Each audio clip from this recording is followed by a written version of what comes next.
Hi, welcome to another edition of Commercials I Hate.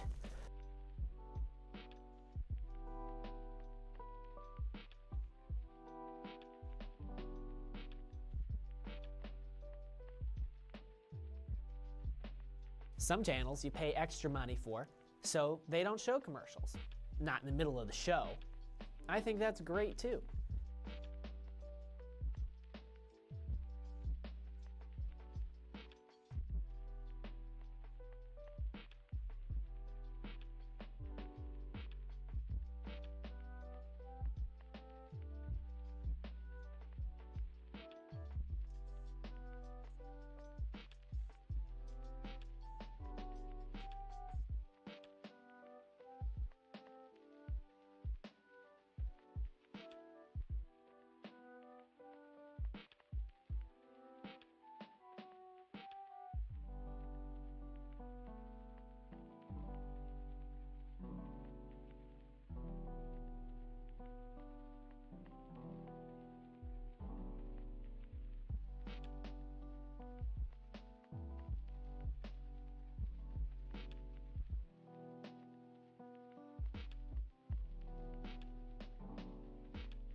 All right, hello.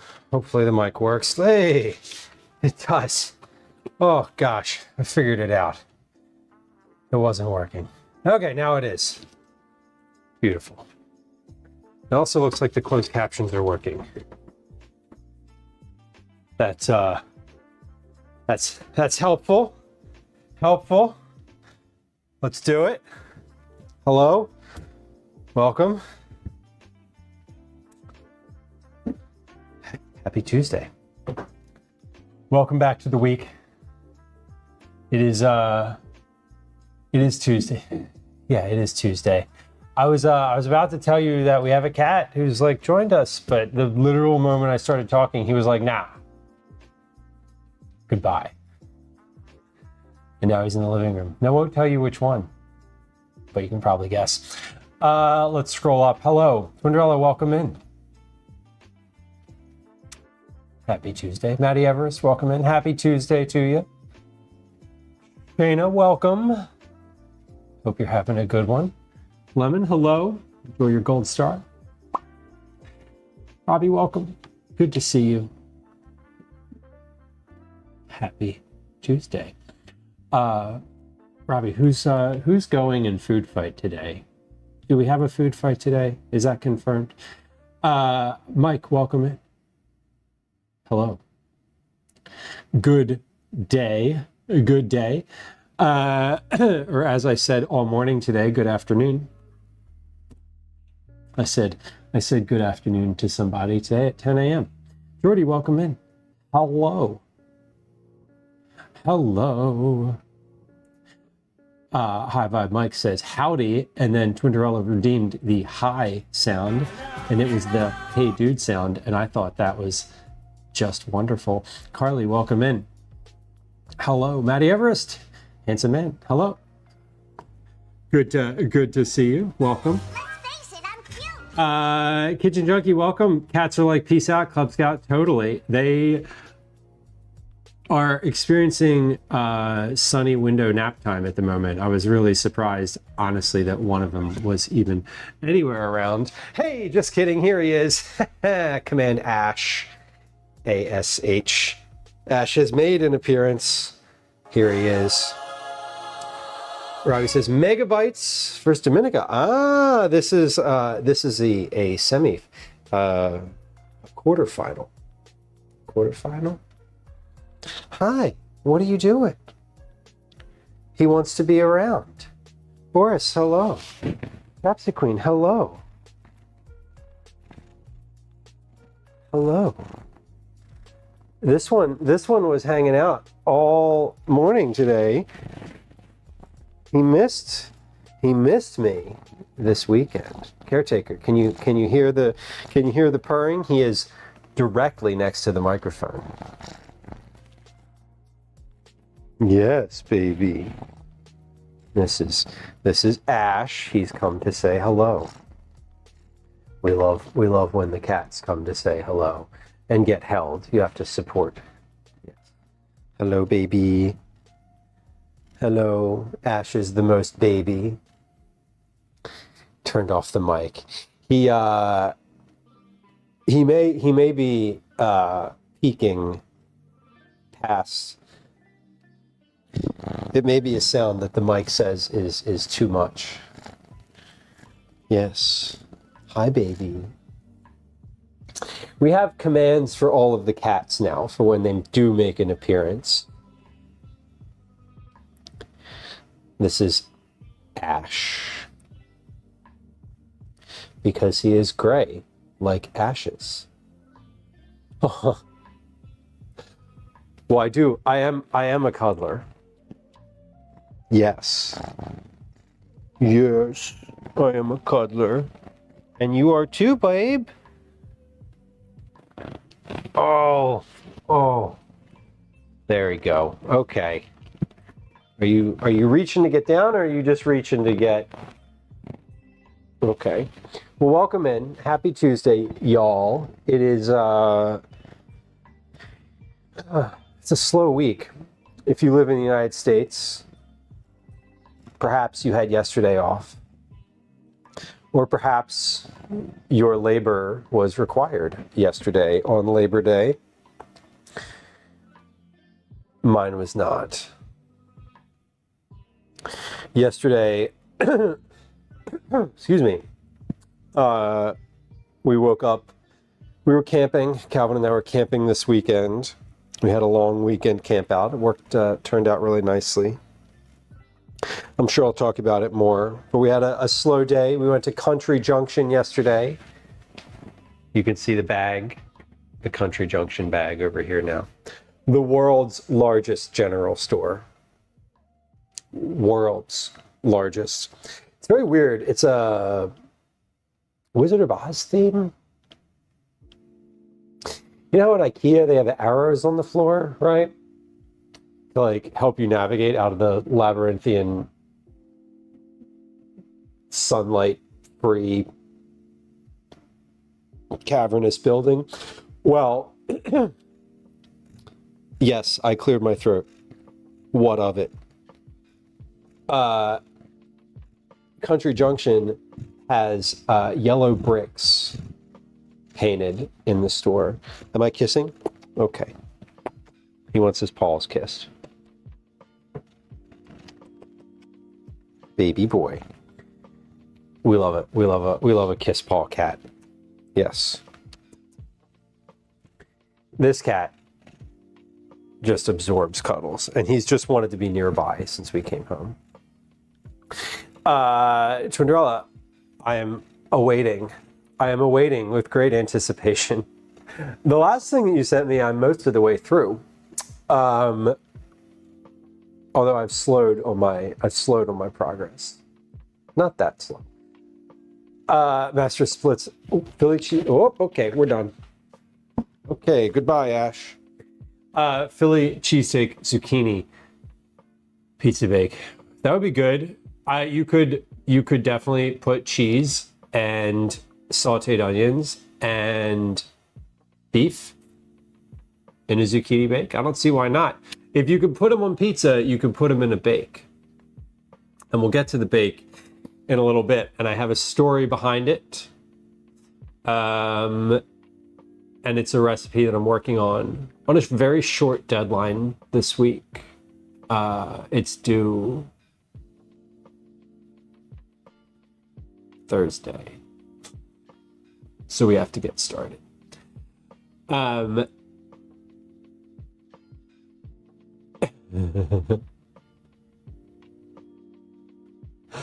Boris, Calvin was back at school last week. We've settled into a routine, sort of. I don't know. It takes like a week or two to settle in. Excuse me. Wrestling coming to the backyard. Is that coming back again? Which of the manias are we welcoming this time? There's multiple.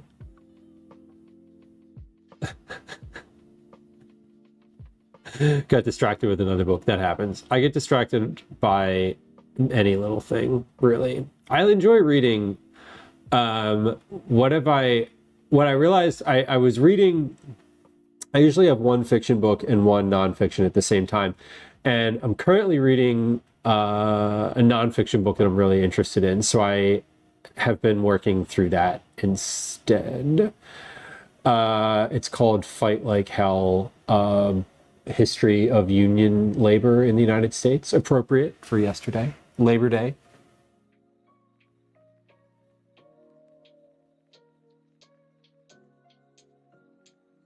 AEW?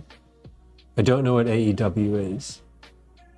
I think the 2300 is like an arena in the city, but I'm not sure. All Elite Wrestling. No pretenders here. All Elite. Sounds skilled. I don't know. I've never heard of it. All Elite Wrestling. Not a surprise. Y'all, I have to admit something. I'm becoming more of a soccer fan. Just like in general, when we're talking about like sports. Sports in general. I've been watching soccer recently. Specifically, Major League Soccer, United States Soccer. We'll put the metric hat here today. Happy September, also. It is September 2nd, as I understand it. Time has lost all meaning.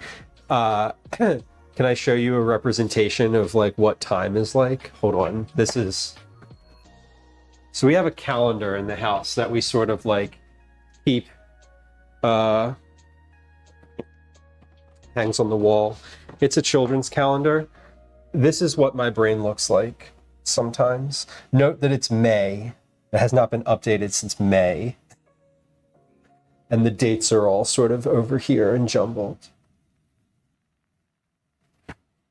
I think it's September 2nd. The computer says it is. I'll believe the computer. When would Microsoft ever lie to you? Just kidding, all the time. Anyway, the ECW arena. I assume I don't know where that is, but didn't they have an esports arena? There was like some esports arena in Philadelphia that was supposed to be like a big thing, and now do we have esports anymore? I don't even know. It was supposed to be a thing, and I never heard anything about it. Maybe it is. Maybe there's like a massive esports arena that gets used all the time, and I'm just like, I have no idea. You know, Philadelphia centers around me, of course, so shocking. Just kidding, it doesn't. What are we doing today? So we're gonna get to this pizza recipe dev later. First, we have a couple project-y sorts of things to do, or one specific project-y thing. So we had some melon that I cut up on Thursday of last week to eat over the weekend. We didn't eat all of it because I cut up enough melon for like 10 people, which was fine. But now I have a bunch of melon left over. So instead of just like eating that and gorging on it, we're going to try something different and fun to me. I'm going to try something different to me. Fun is subjective. We have no idea. We're going to make a sorbet. I've never made sorbet. I have some notes about how to make sorbet. Ratios, processes, percentages, etc. I did some interneting last night. So we're going to try to figure that out. So we're going to make a sorbet in the ice cream maker. I have the ice cream maker out on the table. I should put the ice cream spindly thing. Shit, I didn't get any ice.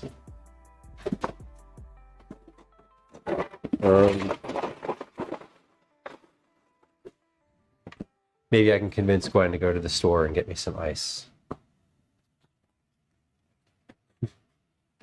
We'll ask her. She's home. She's home. Let's see. Are you willing to go to the corner store and get a bag of ice? I forgot to do that before stream.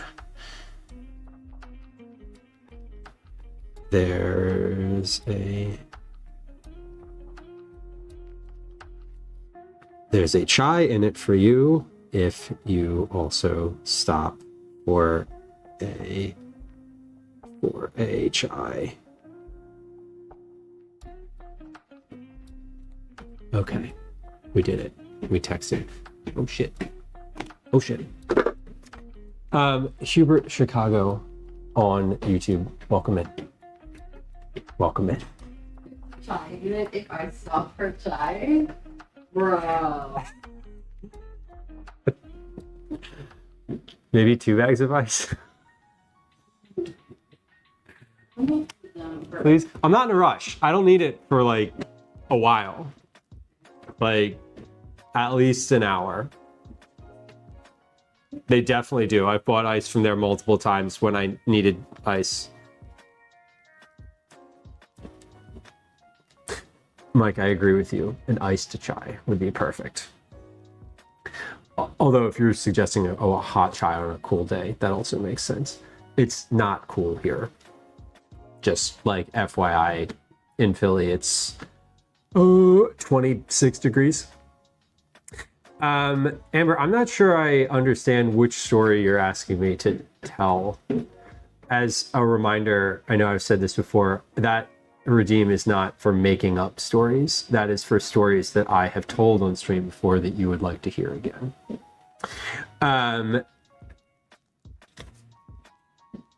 So that is not a story I've told on stream. At least I don't think. Nor am I going to make one up.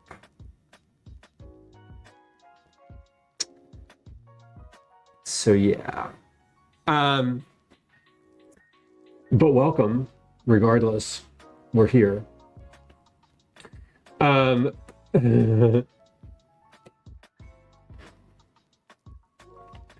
was asking if you remembered a story like that. No. I am not positive. I'm gonna refund those points because I'm not sure how to address that one. If there is a story that I've told before that you would like me to retell, though, I'd be happy to do it.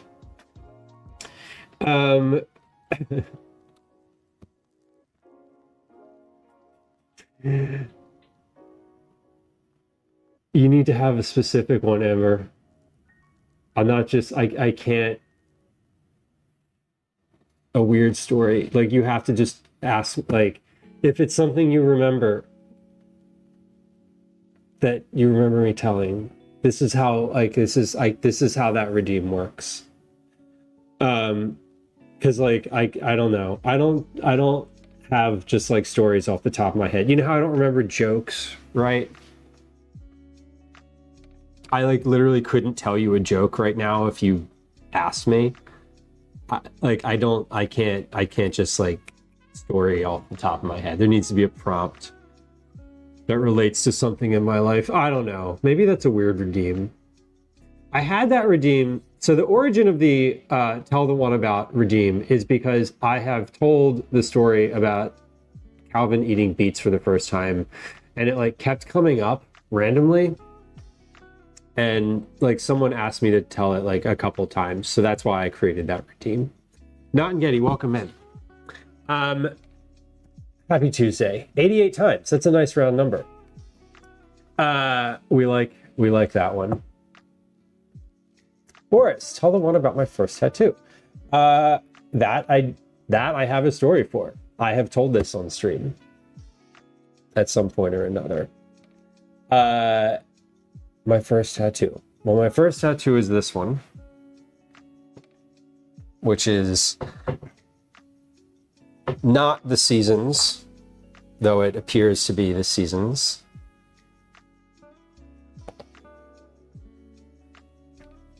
There we go. This is a tree. I drew this when I was in high school. Like, I drew it. And my dad was visiting. That's so weird, Gwen. Gwen's, like, listening to the stream and I can hear myself talking, but it's like 4 seconds delayed. Three. Yeah, about 4 seconds. Anyway, yikes. So I was living in Rhode Island, and my dad came to visit one time, and I was like, hey, we were talking about tattoos, and he has some tattoos, and I was like, we were just like looking for something to do, and I said something about joking, like getting a tattoo, and he was like, oh, let's do it. Let's go get a tattoo. And I was like, okay. And I called, and they literally like had a walk-in appointment for like an hour later. And so I brought the drawing that I had from high school in like my little journalism notebook, and the guy just like put it on some transfer paper and cleaned it up a very little bit, and then he tattooed it on me. And I don't even know when that was. That was probably 2007, maybe. So it was impromptu. It was a walk-in appointment. And I have forever,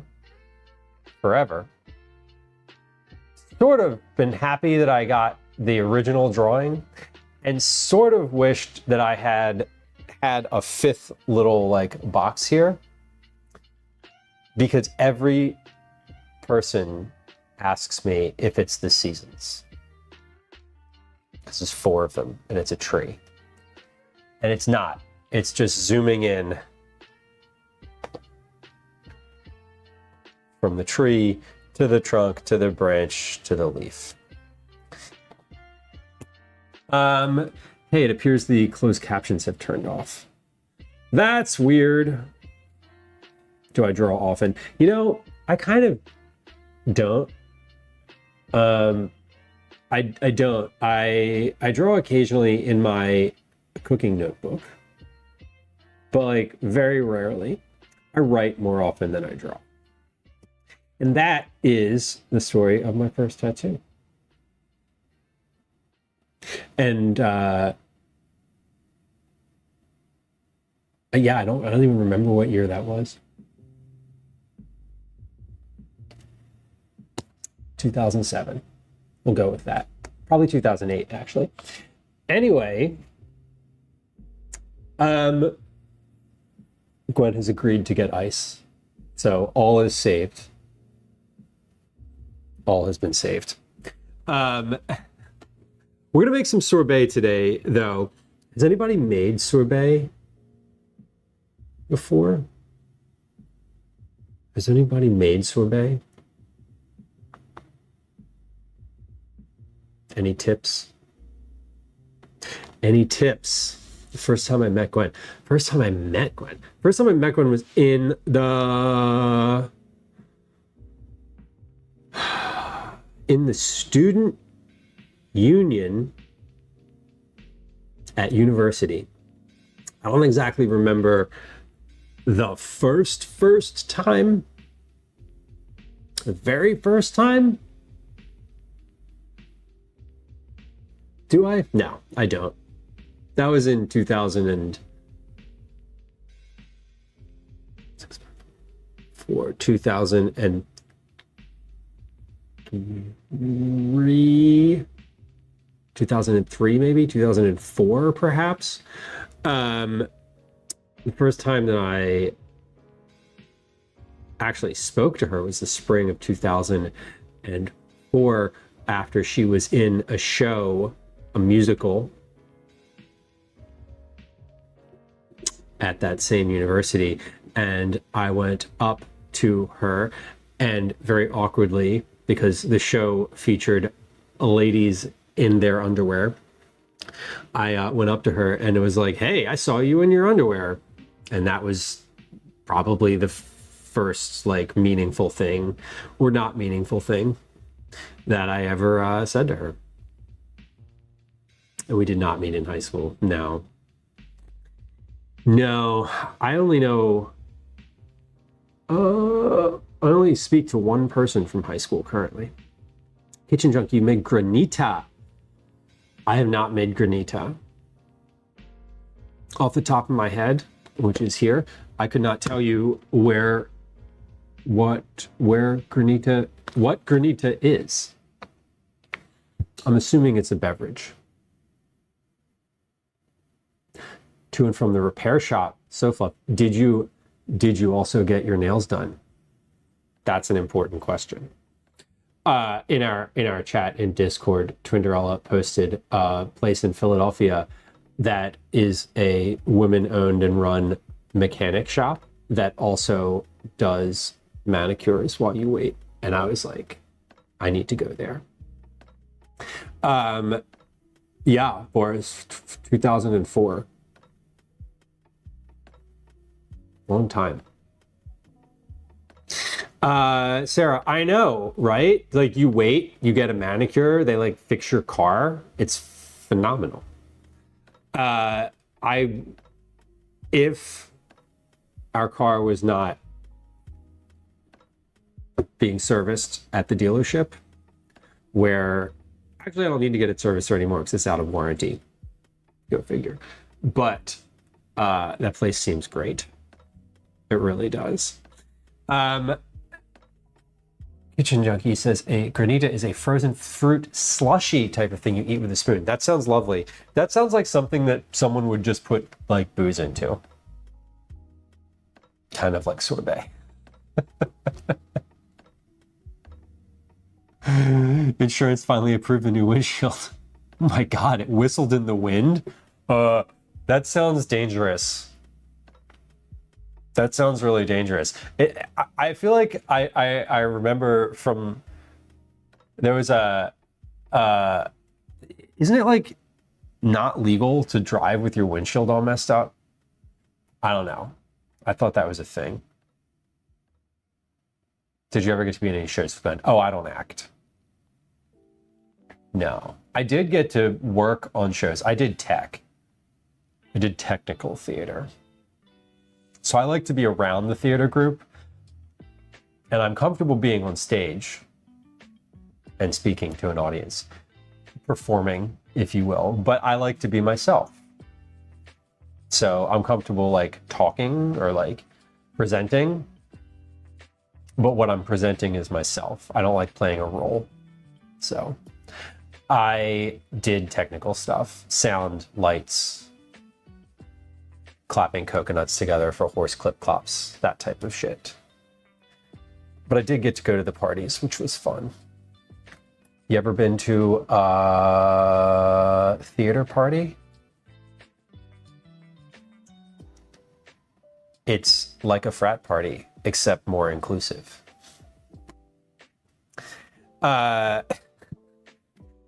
Which is kind of terrifying if you like think about it.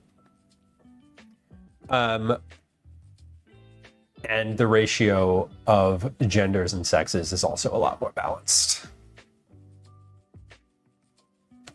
which is nice. A frat party with good improv in every corner. Right. A frat party where like everyone wants to be the center of attention and is also drunk. I had my first alcoholic beverage at a cast party out of a trash can. Now that we've mentioned sorbets and granitas for us, oh no, what's coming next? We have mentioned sorbets. We are going to do a sorbet. I need to like do that. The thing that I need to do with a sorbet, hold on, pause. Why did they just start walking over there? Food Lover's Companion. Right. Okay. It's in this box over here. I'm like, why did I started striding very intentionally towards this box. Do I have the Food Lover's Companion book? Where is it? Shit. Hold on. Where did it go? I should find it. It's somewhere in here. Hold on. Actually don't know where it went. This is concerning.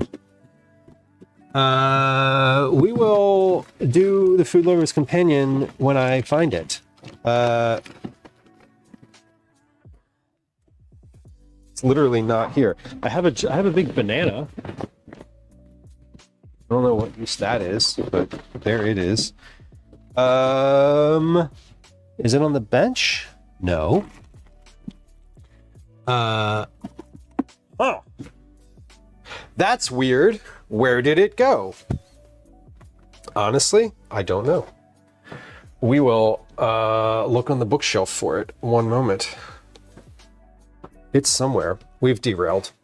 I need to make simple syrup. So for the first sorbet, I understand that simple syrup is like step one. Some people have said that you can just mix regular sugar in. Huh. Where did it go?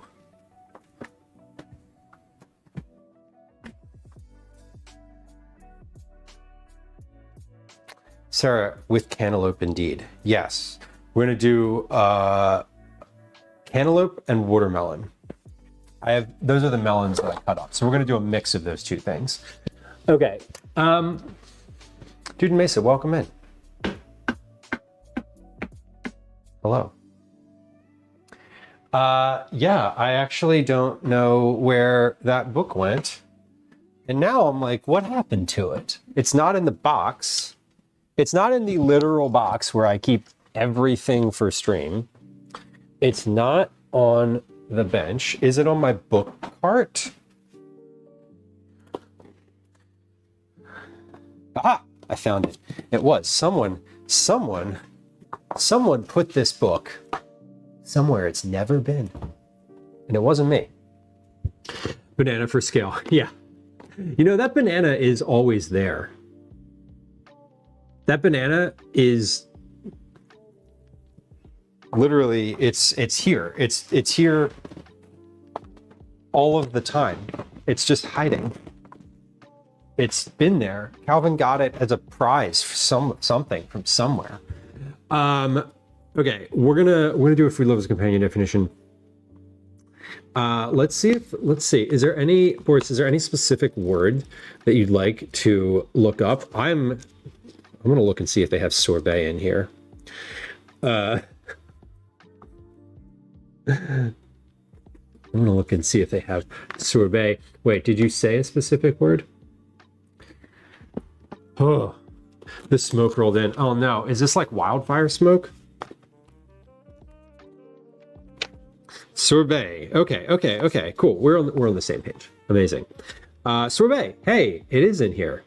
Sorbet. S-O-R-B-A-Y pronunciation. French for sherbet, which Italians call sorbetto. You have to do the hand. This is like sorbetto. Sorbet is sometimes distinguished from sherbet by the fact that it never contains milk. It's also often a softer consistency than sherbet.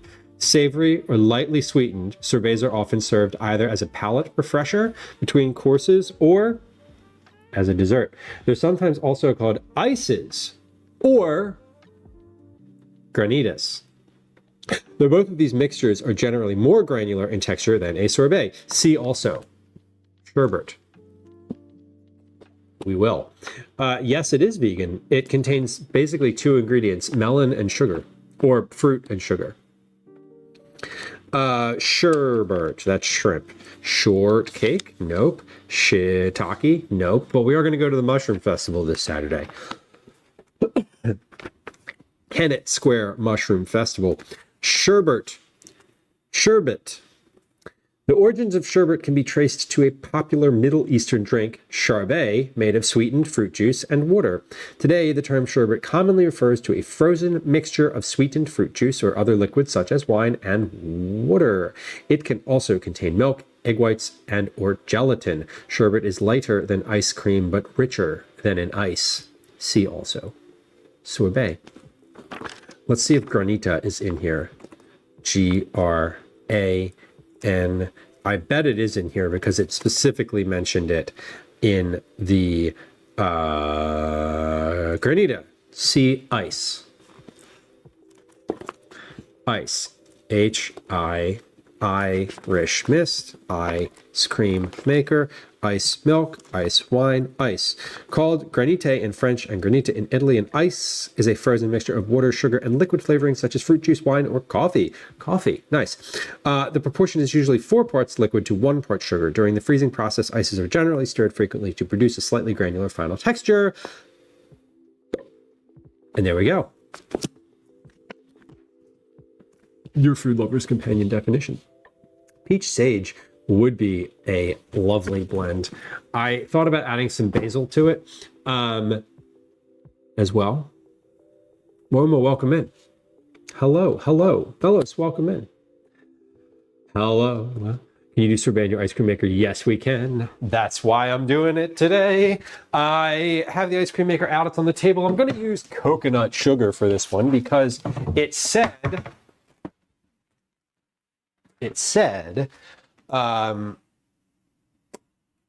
for like added flavor, you can like add coconut to it. You can use honey. You can use different sugars. You can add vanilla, whatever. So I have some coconut sugar, which I am like really not going to use for much else. I think it would be delicious. We're going to start with a simple syrup. I'm going to make a simple syrup. Then we're going to chill that. Then we're going to blend the fruit. Let's measure the fruit. I want to see how much fruit I have first because everything is ratio. Everything is a ratio. So we're going to see how much fruit I have. All of this is going to get blended and so I think I'm not really sure how to measure this. Okay, like I know how to measure, right? Like what I mean is I don't know if they want you to measure it in the pre-volume or the pre-blended weight. Kitchen Junkie says grams. Grams. Fuck yeah.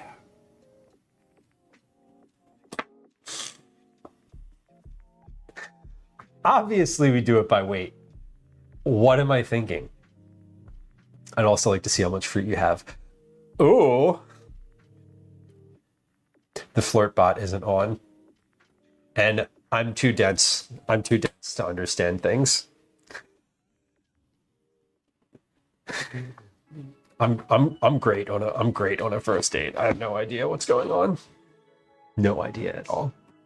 Okay, we will do grams, and I need about 60. The ratio is like 60% fruit, 20% water, 20% sugar.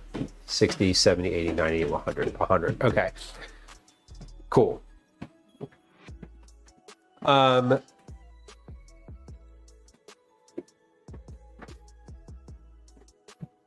disembodied belching will continue. And all right. Let's weigh this. That's a good idea. And then I'm going to put this in the blender. So I might as well weigh it directly into the blender. Oh, come here. So we're going to weigh it and strain it. And then we'll know how much sugar to have. And then we'll know how much water to have. Why didn't I think of that? Sometimes it just doesn't like calculate. It's water, not water. I don't get it. They're pronounced the same. Birdie, welcome in. No hat. I have a hat. Oh, I should put the hat on. I'm cooking. Right. I've been not wearing a hat in like my real life in general. Like out in the world. Like I haven't had a hat on today at all. Not once. I haven't had a hat on since Saturday. Which is new to me. This is a new development in my life. So I am going to wear a hat though for like the cooking process because hair gets places, and that's sort of how that's why people wear hats in like a kitchen, right? So enjoy. We're going with the metric hat today. I even got the hat with the measurement on it. Yeah, oh God, a sweet hairnet. That should be a redeem. That should be a redeem. Hairnet instead of a hat. Maybe we could do that for September. Maybe. I have, by the way, so we have like September is happening, right? Thank you all for existing as subscribers already. We have the ability to have a September bar right here. It's at 0. It's reset for the month. It's ready to go. I just don't know what rewards to make yet. So maybe we should talk about that. Megan, welcome in. Megan, it's good to see you. Friend of the stream, Megan's blog, who can be found via the links below. They're in chat. They're in chat where links usually go when I post them.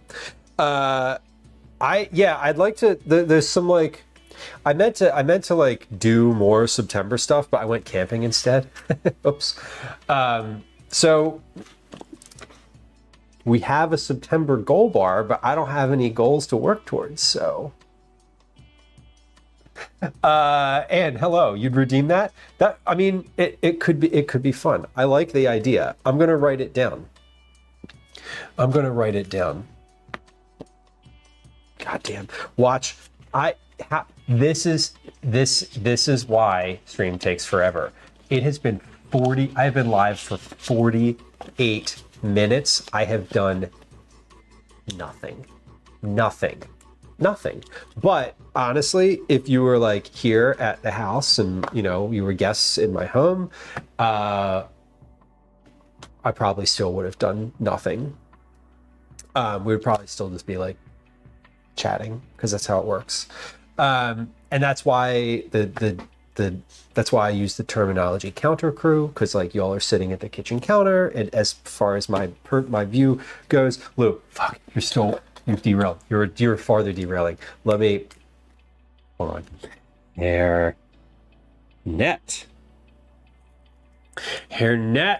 to drag for one day in October. That is a potential. That is a potential. I've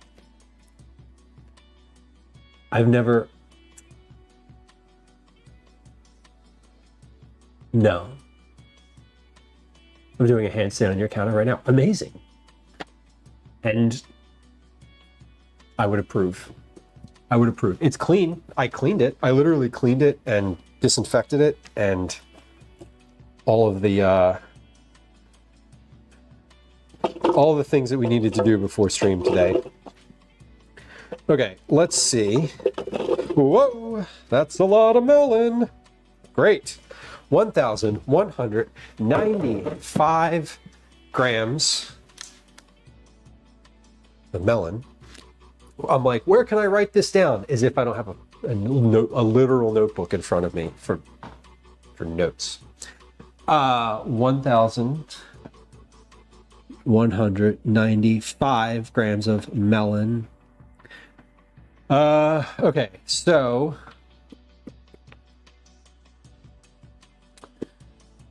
this is the part where like elementary school math is like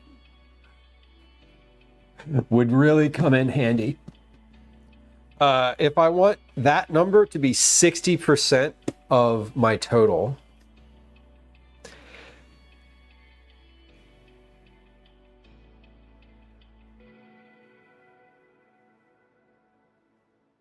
what do I multiply? I multiply that number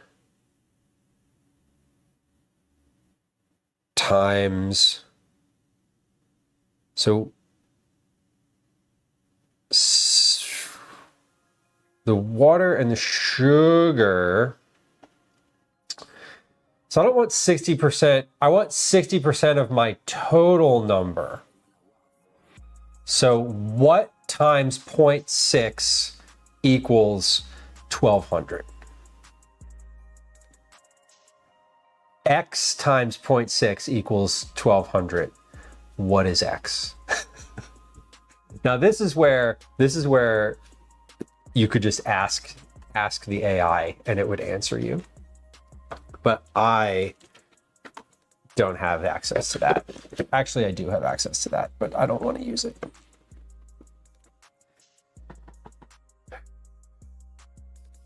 Correct, Kitchen Junkie. That is the equation. That is the equation. And I don't need the, I'm gonna, hold on. Should I blend? I guess I should blend the fruit and strain it first. No, it didn't say anything about straining it. It said straining it if it had seeds and stuff. This is all just straight up melon. So I'm not gonna like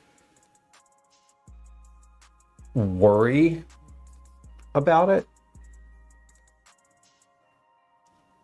I'm not gonna, I'm gonna blend this and not strain it. Yes, I'm gonna blend this and not strain it. So that my number doesn't change.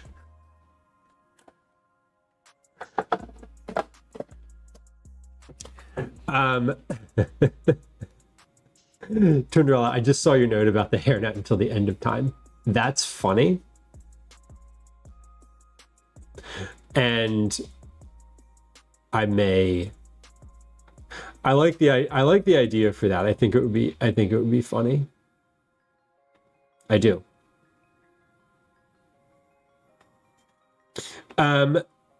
Well, tell me about your pizza recipe, right? Tell me about your pizza recipe. What when you say liquidy, what do you mean?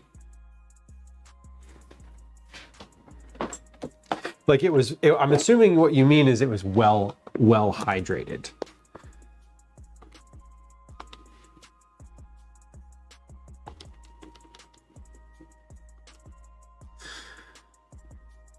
Y'all, I just did something.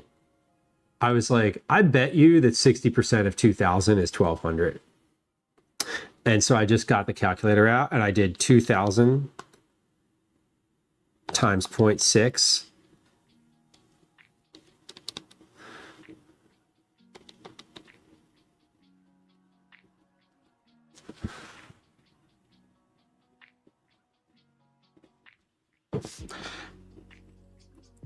And I'm gonna go buy a fucking lottery ticket right now. Great. So I don't need no mathematics. God, I am an absolute embarrassment. 1200 of fruit. The rest is going to be half liquid.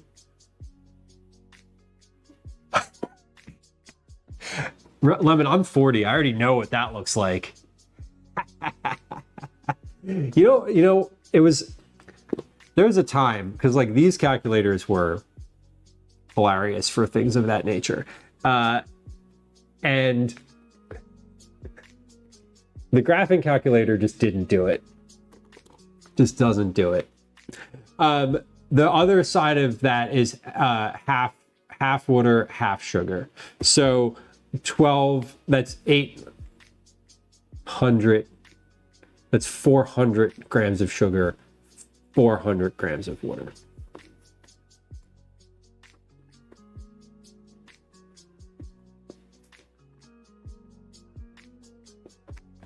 And that is how we're going to make our simple syrup.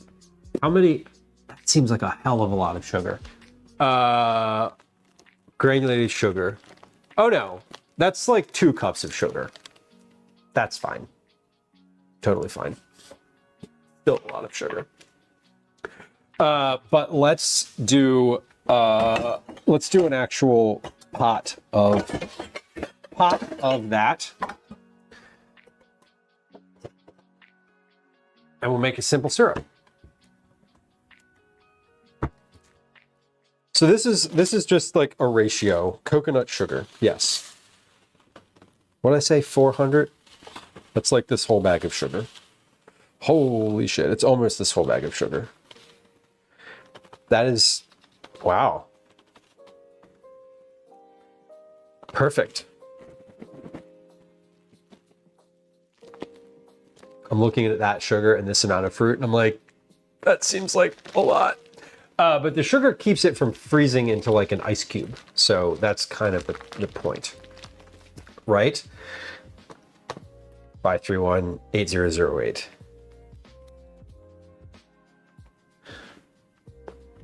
For those of y'all who don't know what that means, Lemon wants me to type that into chat, or into the calculator, because it says boobless.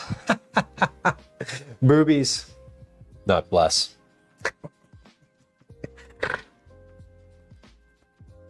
I'm still in elementary school, it's fine. Now we need 400 grams of water, which is roughly 2 cups. 2 cups. 400 grams is about a little less than 2 cups. And then we're going to heat that on the stove. Yay! I know. I haven't thought about that in a long time. Just kidding. I think about it every time I look at the calculator. And I giggle, honestly.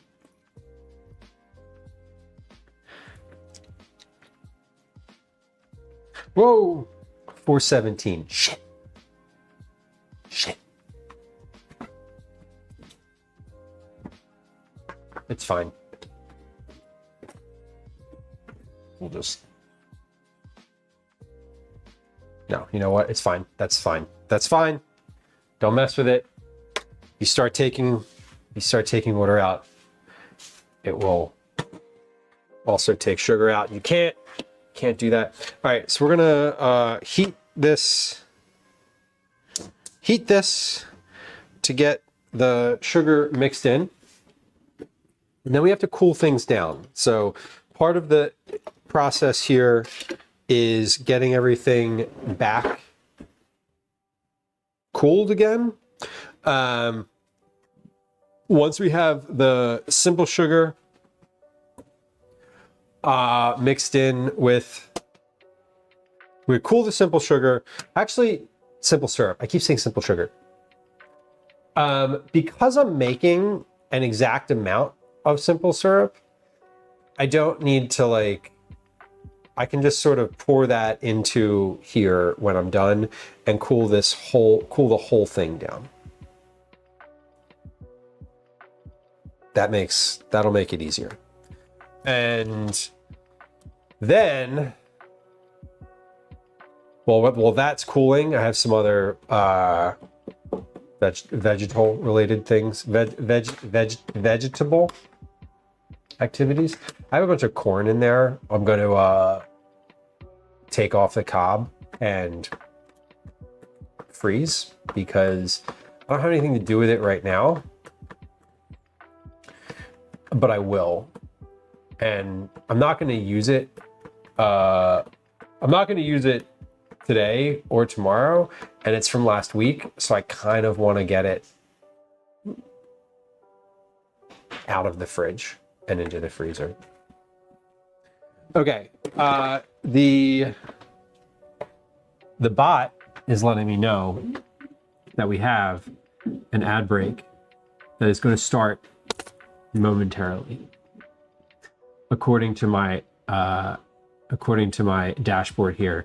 Oh wait, something just happened. Refresh. According to my dashboard, it's going to happen in 40 seconds. So, we're going to take a quick break for that.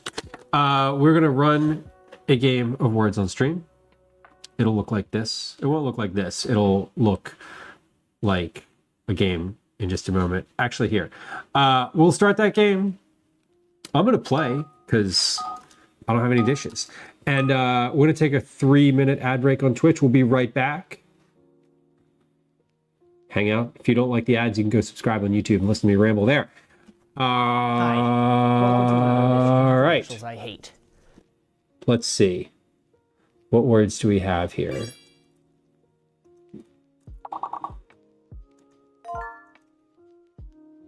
Ah, so fun. Beat me to it.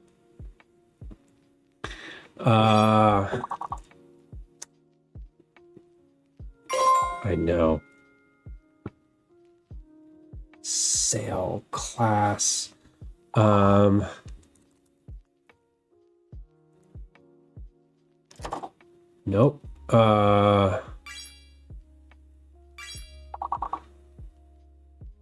I'm not being any help today.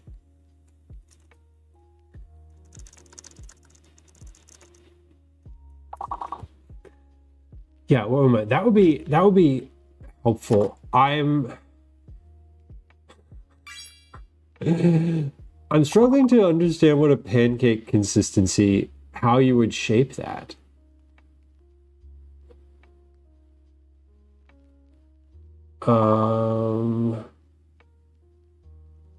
Glass. We got one more. I should. Come on. Let me guess. Oh God, you just pour it? How does that even work?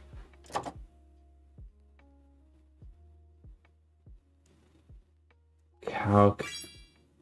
Hey, we did it. Beautiful.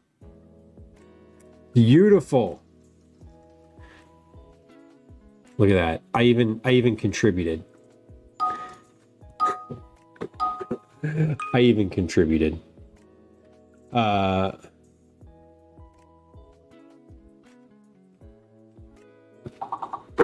Okay.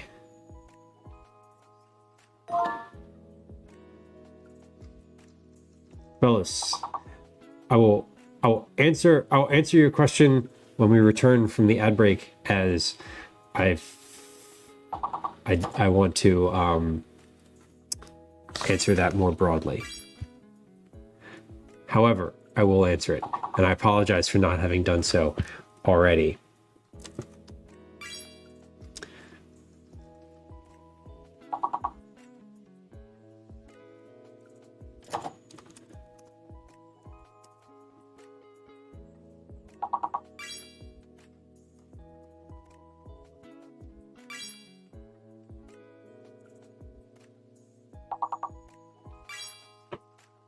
Oh my gosh, I am really not doing great at this one. Hey, if you're on Twitch, welcome back. Thank you for your patience. I appreciate you. We're working on a game of words on stream. It's happening. It's happening. Did I call you? No. I did just text you because I thought you were leaving the house. Okay. While we were having a little break there, Velas asked me how the camping trip was. The camping trip was phenomenal. It was phenomenal. Last guesses, y'all get them in. What did we do on the camping trip? We went for 3 nights. That was a weird board. Let's be honest. I did contribute 1 word though, and I feel proud of myself for doing so. Hey, if you were experiencing an ad break, I appreciate your patience. Welcome back. Thanks for waiting. McScuttlebutt, hello, welcome. So Velas had asked about the camping trip. We went camping this past weekend. We did some tent camping. It was a really nice weekend. We had literally perfect weather. We went to a state park as per usual. Saturday, we went hiking. For much of the day. We saw some neat rock formations and had basically like an easy day. 1 activity per day is sort of the move when we're camping. So Saturday we got up, we had pancakes for breakfast, went hiking, had pasta salad for lunch, came back, built a fire. The place that we were at had a store, like the campground had an actual like camp store. So that meant that instead of eating any of the snacks that I brought, Calvin got ice cream like twice a day, because whenever there's a camp store, there's like a little cooler of like, you know, frozen ice cream bars and such hanging around. So he likes that, and I appreciate that I don't have to like make something. Not that I have to make the cookies that I made, but like s'mores, etc. And this particular place had some nice ice cream that was locally made, like ice cream. They had like ice cream sandwiches and sundae cups and such that were from like some vendor that is in town, and they were really good, like really, really, really good. So that was fun. Sunday we got up and had oatmeal and a slow day, a slow morning. We went into Sunday afternoon. We went into like the little town that's nearby, which is a big like touristy sort of destination. Had lunch in the town. Looked around. Went to a bookstore. Went to a coffee shop. Went to where did we go? Went to a hippie store. Went to a place that had like a lot of tobacco smoking accessories and things that were tie-dyed. Calvin got some incense, of course. I got a new tie-dye t-shirt, which I am not wearing. And we walked around a bunch. Came home, back to the campsite. Saturday we had the Sloppy Joes for dinner. Friday we had hot dogs. Saturday we had Sloppy Joe's. Sunday we had pasta. So the day we went to the town, we had pasta with meatballs and peas and an Alfredo sauce. All of that was from like a jar slash box slash frozen, and then ice cream, obviously. Yesterday we got up, had a really slow morning. We didn't get out of the campground until like noon. But it was lovely because the weather was like perfect. And so I had the chance to like pack everything up nicely, right? When you're camping, sometimes it's like your stuff is wet and you're just like, fuck it, just throw it in the car, we'll dry it at home. But everything was perfectly dry. So like my tent is nicely folded, my tarp is nicely folded, my sleeping bags are nicely folded. Everything is like perfect for the next time I go. Like all my gear is great. It nothing needed drying. So we had like a really slow morning. And then on the way home, we stopped at Country Junction, the world's largest general store. I bought myself a new drink cooler, because I've been using like a little backpack, which sucks and leaks and is like not great for 5 years. So it was time for like a cooler just for drinks. I was looking, they had like a Yeti section, and I was like, let's just ask how much one of these was. Y'all, it was $300 for a Yeti cooler. I got the one that was $30. It's not a Yeti. Shocking. I got a little rake for the campsite, for the fire pit, and by the tent, Calvin got some candy. We drove home. It was nice. Poggeist, welcome in. Hello. A mountain town in Georgia called Helen. It is German themed. That's fun. Is it a German like historical type town? Is it like a theme park? Is it theme park themed or authentic themed? Does that question make sense? Were there German settlers, or are there like St. Pauli people in Lederhosen just shilling for the looks? A cuckoo clock sounds super fun now. A small Arctic cooler. Yeah. I have an Arctic product. What product do I have? Oh, I have a thermos that's one of those like promo thermoses that you get from somewhere. They're like, here you go. That is an Arctic brand, and it is the best. So I feel you in the sense of like, yes, they're quality. But I was not about to drop $300 on a cooler that I'm going to put drinks in and leave on the ground. It's, if I needed one for like a super, I don't know. I can't imagine a scenario where I buy a $300 Yeti cooler. Specifically just for beverages. Okay, total is... My total weight for this thing should be 2,000 grams. I do, yeah, the Arctic stuff is great, though. They're good product. A friend of mine has a Yeti bag and like loves it. Is like, this is the best. And I'm like, I believe you. I believe you. Oh, the Hilton is calling me. What do they want?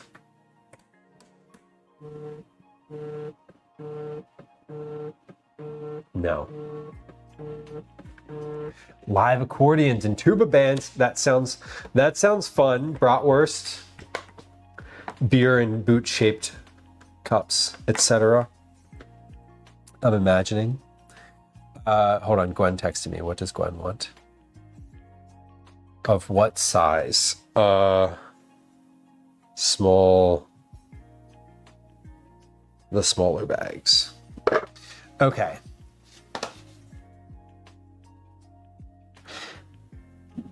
A logging town until 1969 when someone decided that it should be a German theme for the sake of tourism. Okay. Okay. So they like really did it up. And it's been like that since 1970.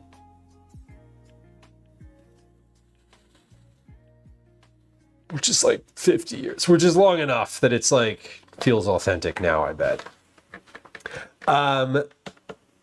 Was it crowded because of the holiday, my camping trip? No, actually. The town that we went to was crowded. The campground was not. All right, I think that this simple syrup is good. I don't feel any grains in here. I've been sort of stirring it. I didn't want to boil it because like, I didn't need to boil it. It just is warm. This is dark. This is like super dark. A sorbet is going to be dark. No matter what I do, because this looks like molasses. Okay, we're gonna mute the mic for just a second and turn the blender on. Because the blender makes a very loud sound and is not, well, that's not, hold on. Damn, now it's stuck to the counter. Let's move this over so y'all can see it. Girl Terminator, welcome in. If you can't hear it, at least y'all can see it. Enjoy your lurk, fellas. Yeah, the state campgrounds, most people around here, it is the start of the camping season, so it was busy enough, but everybody cleared out on Sunday. It was weird. Like Sunday night, it was like no one in the campground. It was actually very strange. Okay, muting the mic for just a second while we blend. Ready? Okay.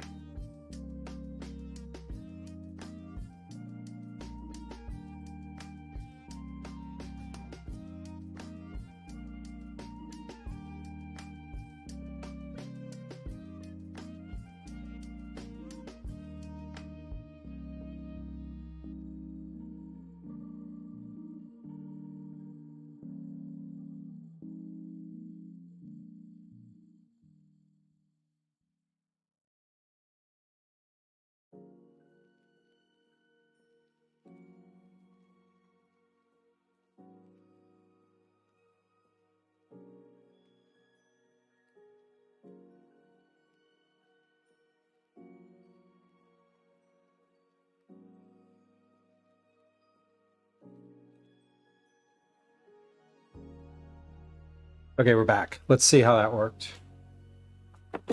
Phoenix, welcome in. Girl Terminator, you started using HipCamp. What's your I want to say what's your experience with it, because obviously you're using it. How do you find the campgrounds / like amenities? One of the things that I love about state park campgrounds is they're consistent with their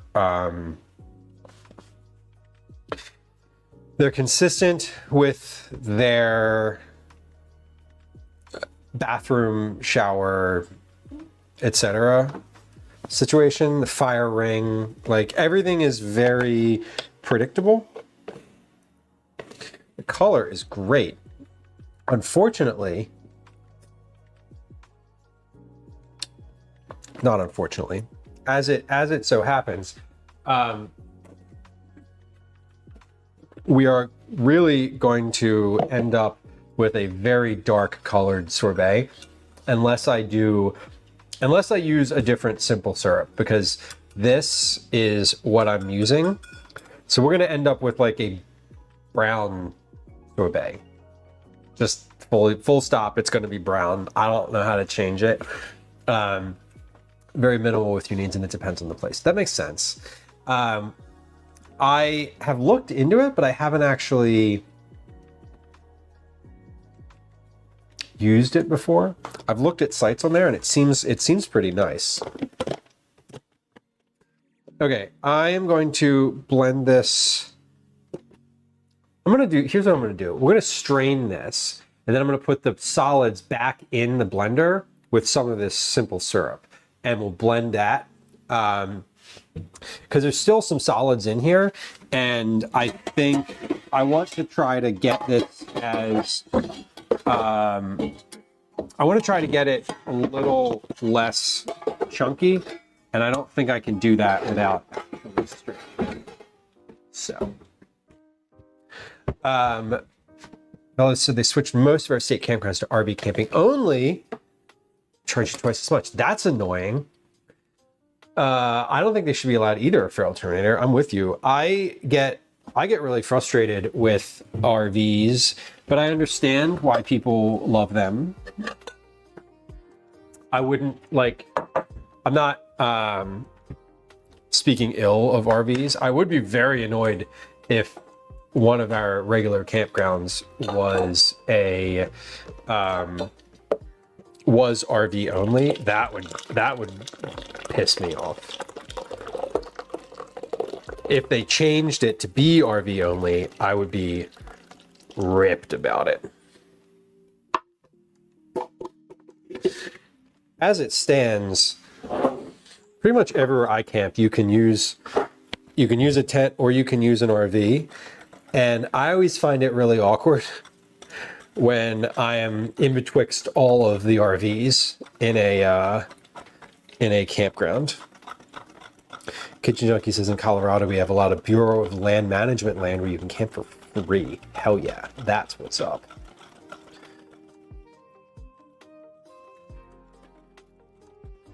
Free camping, I'm into that. I love a state park because of the consistency of the campground. And also because it's like a state park, there are people there.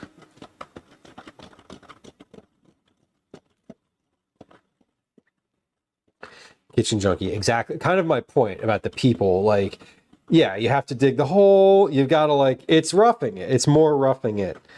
I think not this winter, but this coming spring, I'll probably do my first backpacking trip with Calvin.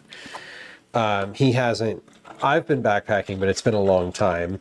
He's never been backpacking. Oh, hold on. I have one seed in here. Look at that. One seed. He's never been backpacking before.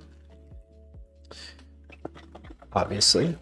Maybe not obviously. He's never been backpacking. So that will be our first sort of roughing it experience. Leah, welcome.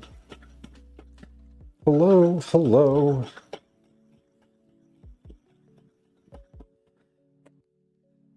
Yeah, this is indeed watermelon and a little bit of cantaloupe. We have leftover, this was leftover melon from the weekend, my weekend camping trip.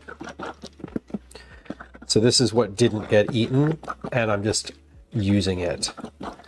Gwen, the ice is fine. You do not, an hour.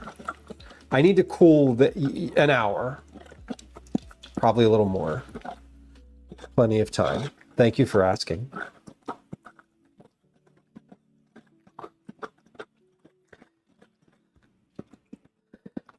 Leah, it sounded, I was looking at your Blue Sky post about your impromptu weekend activities. It sounded lovely. We have a bunch of solids in here now. So I'm just giving these a mash in here. And then we're going to run these through the blender one more time.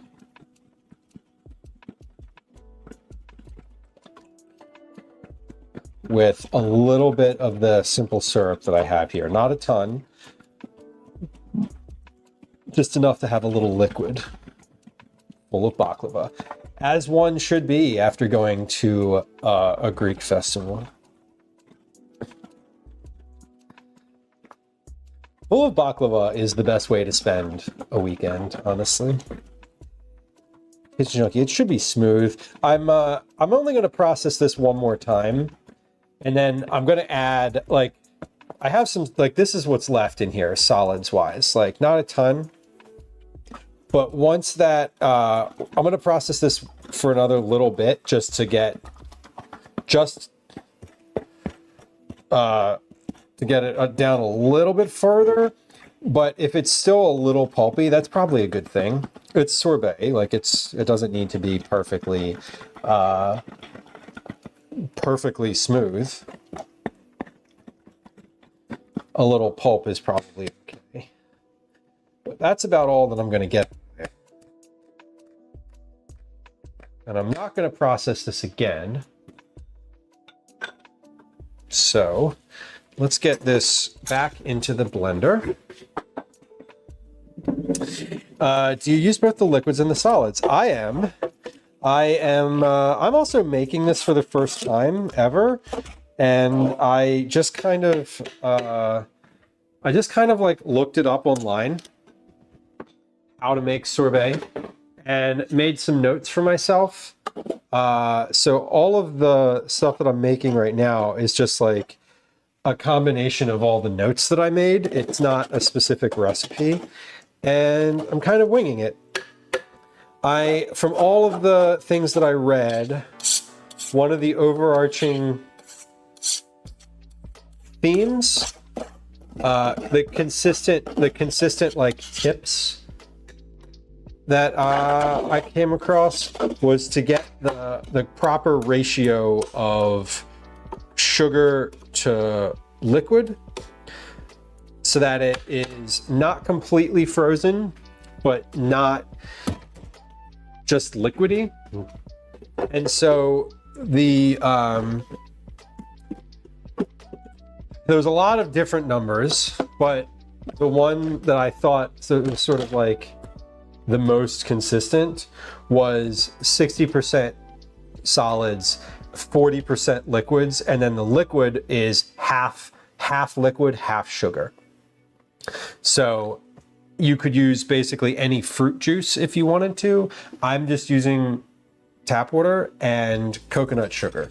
So that's what's in here right now. I measured the weight of my solids and then did a little math, and I have basically exactly the right ratio of like liquid to liquid slash pureed solid. So we're gonna puree this one more time. I'm gonna mute for just a second. And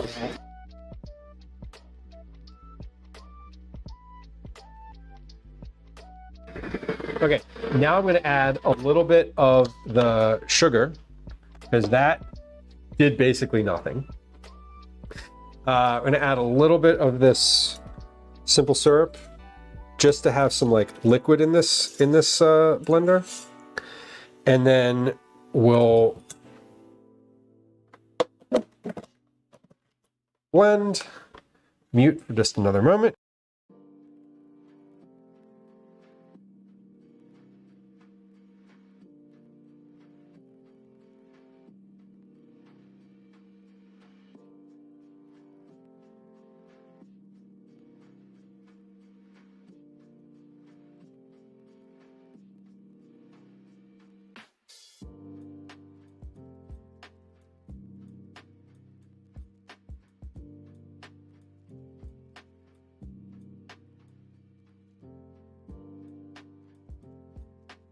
Okay, that's it. That's all I'm gonna blend today.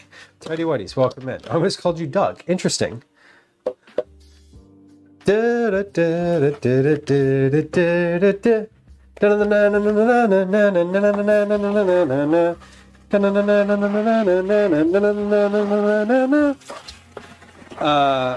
Welcome in. Name that tune. Just kidding. It's the theme song from the animated series Doug, which aired on Nintendo. Oh my god. Listen to me. Nickelodeon. About a lifetime ago. Dad in lieu of my brain. You know, it's probably more accurate than where my head was at just now. So, this is the color of the color of this sorbet is going to be the same color as apple butter. So we'll see how that goes. Okay, I need to mix all of this together. So I think I'm going to do that in this bowl because this bowl seems large enough to hold all of these things. So let's take the blades out of here. One thing I love about the Ninja, this blender specifically, as opposed to the food processor, is when you take the blades out, it's still sealed on the bottom. Whereas with the food processor, when you take the blade out and the liquid's kind of high, it's like, well, it's all coming out now. Okay, that's good. And I want all of this in here. I want every little scrap of everything in here because we measured all of this, right? And so I don't want to leave residue in the blender. Once I've got all this in, we'll mix the syrup in, and then I'm going to toss that in the freezer, not the fridge. I'm trying to toss it in the freezer because it'll get cold quicker, one. It's going to go in the freezer eventually anyway. It's literally going in an ice cream maker, so cooling it down quickly-ish is going to be important. You can also make sorbet, apparently, according to the internet, just by putting it in the freezer and like getting it out every 20 minutes and stirring it. I'm going to use an ice cream maker because that is easier. Let me rephrase that. I assume it to be easier.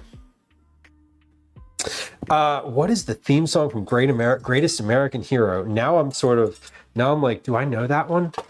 It's going to get stuck. As soon as it pops into my head, it's going to get stuck. Yeah, the Ninja food processor that doesn't have a leak problem. Very nice. Question, is this, in fact, going to be able to go in here? How many cups of liquid did I put in here? Just under 2. This has 5.5 cups of liquid in it. This bowl holds 8 cups, so I should have plenty of room. Yay, I do. Okay, Again, this is just going to be the most horrific sorbet color. The reason is I'm using coconut sugar, which basically looks like molasses. Yeah, I do have a standalone ice cream maker. It's not one where you have to freeze the bowl. It's one with where you have to put ice in it and like in around the outside. It's not for a KitchenAid. It is for it's I'll show you. It's on the kitchen table. Just a second. It looks like an old-timey bucket. It's not. It's actually a plastic bucket with like totally non-structural, not important wooden staves on the outside. Okay, this is an interesting color, to say the least. It really does look pretty much like apple butter.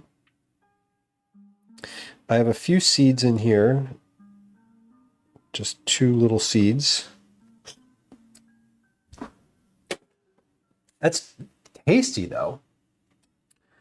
Like the color is fascinating.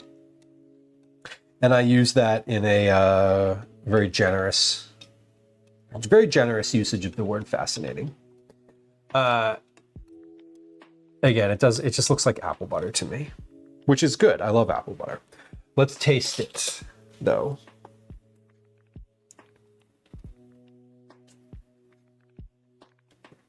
Oof, that is really good. Definitely, I'm getting cantaloupe more than watermelon.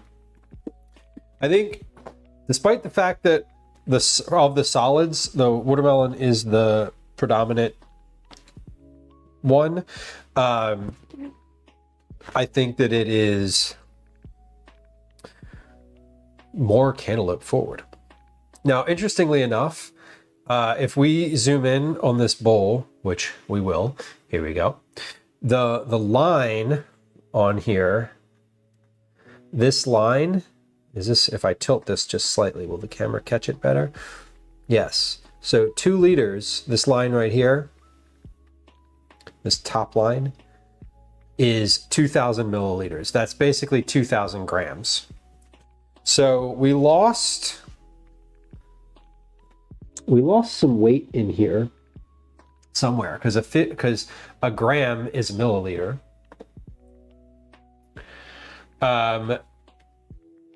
Maybe we didn't, because we were measuring solids and liquids and sugars. So anyway, here's hoping this works. Liz, thank you for the sub. I appreciate you. 6 months. That's a long resub. I will definitely, as the old folks say, if the Lord wills it, I will be here in 6 months. I appreciate you being around for that long. I wish I also just lost some weight somewhere, was the comment with that. Listen, like, same. A gram is only a milliliter if it's water. True. For most liquids, it's pretty commensurate. If you are, if you have like molasses, it's not. But for things like, a milliliter of orange juice, a milliliter of apple juice, a milliliter of water, at this kind of scale, all weigh roughly the same. If you had like gallons of the stuff, maybe not. Okay, so we're gonna put this in the freezer while we work on some other things. So the goal is to get that as cool as possible. So we'll come back to that in probably an hour. I don't know. It'll cool down pretty quickly. Anyway, this is the ice cream maker. It is the Nostalgia brand ice cream maker. They've literally trademarked the word nostalgia. We'll get this out now. I'm finished with my blender. Am I finished with my blender? I'm finished with my blender. Okay, before we get the ice cream maker out, let's put the blender away.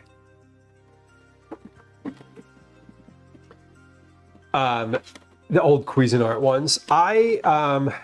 Mike, I've considered I had considered purchasing a standalone one. Blender goes above the blender goes above the fridge because this cabinet is high enough that I can just put it in there.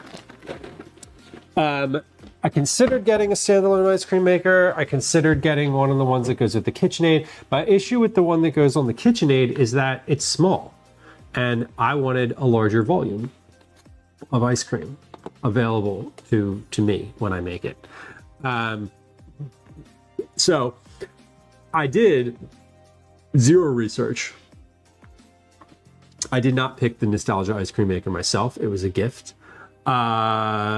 I've used it a couple times now. I feel like I know how to make ice cream in it. Specifically ice cream, relatively well. I have never made sorbet, so we're gonna try it today. I'm wondering if all of that is gonna fit in here.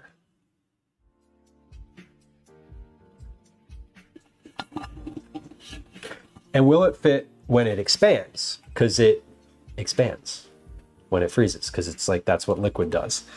The properties of liquid. Phoenix says when sugar melts, it goes between the water molecules, so the combination is less than the volume of the sum of the two parts. Yes, indeed. I don't know if I could have articulated it in that way, Phoenix. I would have just said the sugar melts into the liquid and it doesn't make it anymore. But I am not a chemist, so I don't always have the right language. Maybe you're not a chemist either, but you're clearly more proficient in your crafting of the language of molecules. However, in addition, nope. Anyway, let's see if roughly 8 cups of water will fit into this container. So we're gonna do basically 2. This is 4 cups. I'm pretty sure it does. It's supposed to be a 4-quart ice cream maker. So it should hold 4 of these nicely. I only needed to hold 2. I'm just generally curious.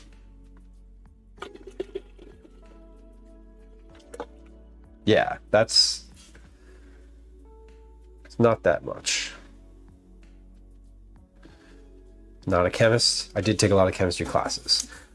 In an attempt, see, you have far eclipsed. I took chemistry classes, and I was decent at balancing a chemical equation, not because I understood what was going on, but because they used letters and not numbers. Fun fact. I was like, oh, my brain likes this better because there's letters. Whereas like math, I had no idea what was going on, except for geometry, which used letters. And I was like, oh, I get this now. I don't anymore. I struggled with percentages like an hour ago. So just so we're clear. Okay. So this is the ice cream maker.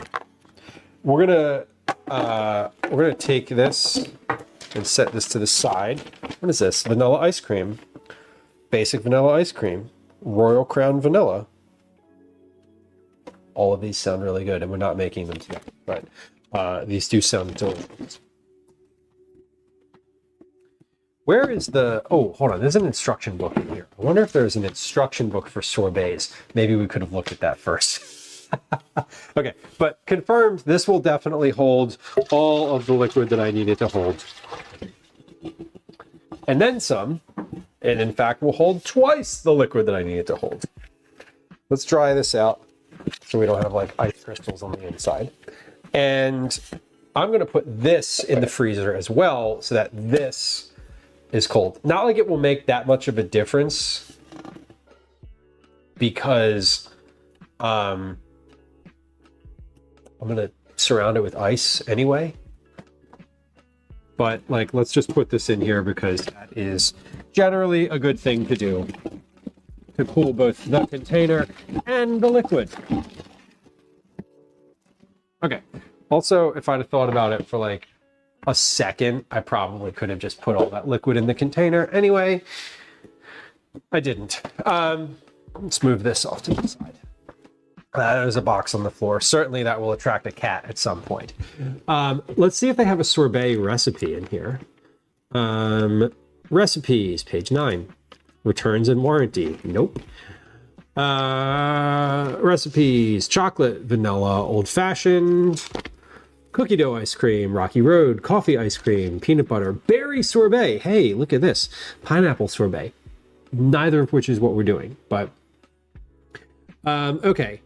2 12-ounce bags of frozen mixed berries. Okay. 1 cup apple juice, 1 cup water, 2 cups sugar. Perfect. That means that was the same ratio that we did. 1 part liquid, 1 part sugar. 1/3 of a cup of fresh lemon juice. Oh, I did. I was intending on putting lemon juice in here. Finally, puree the berries in a blender. Strain the mixture into a large saucepan to remove the seeds, discard seeds. Add sugar to the seedless mixture, bring to a boil for 3 to 4 minutes, stir in remaining juices, pour into a large glass bowl, and refrigerate for 2 to 4 hours. Great. Pour mixture into the canister and follow the directions in the how to operate section. Okay. Okay, so basically all of this we just did. It does say 2 12-ounce berries of bag of frozen mixed berries, 4 cups of cranberry and raspberry juice mixture. Okay, so it's telling you to put 2 cups of granulated sugar, so a cup of apple juice, a cup of water, 2 12-ounce bags of berries. So it's 24 ounces worth of berries. 24 ounces worth of berries, 2 pureed, which is potentially 2 cups worth of berry puree, 2 cups worth of liquid. Okay, so no, 16 ounces is a pound. 16 ounces is 2 cups.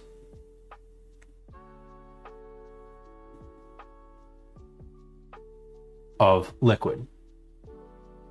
So if I have 24 ounces of berries, we use the same ratio. So this is calling, roughly, this is calling for more berries than liquid, which is good. That's what we did. That's like the same, almost the same ratio. I forgot the lemon juice. I'm going to add a little bit of lemon juice. How much? It says 1/3 a cup of lemon juice in here. I'm going to add a big squirt, which is a technical term, of lemon juice directly into the liquid in the freezer. That's what we'll do. 16 ounces is 2 cups. 16 ounces by weight will vary depending on the density of the item you weigh in Kitchen Junkie. This is true. This is true. I'm just thinking it's calling for 24 ounces worth of berries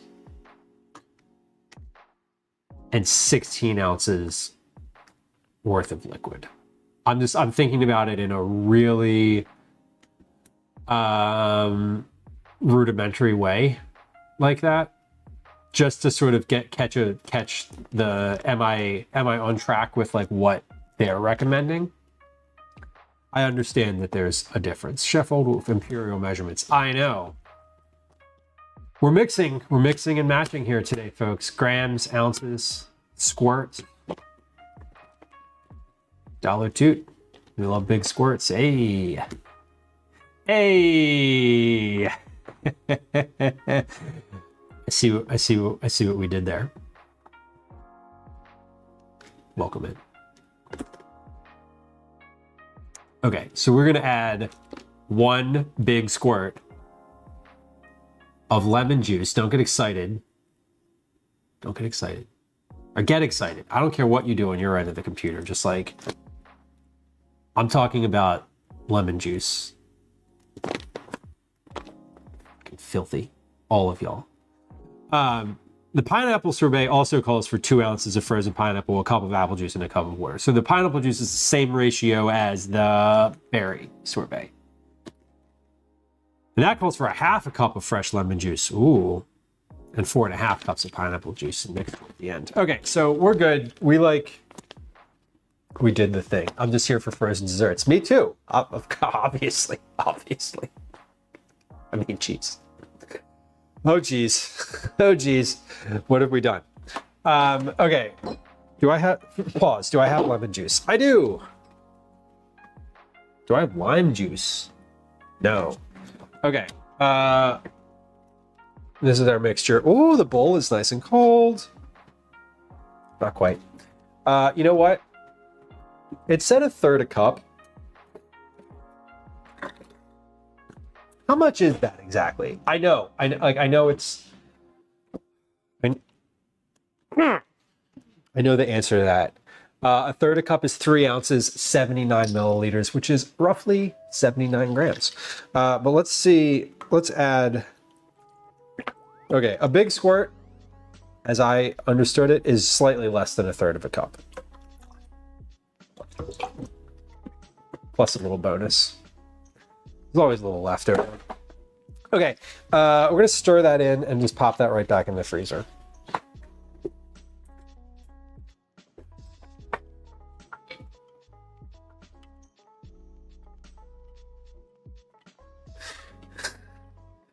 A big squirt and 1/3. Yes. Yeah, I mean, you know, it's starting to get cold. It's only been in the freezer for like 5 minutes. Let's try it though, with the lemon juice in it. Oh, that's better. Ah, hold on. I just tossed that plastic spoon right down the disposal. We know what happens when I do that and then forget about it.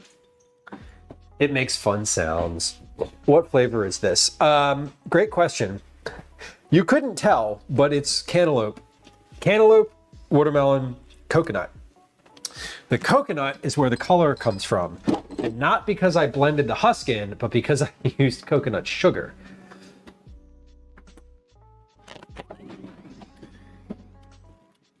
Okay.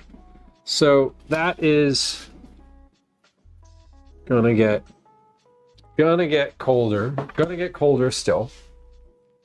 While we're waiting for that, let's get the next. We have just like a thing or two to do here. That's sort of what's the word? Kitchen maintenance. We're gonna switch gears to corn. You ready? This has nothing to do with the sorbet. It has nothing to do with dinner. It has nothing to do with anything at all today. Damn it. Thank you for that. It's a high level of production. We're trying to make a sorbet here. We're trying to do a thing. I've never made sorbet. So into that mix, Dollar Toot. Am I saying your name correctly? Into that mix is a 60% fruit. So I don't know what the breakdown of watermelon to cantaloupe is, but it's cantaloupe and watermelon. I made a simple syrup out of coconut sugar and water, just basic ratio, 400 grams of each. Combined those and added lemon juice. That's all mixed together. It's waiting in the freezer. We're gonna put that in a little bit into this ice cream maker. And we're gonna blend it for like anywhere between 15 and 30 minutes until it is like frozen and has a nice like consistency that is somewhere between a bisque and hard ice cream and soft ice cream. Somewhere like right in the middle of there. Not two things you generally have together. But those are the two things that came to mind. Then we're going to freeze it again for a little bit. And then it should be ready. I've never made sorbet before. I did a little bit of research on the internet last night to see how, basically like just to see what I would need to do.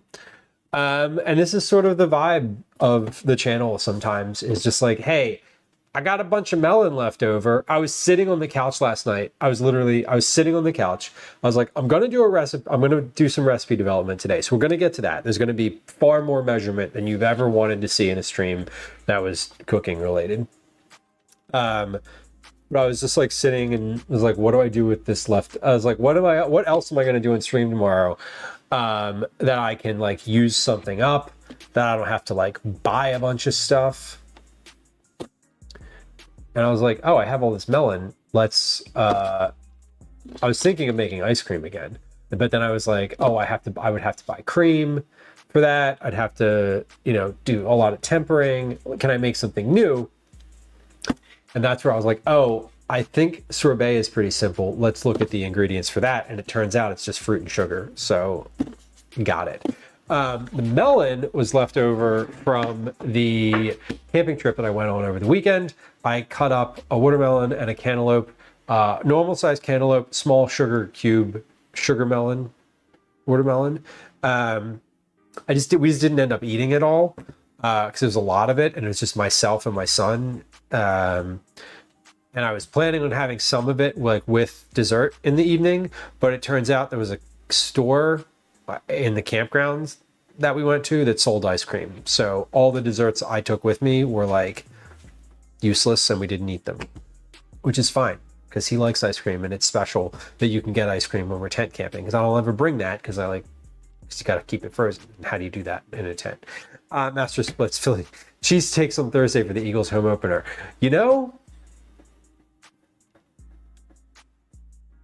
I'm not saying no.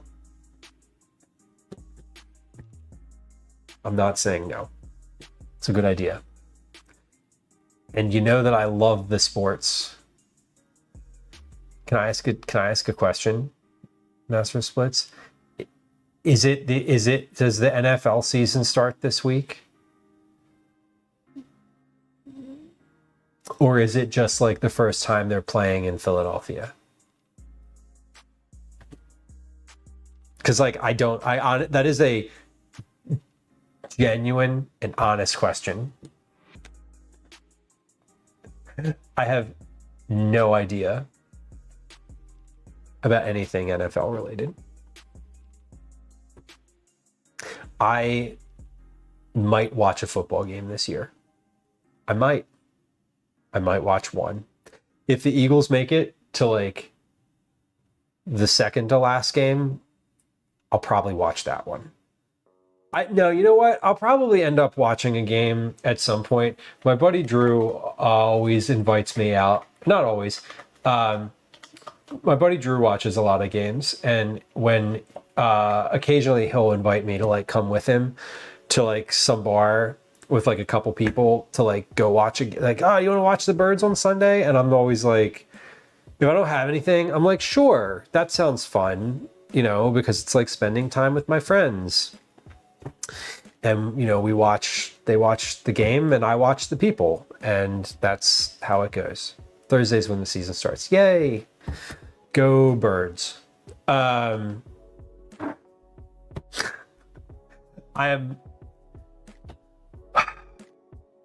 hate football season. I hate football season because everyone's like annoying. The whole city is just like, Birds. And I'm like, I don't care. Why is your sports fandom a replacement for actual emotions? Okay, anyway. Enough about that. Hey, Baker, welcome in. Look, we got 2 more check-ins. 2 more check-ins, and it's going to be 7,000 check-ins. Who's going to get our 7,000 check-in? Has anyone not checked in today? Could be you. Could happen right now. It could happen right now. I am a Philadelphian. This is true. I've lived here for longer. I'm not born. I wasn't born here. I wasn't born here, but I've lived here for longer than anywhere else I've lived in my life. So, I will say that I'm a Philadelphian. I will own up to that. The hockey nuts drive me crazy. So they're the same. They're roughly the same. I would imagine, but there's more hockey games, right? Like football has like less than 20 games a year or something like that. It's like an insane, it's like very few games. Hockey's like more, and then basketball's like more than that, and then baseball's like the most. And who knows how many soccer games there are? I don't. I like soccer though. Soccer appeals to me more than any other sport because it is on a very strict timeline. It's like the game starts, and roughly 115 minutes later, the shit's over, and you can move on with your day, and you just watch it. There's no breaks. It's just, I kind of appreciate it. Anyway, go Birds. We need a like Go Birds sound command from like some overzealous Philadelphian yelling something. There's got to be a funny Go Birds thing out there. Adorkable, hello. Dollar, you need the pee breaks. You know, that's valid. That's valid. I took Calvin to a soccer game 2 weekends ago. We went to see the Philadelphia Union. They won. It was super exciting. No overtime, so the game was like very snappy. We did the thing where we got there early. We got there early. We did all the activities outside of the stadium. We went in, we like looked at the team store. We looked at all the food. We got some food while we were there. We ate and we had dessert. We had water ice before the game even started. And so when the game started, we just sat and watched the game. There was no getting up. There was no nothing. It was just like, just watch the game. And it was really enjoyable. So I feel you. Hope he's having a good day. I hope so too. I do hope so too. Worrying about your kids while they're in school is like, it feels so helpless. You're just like, well, shit. I hope somebody doesn't make fun of them. I hope that they get to their classes on time. I hope that lunch is not awful. I feel you. Hopefully he comes home and has lots of good stories. Or at least is happy to be home. Give them $100 cash every day. Yeah, me too. Me too. Yes. Please. A newbie teacher. Yeah, a newbie teachers can be... Calvin's had a noob teacher before, and it turned out that she was really good. The thing with the new teachers, and I'll just be like a little honest, is sometimes they're like very prepared and actually excited to be there. So that can be helpful. All right, we have a quick ad break coming up here on Twitch. If you're new to the channel, we run a 3-minute ad about every hour or so. We play a game of words on stream, usually 2 games, and we run 3 minutes worth of ads. It's a good time to get up, get a drink, get a break, have a break, take a walk around, have a good cry if you need to. We'll be right back. Here comes a game of words on stream. Beep. Here comes a 3-minute ad. We'll see you in just a moment. I'm actually going to play words on stream. Yes. Okay. Hi. Welcome to another edition of Commercials I Hate. Hi. Welcome to another edition of Commercials I Hate. Hey, I got one.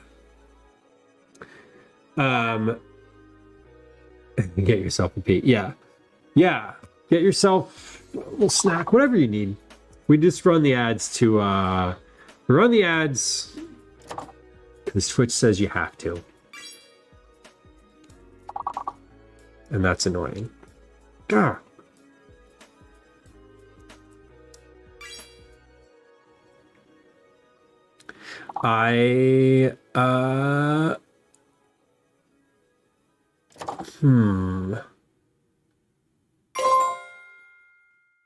Meat, melt.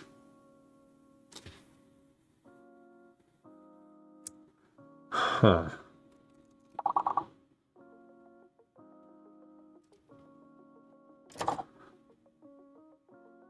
There's another word that is a long version. Temple.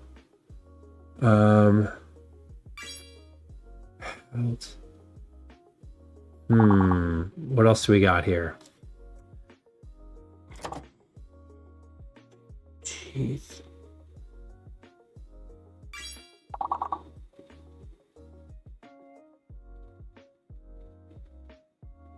What is that last long one?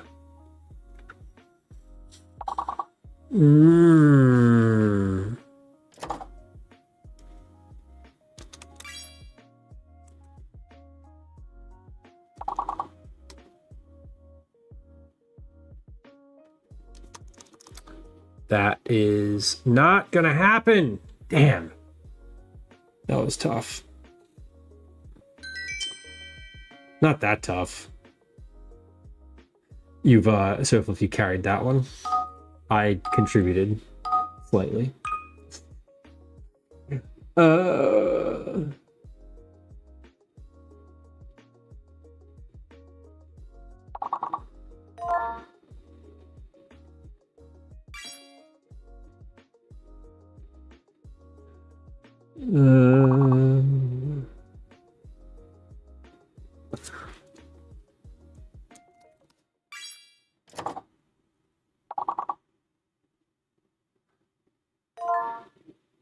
Region, there's a good one. Getting the big ones first.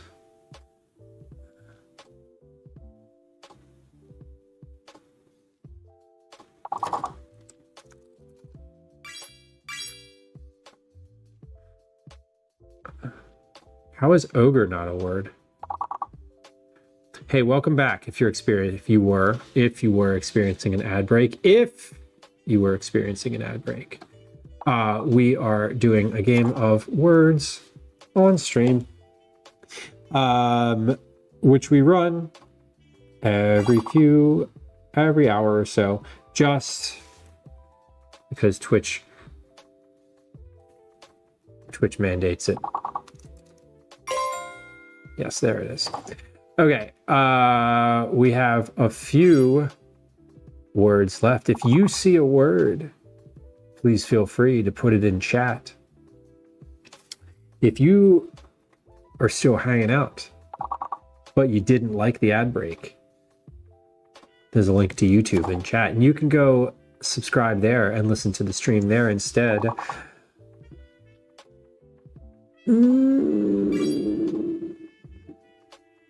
Last guesses. I got nothing else. Okay. Well, we tried. Good work to all who ventured guesses in that round. What do they say? We'll get them next time. We might. We might not. Who knows, really? Okay, what did I say I wanted to do, though? Corn.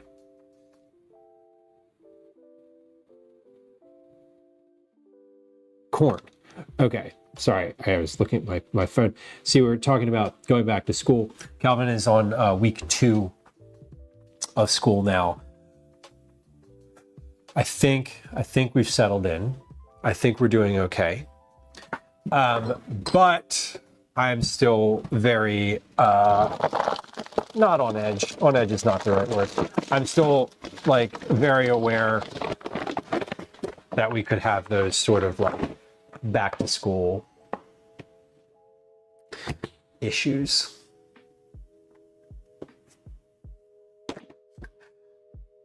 Velos, I don't know if it's Twitch or what.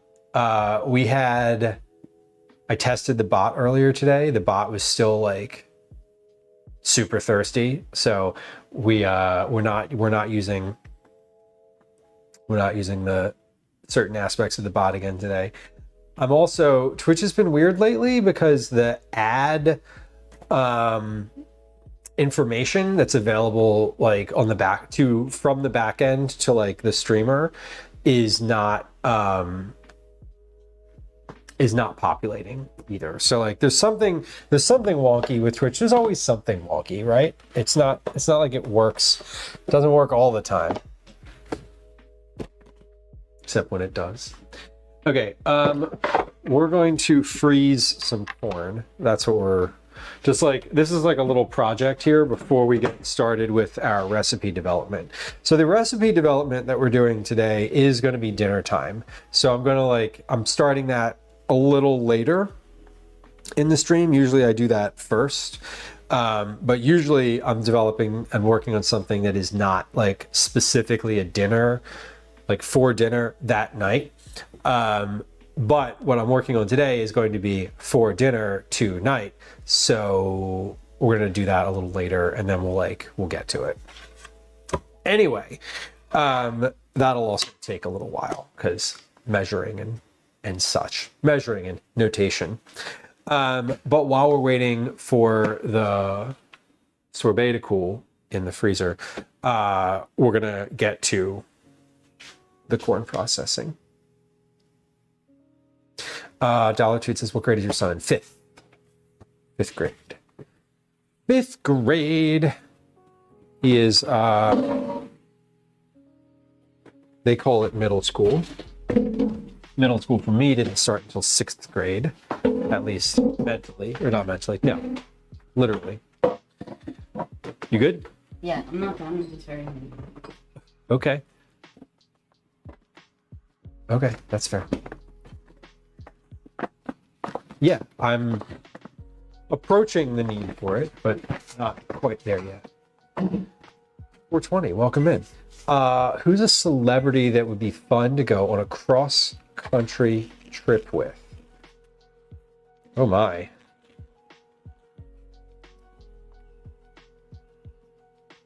I'm just trying to think of celebrity. Fun to go on a cross-country trip with. Someone who likes to drive, so I could just like look out the window and not have to do all the driving.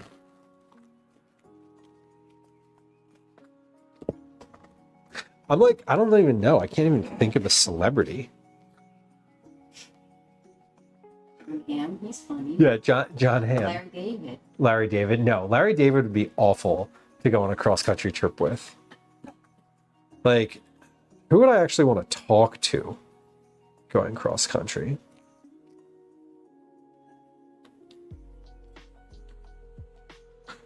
I don't know. The murder bot guy.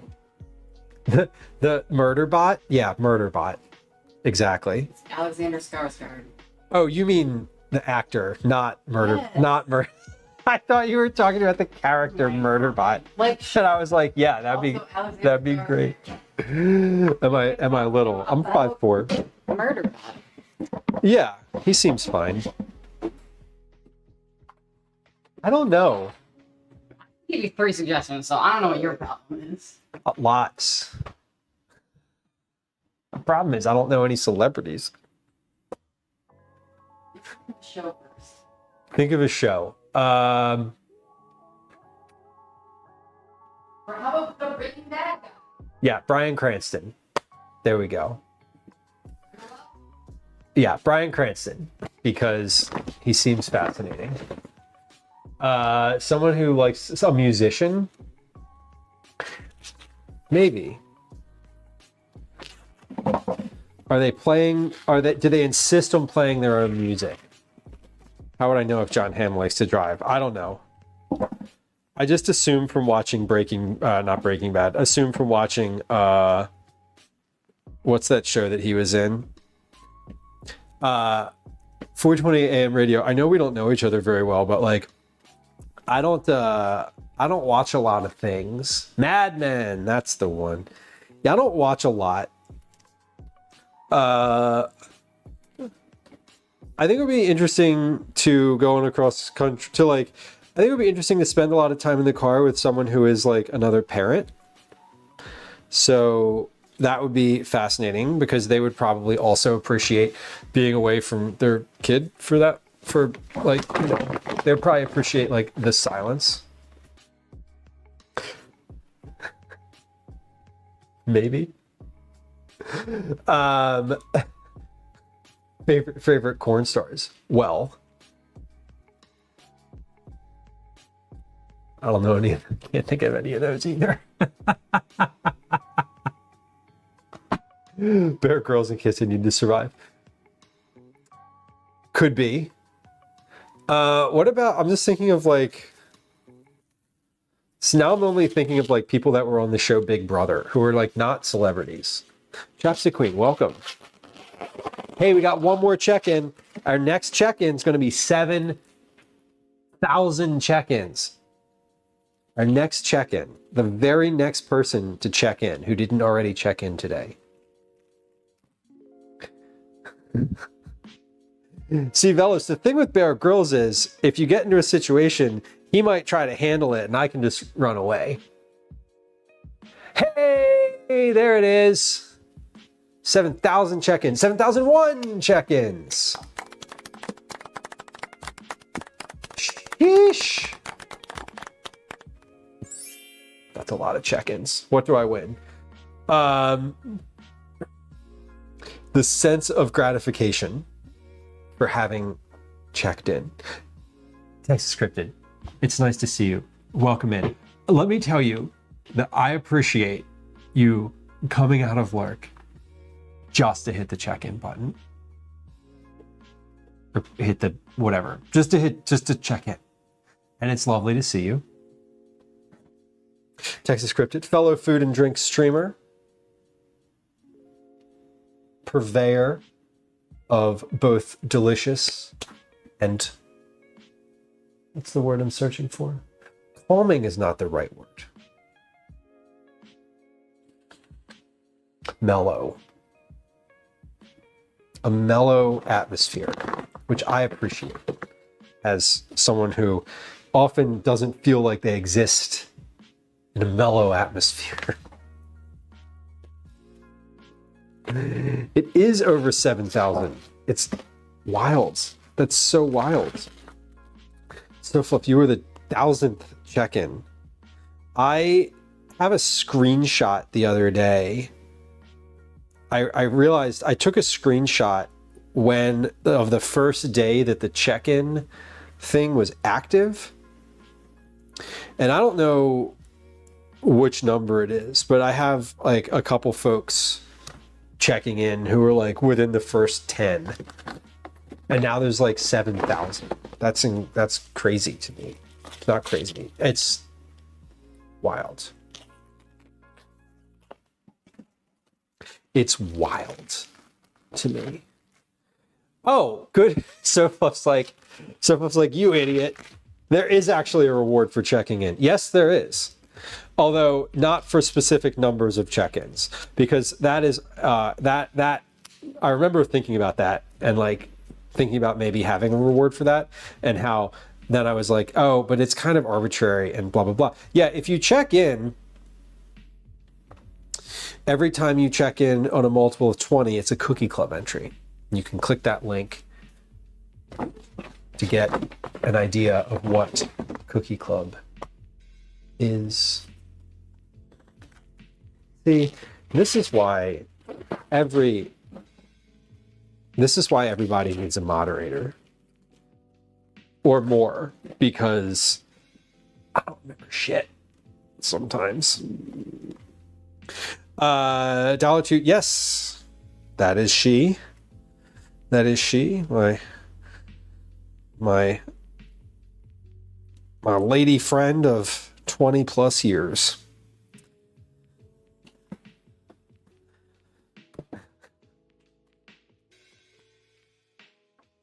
Nutrient dense meals when I'm back from vacation. I love a nutrient dense meal, Carly, and I also love that terminology as opposed to the words healthy.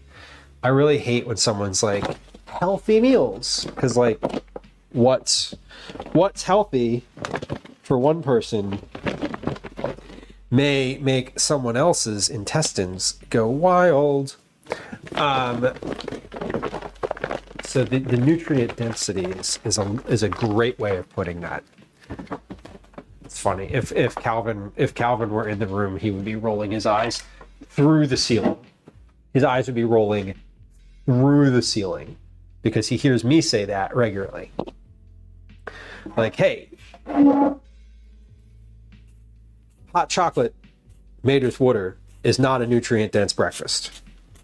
Hot chocolate made with milk, slightly better. Hot chocolate made with milk plus like a banana and anything else with protein in it, perhaps? Fine. I asked him what he had for breakfast this morning, and he was like, I had some grapes. And I was like, can we eat anything else? Your brain is not going to work in school today. And he's like, you don't really eat breakfast. And I was like, I know. I'm not learning all day. Anyway. I feel the reason I'm tired all the time is not getting nutrients. That can definitely contribute.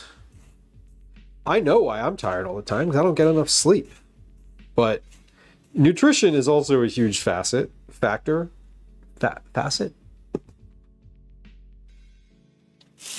A hot dog croissant. Also fine. It is like eating something in the morning. I don't usually eat. He's right, though. There's nothing like kids that call you out on your own bullshit. Because I definitely don't eat breakfast. Sometimes I do. Probably once a week I'll eat something in the morning. Often, if I'm eating something in the morning, it's like, I don't know, just because it's like I'm feeling like I want that. Like last week, I only ate breakfast one day, but it's because I looked in the fridge and I was like, there's an everything bagel in there, and that sounds really good right now, so I'm gonna eat that. And then I did. Going off book with overnight oats. Overnight oats can be interesting. I've actually never made overnight oats. You know what I love as an overnight thing? Chia pudding. Like chia seeds and milk or oat milk. I feel like I don't know. I get like most of my nutrients from dinner time. Lots of vegetables and seconds. Because I probably didn't eat much lunch either.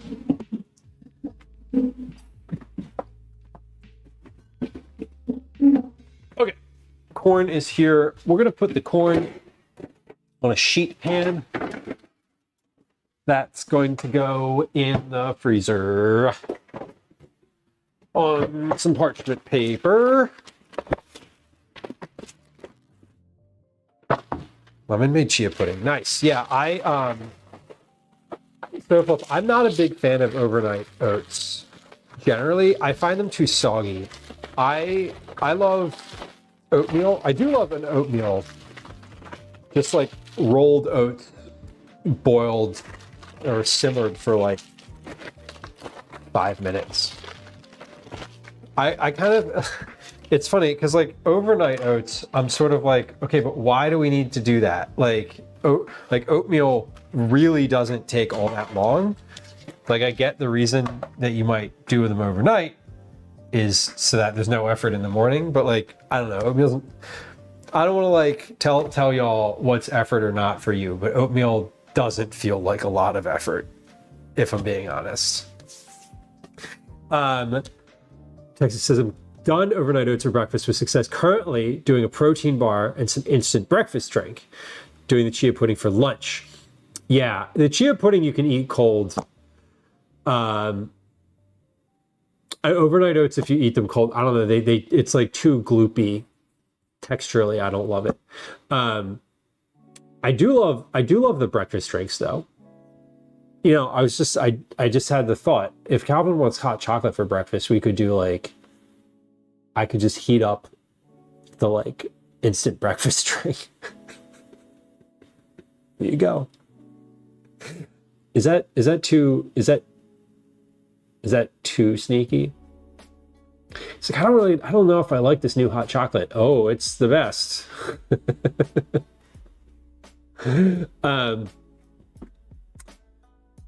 But I don't eat a lot of breakfast. When I do eat breakfast, it's usually like a bagel or maybe like an egg. Like an egg on like a fried egg on a piece of toast. And just like eat that.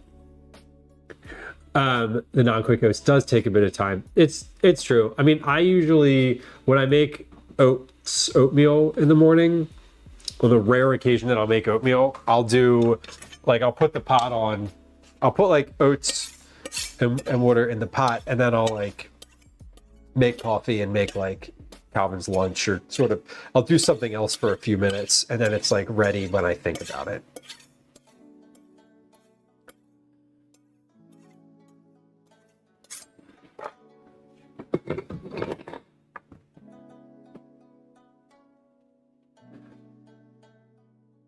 Fast and easy as possible. I mean, that is the good kind of breakfast.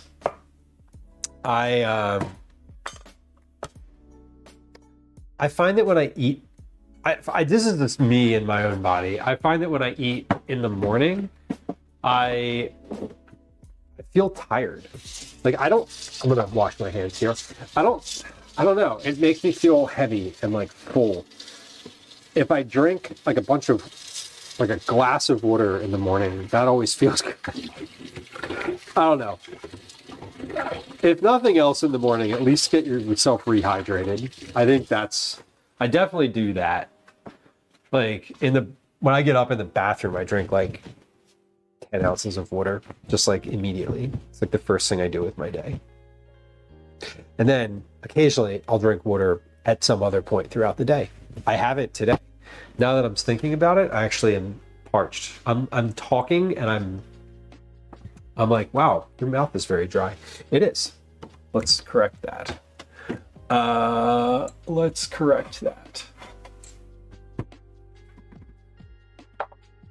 have some very fancy water that I bought for my camping trip. I have the super special fancy water. So we're gonna have some of that today. And I don't know why I'm pouring it in a glass, because I'm gonna drink the whole thing, and I usually just drink it right out of the bottle. Pinky's out. Pinky's out for Pellegrino. Is this Pellegrino? It is. Not sponsored, but hey, Pellegrino, if you want to sponsor me, I love you. And I would drink you on stream. It would look like this. And I would talk about it more. But I'm not. Anyway, we blessed. I know, cheers, right? A rarity for me to drink anything on stream.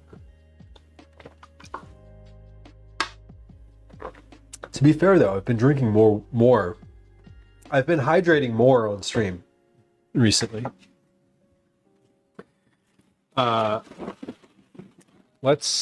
Two things. One, I'm gonna get out my bag of my stock bag. I'm gonna give the batter mixture, what do we call this? Base. I'm gonna give this a stir. It looks good. It looks like apple butter. When I say it looks good, I mean the consistency of it looks good. It's syrupy. It's not quite cold yet. So we still have a little bit of time. It is cold. It's definitely getting there. I don't know how long that's been in there, but it's been in there for a little bit, and there it will remain for a little bit more. I got my stock bag out. I'm gonna put these corn cobs in the stock bag, and that will be delicious. When you talk about like nutrient density, right? Soup, we're coming into soup season, one of my favorite seasons, and broth, especially if you've made your own, is fantastic. Even if you haven't made your own, broth is still pretty good. Proud, thank you. Yeah, I don't often hydrate on stream. It's not a recurring thing. I may need 2 sheet pans. So I'm just gonna freeze this. I'm not doing anything special to it. I'm not like cooking it first. And I'm just thinking, basically, I bought this corn. This corn has been in the fridge now for like 2 weeks, and it's probably going to start to sour in the next few days. So I just want to get it into the freezer. I might, if I had meal planned a little bit more this past weekend, I may have thought of a use for it in the next like 2 or 3 days, but I did not. And also I have some leftovers in the fridge already, as evidenced by Gwen, who came by and got some leftover pasta from the weekend. And I'm going to be making a big dinner tonight that may or may not also make leftovers. So I'm banking on the fact that there's plenty of food in the fridge already, and I don't need to create anything brandy new for this week, other than the recipe that we're going to work on today. Fantastic corn soup from Japan is excellent. And there's also a really good corn rice recipe. Cook the cobs in the rice. Beautiful. I love that. I love anytime you can like cook the cobs too. I'm putting the cobs in my stock bag because I don't have a specific plan for them. One of the things that I love with corn cobs is corn pudding, because you cook, it's not even corn cobs. With corn pudding, you cook the whole corn, the cob with the corn on it. How do I phrase that correctly? You cook the cob with the corn on it in milk, and then you basically add cornstarch to it and cool it. Cornstarch and sugar.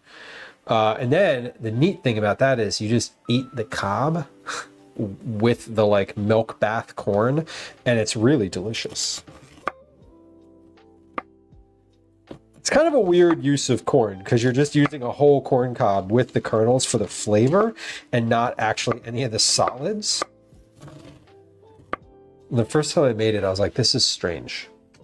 Like, this is just this is an odd experience. I'm making corn pudding without using anything but like the essence of the corn itself. But no matter, it's delicious. And I have made it twice now. Okay. That was 3 cobs worth of corn. And I'm actually going to spread this out completely and get a second sheet pan here and do the the other 3, because I want this to be in a relatively like single layer. So let's spread this out as much as possible. And we'll get a second sheet pan, and these can just sit inside of the freezer on top of each other with a layer of parchment paper between them. Okay, and we're almost ready to start the sorbet process here. Now, I should say, if Gwen has not gotten the ice by the time we're ready to start the sorbet process, we are not going to start the sorbet process because we don't have any ice. But she did say it was she was going to be doing that relatively soon. Now, Calvin checks the time. It's almost 1600.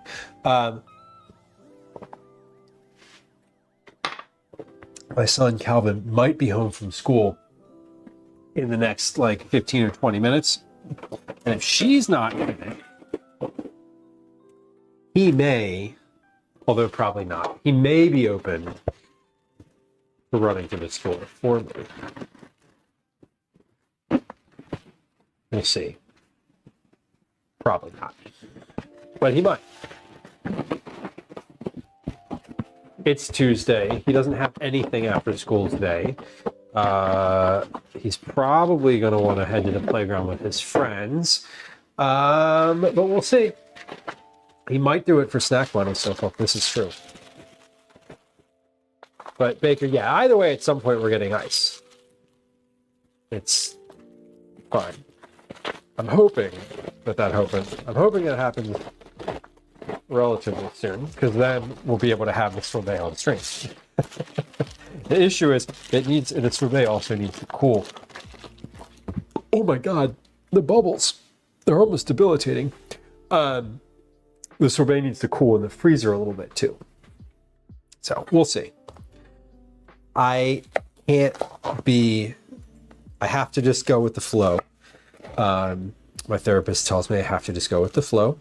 And also, she doesn't actually say it that way, but like, but I was the one that forgot to get the ice. So I can't have expectations of other people that I have already failed for myself. Okay.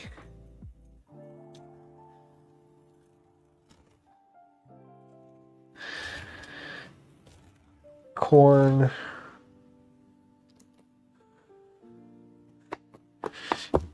I'm cutting the cobs in half so that they fit in the bag. No other reason. That's in case anybody was like, why are you cutting the cobs? So that they fit. That's it.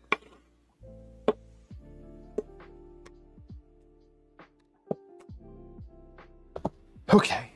Almost.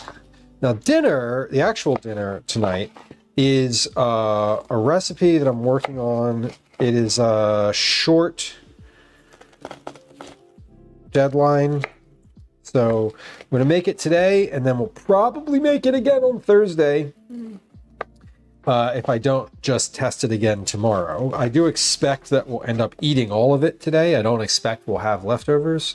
So this might be a repeat recipe this week. It might not be. It depends. I don't know what Thursday's stream is going to be just yet. I'm planning on being in the kitchen, but kind of, as I said, I don't have a lot of... I don't like need to cook a bunch of stuff. Like the sorbet today is sort of a curiosity project. So if I have another one of those, which they happen pretty frequently, if I have another one of those pop up before Thursday, then we'll work on it. We might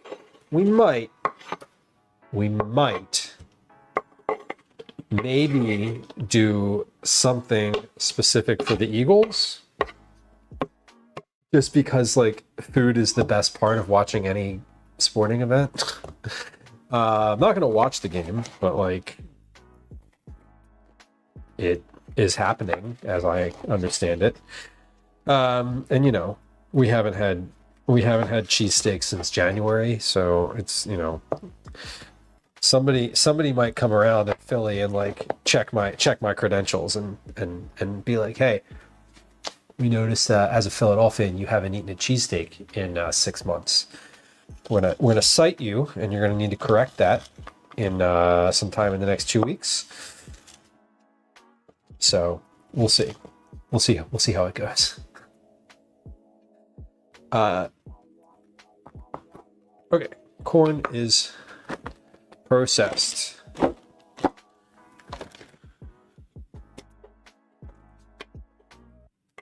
What did Gwen say she was doing? Running payroll.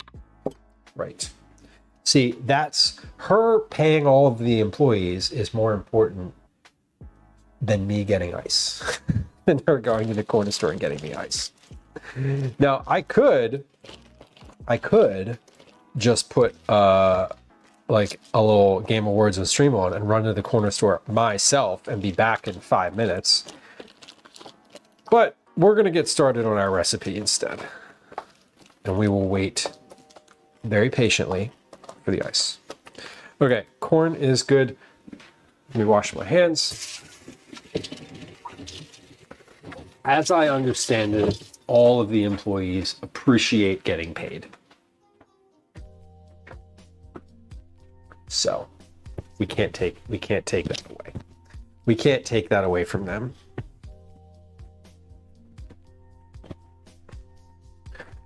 Everything back in the freezer. Stock bag. On an island in the sun, where we play having fun. And it makes me feel so fine, I can't control my brain. Okay, all right. He doesn't trust us sleep to learn. Baker, there's a modicum of truth to that. Wait, I can't put that on the bottom shelf. Shit, we've run out of room. No, we haven't run out of room. I'm just allocating room in the wrong way. Hold on. Okay, this goes here. Goes here. Goes here. Goes here. No. Goes here. No. Goes. Try it in the same place again. See if it works the second time. Yes, it does. Look at that. Okay, now we can put that corn right on this. Perfect. Okay.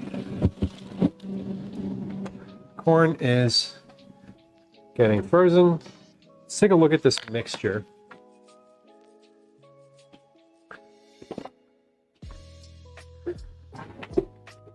Sarah says I've learned to avoid contacting employers on Tuesdays because they're working on payroll. Yeah. Yes. That is definitely a regular thing. I know what that means. Like, I know what that means when she says, like, oh, I have to run payroll. It's a very, like, specific thing. I mean, I don't technically, I know what it means functionally from, like, my experience of her doing that. I don't know all that goes into it. All right, this is, well, you can't really tell. Maybe you can tell, but this is quite a bit more viscous than it was before. It's definitely cold, and it definitely tastes like melon. So we're on the right track, generally speaking. Okay, let's get to, while we're waiting for ice, we're going to get started on dinner, because I actually don't know how long dinner is going to take once it's in the oven. It could take an hour, it could take 30 minutes. I think it's probably going to take somewhere around 35 to 40 minutes, but you never know. I also don't know what temperature it's getting cooked at, or any of that, so we're all gonna work it out together. Are you going? Okay, 2 small bags. Please, thank you. Ice is on the... I am 100% positive the corner store has it. If they don't have it, it's because they are out of it, not because they don't sell it. And they've never been out of it, so. Okay. Regardless, we're going to get started here with our...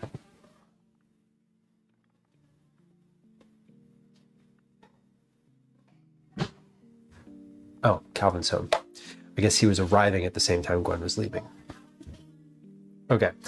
For those of y'all who are new to stream, usually when my son comes home, there's like a good a couple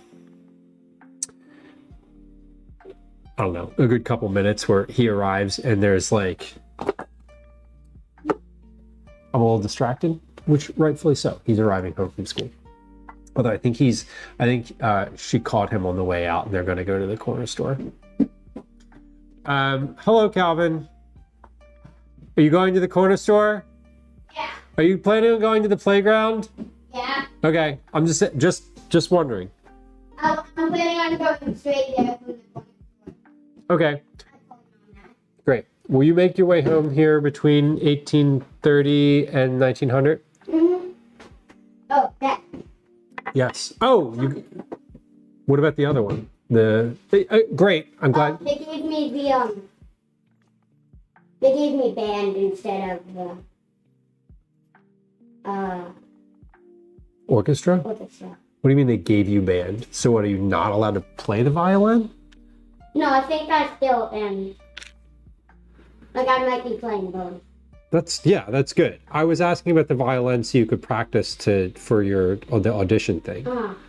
Okay, that's fine. We'll get some details of school later. Okay, bye. Hold on, let me give you a hug. Okay. Welcome home. Good to see you. Love you. Love you too. Okay, cool. It's always like half of the information makes its way back somehow. Okay, let me wipe this counter off first. So Gwen's going to get the ice. So here's what we're gonna do. Let me talk through something, or let me think through something. So this is gonna take somewhere between 15 and 30 minutes to churn. And then it needs to cool in the freezer for somewhere between 1 to 3 hours for it to be ready to eat.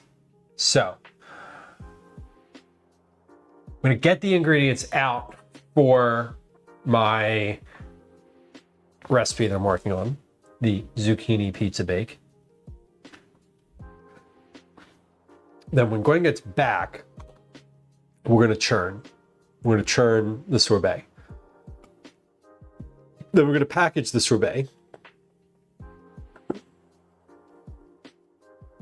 Then we'll start our recipe. By the time our recipe is finished and ready, probably ready to go in the oven, we should have sorbet. So the timing will be good. This will be nice timing. Because that mixture is cool enough, I think, in the fridge. It's starting to get where I stirred it, it's up on the sides a little bit. It's frozen to the bowl. So it's definitely getting quite chilled. So we're going to accelerate the process in the ice cream maker. If I was making sorbet without an ice cream maker, I would just continue to leave it in the freezer and continue to stir it regularly for another few hours. I think that's what I understood when I was reading about how to make sorbet without an ice cream maker. Was basically you chill it, you freeze it and stir it and just keep stirring it so that ice doesn't build up. Okay. Oh, golly. Happy Tuesday, y'all. I hope you're having a good one. If you're in the US, I hope you had a good Labor Day weekend. Maybe you got an extra day off. Maybe you didn't. Perhaps you had to labor on Labor Day. If that's the case, I hope it was an easy one, regardless. This week for me is feels really short. Here's sort of what we're doing this week, just in general. We're doing sorbet and a recipe test today. On Thursday, not recipe test, recipe creation, it's very different. On Thursday, we'll probably test that recipe and then maybe do something else. We might also do an IRL stream on Thursday. I'm not really sure. I don't want to create a bunch of like extra food in the house if I don't like have to, but whatever, it might make sense. Anyway, I am really excited about this coming Saturday. We're going to go to Kennett Square, small town outside of Philadelphia, for the Kennett Square Mushroom Festival. Kennett Square is the mushroom capital of the world. We will be there for the Mushroom Festival, always the weekend after Labor Day, it says. We're going to get there. We're going to start stream roughly 10:30, 11 a.m. Eastern Time. The festival runs from 10 a.m. until 6 p.m. So we're going to be there basically all day. It is genuinely... when I say there's like a lot of mushroom stuff there, like it's not an exaggeration. Like it is a festival of mushrooms. Our goal for the mushroom festival is going to be look at a bunch of stuff, obviously, but I'd like to try as many like mushroom foods as possible. They have a lot of food there that's not mushrooms too. You can get like, all sorts of stuff, fries or whatever, but like they have like little deep fried mushrooms. Obviously there's a lot of weird stuff too, like mushroom jerky. There's a lot of there's teas, there's what have I had there before? Mushroom ice cream I've had before. Crab cakes made out of lion's mane mushrooms. We're going to try to get a variety of different foods. We're going to take a look at the exhibits. They have an exhibit about growing mushrooms. You can sort of see them and cut your own, which is super fun. There's some things that we might do. I don't know if the timing will work out or if I'll even remember that they're happening. There's a cooking competition, like a Chopped Food Network style cooking competition, which is should be fascinating. There's a couple demos, like chef demos. There are a bunch of different exhibitors. So if you like to shop, which I love to shop, you're probably going to hear me go, "Oh my God, that's so cute!" a million times. There's a lot. It's an entire town based around the mushroom industry, and they do it up. It's the 40th anniversary too. So it should be really fun. We're going to be there all day. The weather looks great. I already checked the weather. So we will be there on Saturday. Sometime between 10:30 and 11. Depends on what time I get up, how I'm getting there, if I can find parking, etc. But it should be fascinating. I'm looking forward to it. Okay, they should be back from the corner store momentarily. Let's start getting out some ingredients for this recipe that I'm working on. when they get back, we're going to pause and do the sorbet. So just when Gwen gets back. Okay, so first off, I don't know what volumes of things we're using here. This recipe is one that I was at my dad's house 2 weeks ago, and he made this as a, like, he was just like, hey, here's something we made up. He and his partner cook regularly. They make all sorts of stuff. They like to sort of make stuff up sometimes. And this is something that he said, you know, we were trying to make zucchini pizza, right? Like zucchini boats with like cheese and sauce on them. And he was like, they're not easy to eat. They take a while to cook. They don't make great leftovers. And when he said they're not easy to eat, what he said was like, they're hard to like pick up and eat. Like imagine a French bread pizza, but it's like zucchini, right? Doesn't work. So he was like, we just tossed it all in a dish and it worked really well. So we've like been making this thing. And I was like, that's great. It sounds lovely. And you know, they made it for Calvin and I was like, this is shockingly good. Like, I will be very blunt with you that when I looked at it, I was like, I don't know about that. That doesn't seem ideal. And then I ate it and I was like, fuck, that was delicious.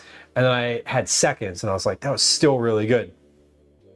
And I was telling one of the editor that I write recipes for about it, and she was like, you make that, like, let's make that, like, do that, like, submit a recipe for it. So that's what we're doing. So I talked to my dad and his partner and was like, hey, tell me a little bit of information about this. Like now that like I wrote down what it was in it, but now I would like a little bit more of the nuance and technical sort of whatever. So I don't know exactly what the volumes of things are going to be. So what we're going to do is start with our baking dish. Our baking dish is a 13 by 9 common size baking dish. Into that, we're going to put yellow onion or Vidalia onion, zucchini, chopped up zucchini, garlic, sliced garlic cloves. If you wanted to save time here, which I'm going to suggest, you could use like garlic salt or garlic powder, which would also work. Sausage. I'm going to pre-cook the sausage in a separate pan.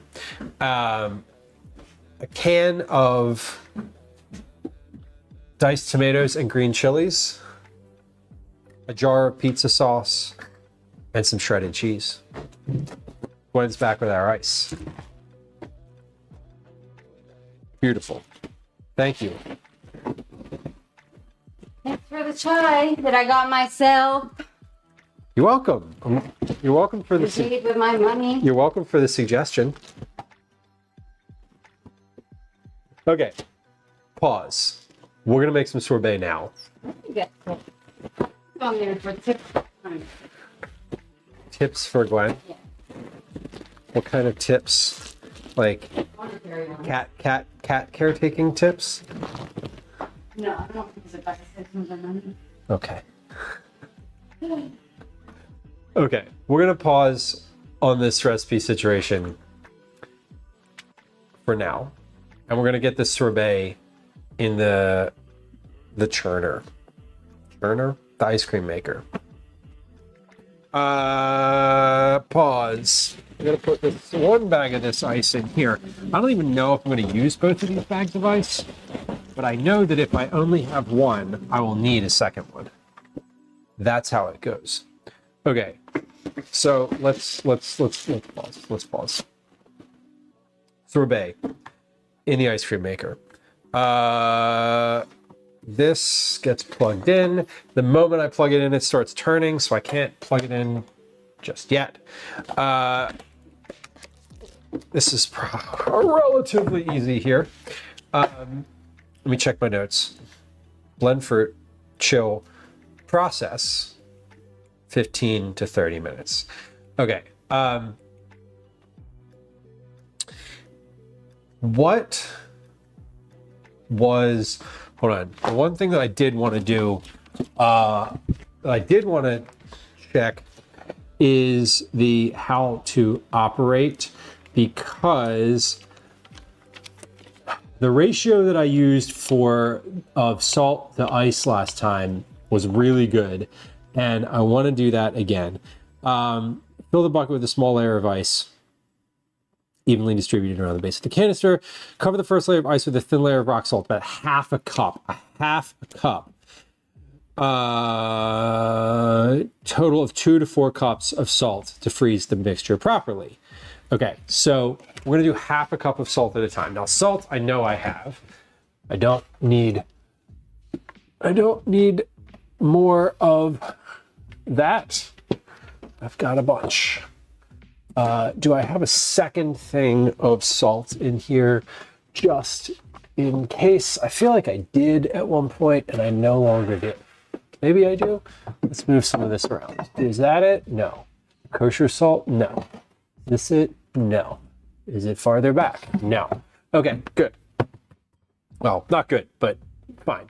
I have enough salt to do what I need, but the next time we make ice cream, I'll need more. Okay, we're gonna take our bucket and put the sorbet mixture in it. So this part's the easy part for making ice cream. Not ice cream. We're making sorbet. This is a base, a sorbet, if you will. Let's get the spatula from over the sink. We've got, get all of this out. Now I've got like some frozen bits in here. I've got some sugar left in here. So I just want to get all of this because this is like a ratio. I want to get as much as, I want to get all of it in. And this, I have my little paddle. Now that will sit right there like that. And this will sit here like thusly. Okay, in here, we're gonna add some ice. Now it says that's 6 cups of ice. So I am going to actually measure. If you recall, the last time I did this, it worked really well. So we're going to try again to do this according to the directions, which, like, shockingly enough, worked. 1, 2, 3. Oh wait, hold on. Before I go all off the rails here, let me get this, like, lock this in. Okay.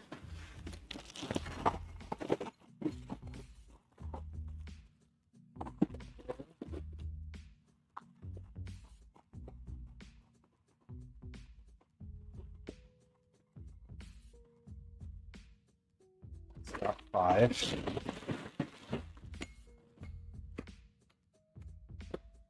That's why I like using the metal scoop. That's 5.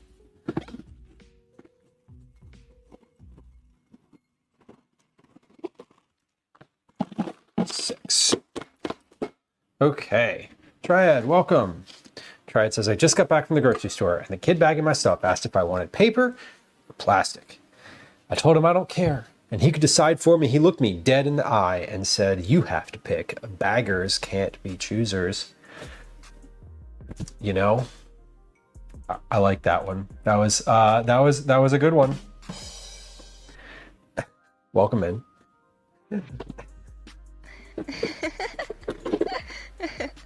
Ooh, that was a good little laugh. I like that one. That was cute.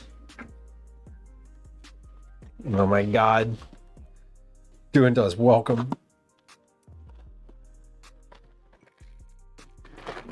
Okay, so we're adding about a half a cup. Cover the first layer of ice evenly with a thin layer of rock salt, about half a cup. Okay. So this is a quarter cup.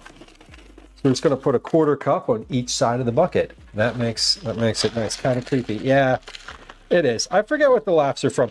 If you use Command LOL or Command HA or something like that, or for subscriber sound commands, they're all from somewhere. I don't know exactly where. Mrs. Syntax, welcome. Hello. Cover the first layer of ice. Repeat steps 10 and 11, layering the ice and salt until it reaches the top of the canister. Easy. Okay, so instead of measuring necessarily, I'm just gonna like add ice to this.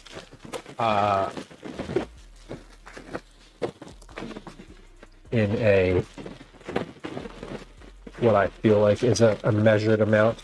Oh, that's a big chunk. That's not gonna work.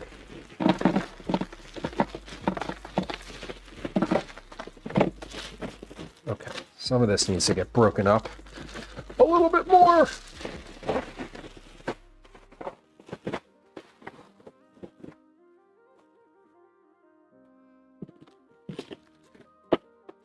Perfect. Kind of throw it in there.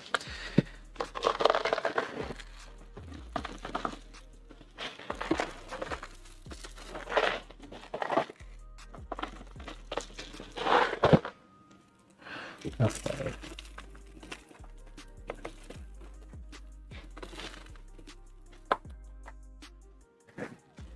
And we're adding ice and salt, ice and salt, ice and salt.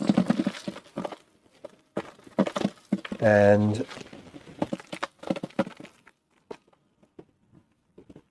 then we're going to turn this on. And it says that it should take anywhere. So all the different directions that I got were anywhere from 15 to 30 minutes. Yeah, Mike, exactly. A little big. We got a big squirt and some bag shakes.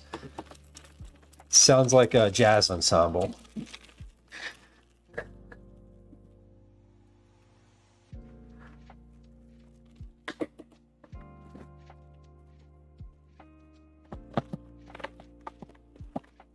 And then I'll have a little extra ice to add at the end here. So this is definitely up to the top of the canister.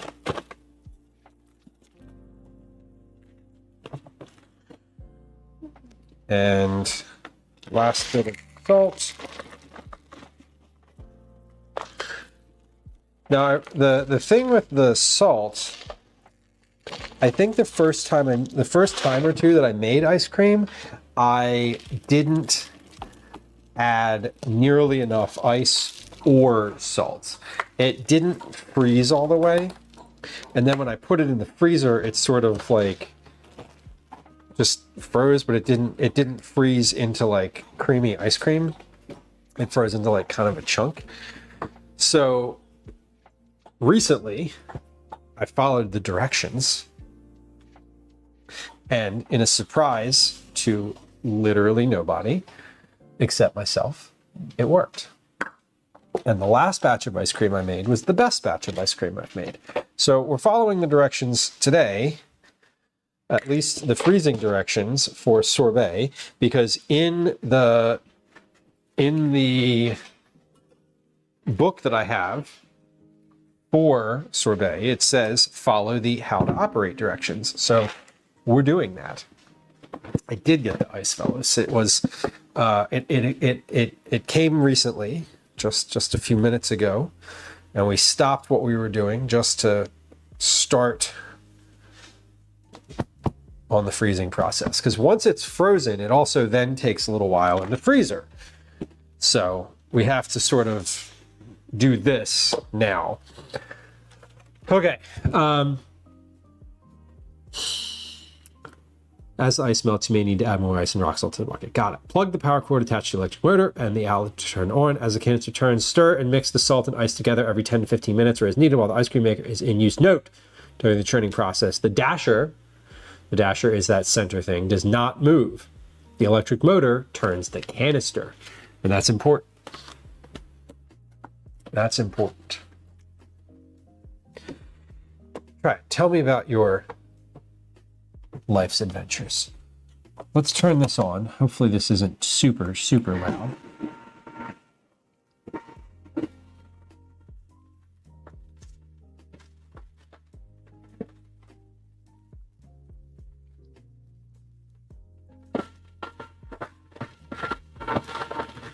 Okay, eventually, now this is turning the ice in here. Everything's moving all at once, but eventually that will sort of stop. So let's get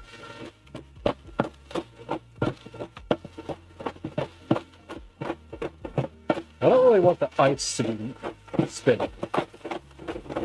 There we go.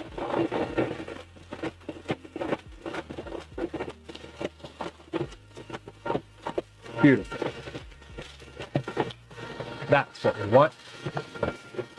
So the ice here is, I'll give you the overhead view of this. So this is in here. It's spinning. The ice is just sitting here. As the ice melts a little bit, I'll add more.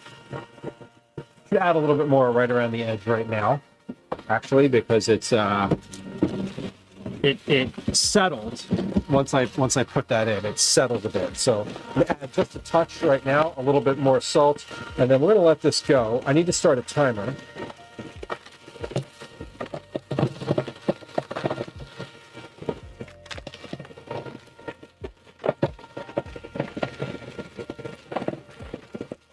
There we go. Ice is added.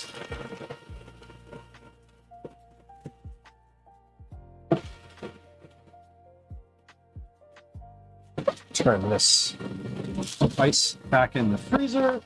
A little bit of salt on top. Then we're going to start a timer here. I know that the sound is a little wonky. I probably sound a little robotic. That is because of the sound of the ice cream maker. Okay, but that's good to go. And timer is going.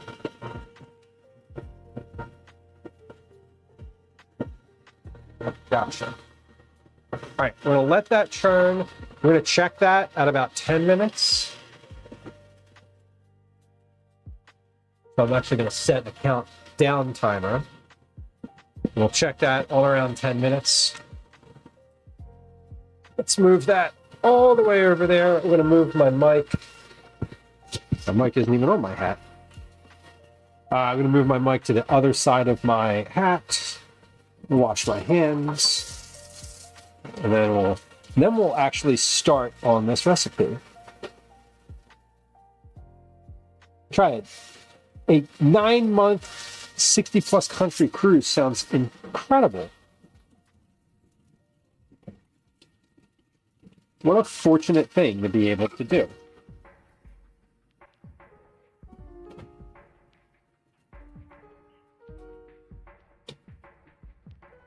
Were you working along the way? I know some people travel and stop and work and stop and travel and work and etc. Do and does. You should stream in YouTube Shorts. Yeah, the vertical, like a vertical, YouTube vertical streaming. I would like to. And I think I have the option to do that. I haven't set up.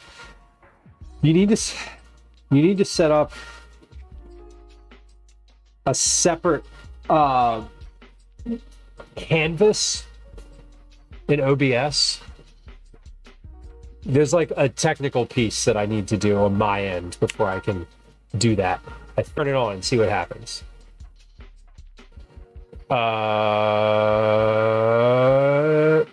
Watch as stream crashes. Here we go. Here we go.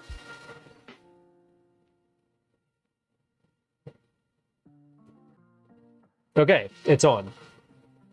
I don't even know what that means. I don't know. It tells me I just started a YouTube broadcast, so.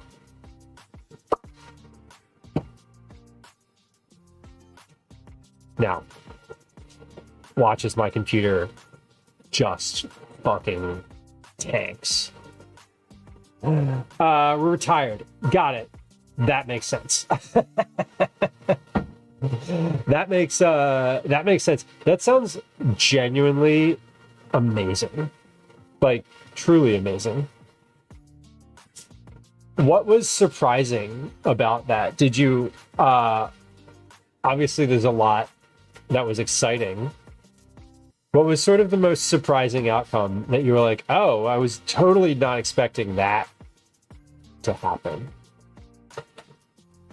I would expect you like see some interesting things and meet some interesting people and have some really good food and hopefully deepen your relational bonds with each other and, you know, etc. Maybe you're like, hey, I didn't know that, you know, whatever. I don't know. What was surprising about it?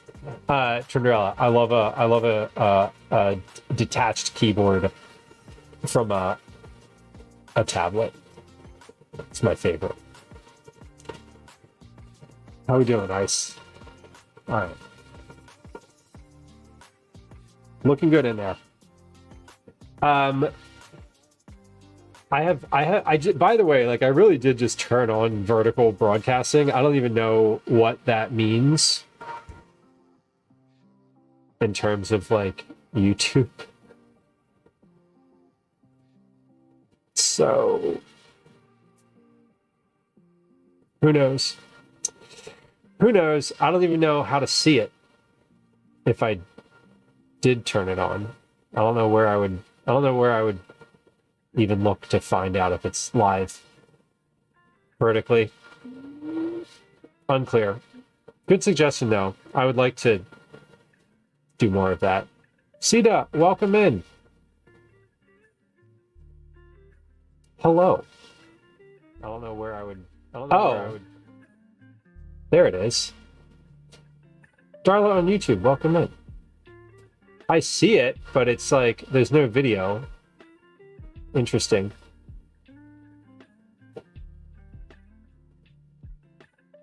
I think I need to associate. There's like some sort of setting that I need to like change.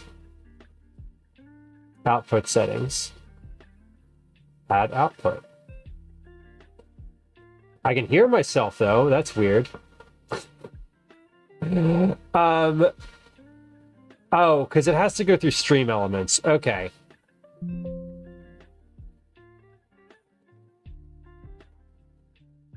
Canvas. Canvas does not exist. Stop the vertical stream because there's no actual video with it. There is a regular horizontal stream on YouTube that is working. See, the buzzing that you're getting is the ice cream maker, which is running.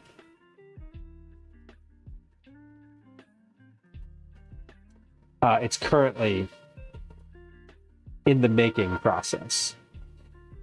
Darla on YouTube, welcome in. Do on YouTube, yes, it is black. I have not set up the canvas for it. That's why it's not working vertically. I just turned it off because there's nothing to see. There's no vertical canvas. See, this is what happens. You can just derail me by being like, you should do this thing. And then I'm like, yes, let's do it. And then I like get into it because I want to. I just have it. Canvas settings. Canvas not found. That's right, because there isn't one. Twitch was looping my audio twice. It could also have been that I had YouTube on in the background on my computer and I didn't hear it. Hearing a buzzing noise. I'm pretty positive that it's this thing. See, what's happening is you're not catching all of the audio from this. It's only, it's pushing some of it out. It's excluding some of the audio from that, the ice cream maker, and not all of it. So like some of it is coming through and some of it's not. So you're not getting the full ice cream maker sound. You're getting like a little teeny tiny piece of it. And it won't help if I make any adjustments on my end. I mean, it would if I wanted it to. Let's see. Yeah, like if I'm not talking, it probably stops.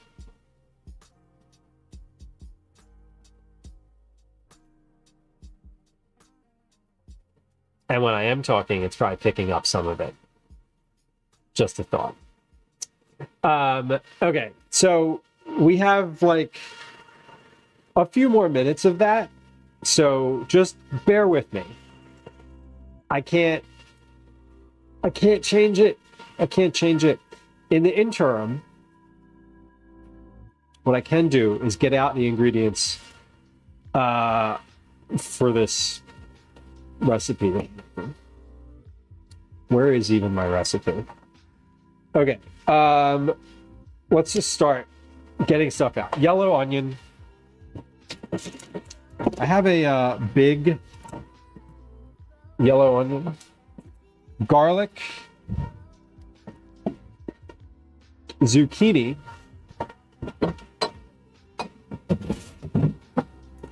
Let's start with 3 zucchini. That's 1 per person. It's pretty good. Cheese. We need so my dad told me that he likes the Mexican 4 cheese blend.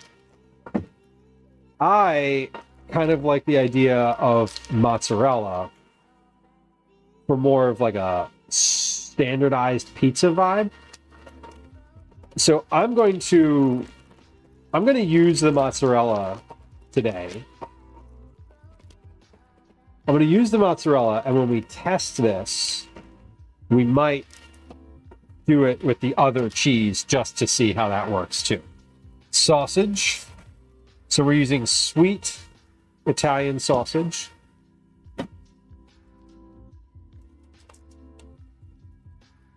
All right, timer's going off. That's 10 minutes. Let's check this ice situation. Sorbet situation. Unplug this real quick. So the buzzing has stopped. The buzzing is over now, correct? Right? No more buzzing. If it's still buzzing, that's weird and not what I'm looking for. However, it should be fine now. So Triad says, of all of the travels, the best ramen at a small hole-in-the-wall shop at the Tokyo train station. That sounds probably accurate. Quality needn't be based on location. And certainly somewhere in a train station that's fascinating. Okay, so this is looking better. Good. This is looking like sorbet. Where's the camera? I can't find the camera. There it is. Looking like sorbet.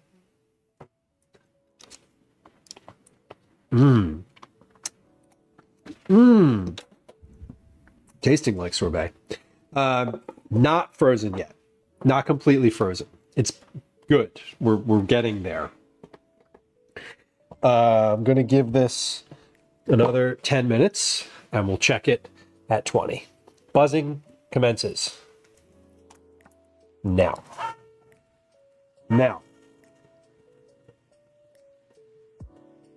Okay. So that tasted great. I'm real excited about that, honestly. Tried says the train system in Japan is amazing. And being handicapped, they had one person lead us to the correct train. And waiting at the next stop, someone was waiting for us to take us to the next train, and so on. That is great. That means that, like, they know who's on the train, and they're taking account of the needs, and, like, it sounds really nice that you're not being, like, rushed, sort of in the absence of assistance. I can get behind that. It looks delightful. It does, and it tasted like it. The color was not what I was looking for, honestly. I think knowing I probably would have used regular sugar and not coconut sugar.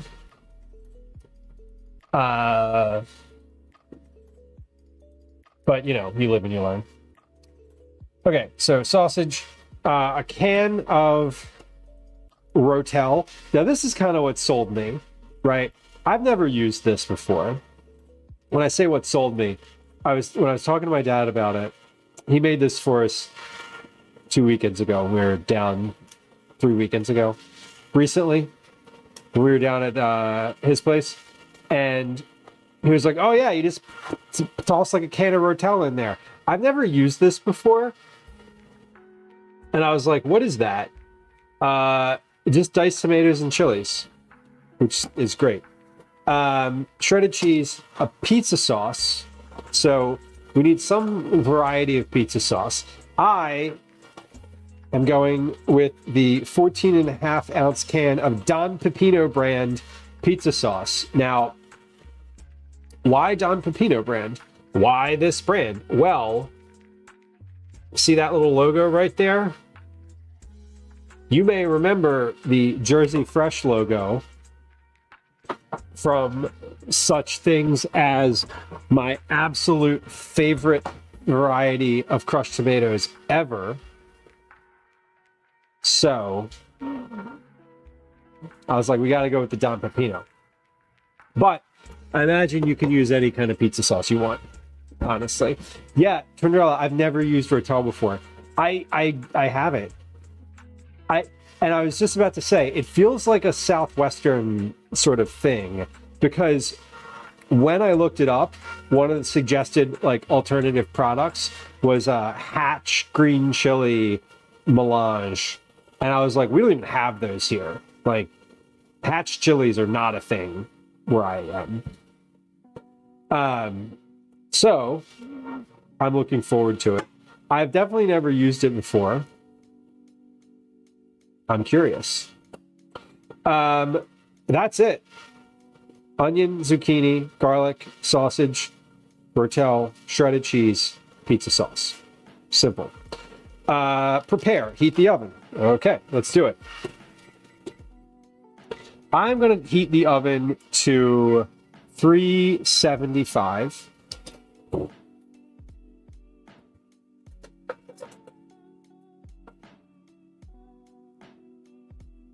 $350 feels like a baking temperature. 375 feels like a cooking food temperature. 400 is what I usually cook chicken thighs at.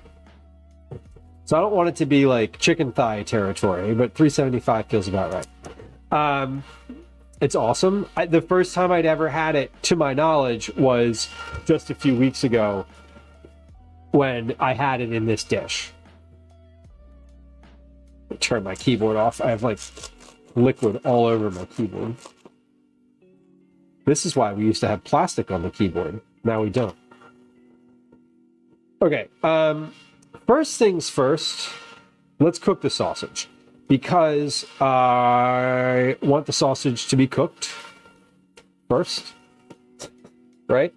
So let's do that in what's accessible? What's more accessible? A cast iron pan? or a regular frying pan? I don't think it matters. I think you can just use it. They're sort of interchangeable. I'm going to use a cast iron pan because I like the heat on it better, and it is the right size. It's what I would use for this. So that's what we're going to use. So roughly, I need to like weigh all of this stuff too. Not the canned and jarred ingredients, but the vegetal / other ingredients.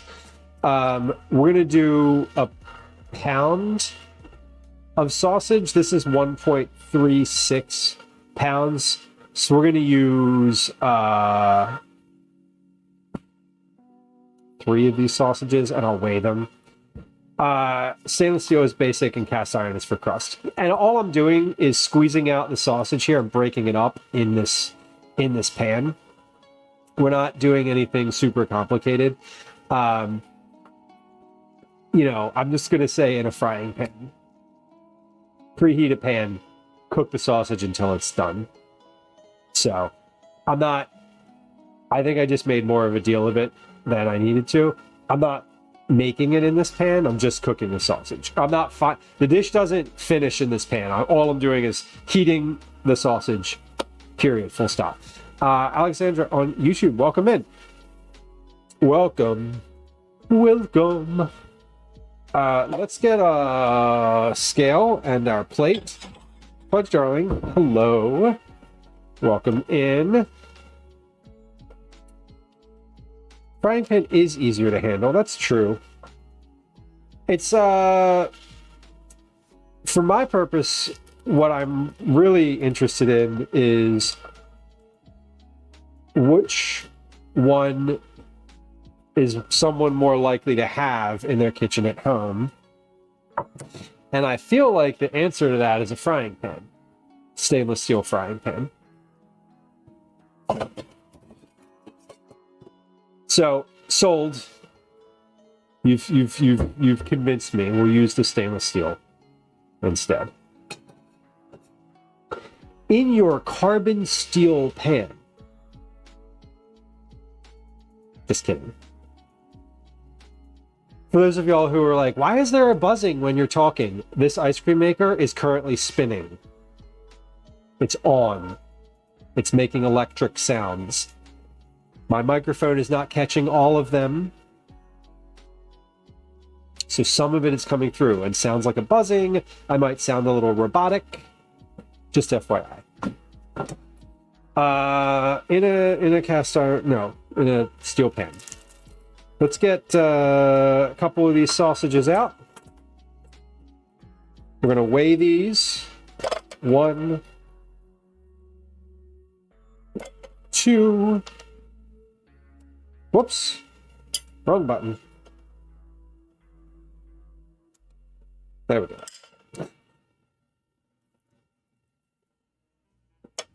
3. That is 1.0 pounds. That is 1 pound of sausage. We're going with that because that's easy.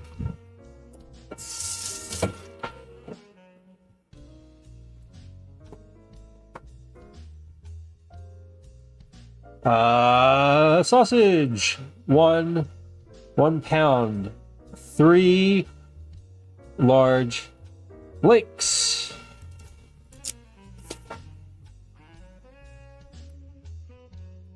The Hexclad pots, the ones I've seen all over Instagram. The ones with the design, like the pattern situation on them. Okay, I have 42 seconds left on this, so we're gonna wait. My pan is preheating.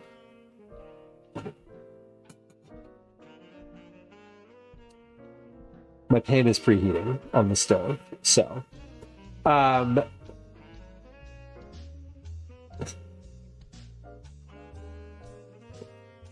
stainless steel is easier. It is easier. I mean, it's not as heavy either. Like weight wise, it's certainly easier to handle a stainless steel pan. Alexander says they remind me of chorizo. They do. These are sweet Italian sausages. You could make this with chorizo. and I'm sure it would be delicious. If you wanted a little spicier, use chorizo and the spicier version of the rotel, and you've got a spicier dish.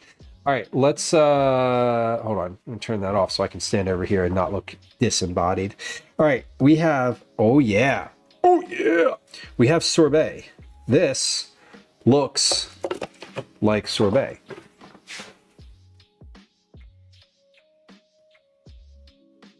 That is frozen.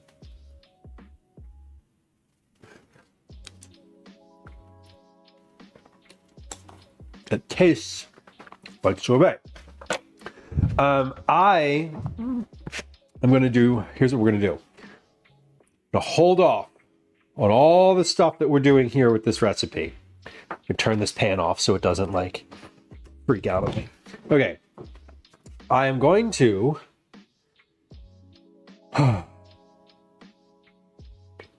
sorry, who just called me? Okay. I am going to turn this back on so that it continues to mix for a second while I get out my containers for this. So I have some containers. I'm going to get out some containers and clear some space. So we're just going to let this keep mixing for a moment while it's still doing its thing. I'm going to put this sausage in the fridge. I'm not using this sausage. Once I get this sorbet in the containers, y'all, we're really like, we're going to do this recipe like all the way through. So just bear with me here. Thank you for the patience of, thank you for your patience as I'm sort of like starting and stopping on this situation. But as y'all who've hung out before here know, it's kind of how it goes sometimes. And I want to be able to like focus on this. I'm trying to only focus on 2 things at a time today. Sometimes we do more. Whoa, hold on. I moved my mouse and it messed everything up. What happened? Nothing actually got messed up. It's still live. I'm just like, whoever made a sorbet out of frozen grapes? I have not. Chef. I am making sorbet. The answer to the question of have you ever made a sorbet out of, the only yes to that is cantaloupe, watermelon, and coconut sugar, because that's what's in here. And this is the first sorbet I've ever made. So I have not made a sorbet out of anything until today. And honestly, I was figuring it out, but this isn't that much work. It's all just like a ratio. Tatsu, welcome in. Aha! We've cracked the code. Okay. Well, welcome. Hey, if you're a follower on Twitch, did you know that you can also subscribe on YouTube? There's a link to that in chat right now. It'd be great if you did. I do live stream on YouTube as well. I do chat there. I will chat with you if you chat on YouTube. There are less people who chat on YouTube. And the YouTube chat doesn't show up here. I just realized that chat isn't showing up there at all.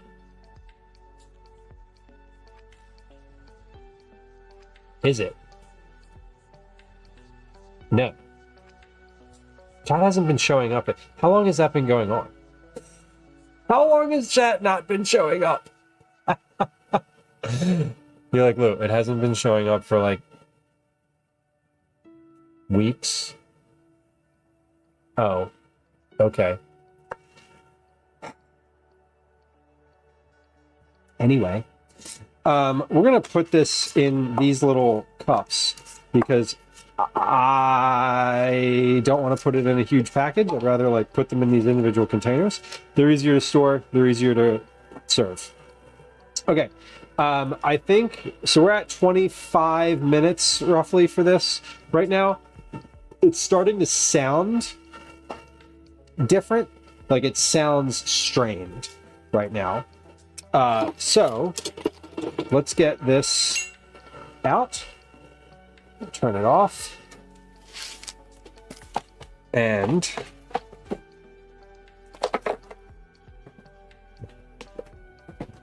move that over there.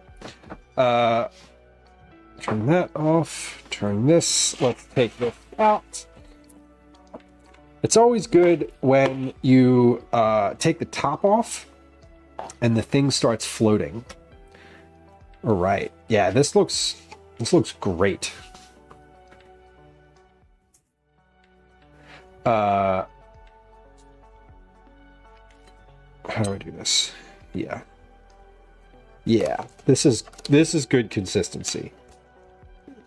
So just a little more frozen than this would be great, and that will happen in the freezer. If I've learned anything from ice cream, is that it needs to go a little touch longer than you think. And I thought this was ready last time, so now I definitely feel like this is ready to go.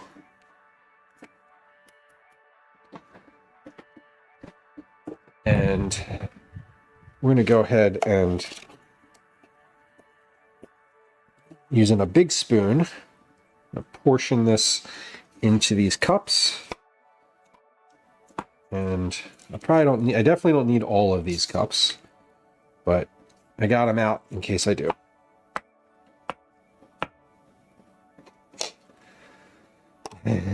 Chef, that's listen, classic. Just a little frozen berry. The best part about the frozen berry is when you get to eat it afterward, and you're like, it's like sort of chewy, but nice and infused with whatever it was. I love a frozen berry in the drinks.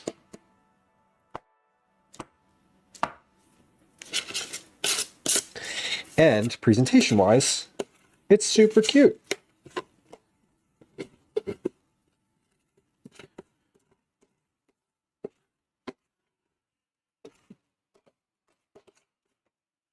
Way better than an ice cube, which is boring.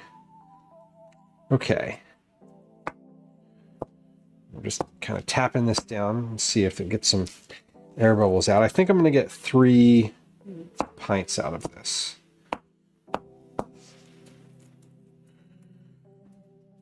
Then we're going to put a little bit of plastic wrap on the top of these. Now, I'm a little less worried about this getting freezer burn because it's literally ice than I am ice cream, which is creamer. But we'll put some plastic wrap on top anyway because that's what the internet says we should be doing. Okay, should get one more quart out of here. At least one. Might get 2. I don't know, because I'm not getting... this is not the same ratio that I've had for ice cream. Now, this is definitely edible right now. Like, you could eat this right... Oof. Yikes. You could eat this right now. It's a little bit softer. Like, if you try to shape this with an ice cream scoop, it wouldn't quite work out. It would sort of melt very quickly. So we'll freeze this for an hour. A little more. Definitely, probably a little more once I finish this, working through this recipe and get that cooked. I'm going to have a little bit more. I have a little bit more than 3 quarts or 3 pints here. Liz, the color is interesting. It looks exactly like apple butter. The reason that it's this color brown is because the sugar that I used in the simple syrup is coconut sugar. So it's like this brownish. Coconut sugar is very brown, and it looked quite like a molasses when I made it. The other ingredients in here, though, are nicer colored, but not represented. Watermelon, predominantly the fruit in here is predominantly watermelon and a little bit of cantaloupe. Probably I didn't measure. I measured the fruit all at once. I didn't have like a ratio of watermelon to cantaloupe. So the fruit, watermelon, cantaloupe, and a little splash of lemon juice. A generous squirt of lemon juice is what we landed on. Then we have coconut sugar and water as the other two ingredients. So melon, lemon, sugar, water. We'll put a little plastic on the inside here. Pop these in the freezer. Sign, welcome. How am I? I'm doing great relative to many things. Existentially, in this week, in this month, in this year, I think if you're doing wonderfully existentially, that's a bit weird. But I think speaking just personally, I'm doing okay. I hope you're doing good.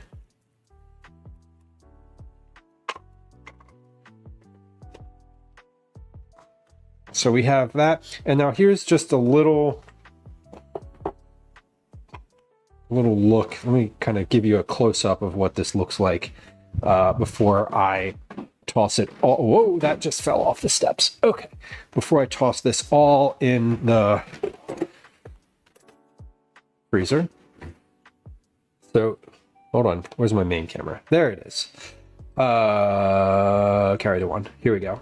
So this is the sorbet. It has not been in the freezer yet. So this is fresh out of the ice cream maker. It's definitely looks like a sorbet. It is a little bit more liquidy. Thawed. It's a little more thawed, but it is looking nice. The color, again,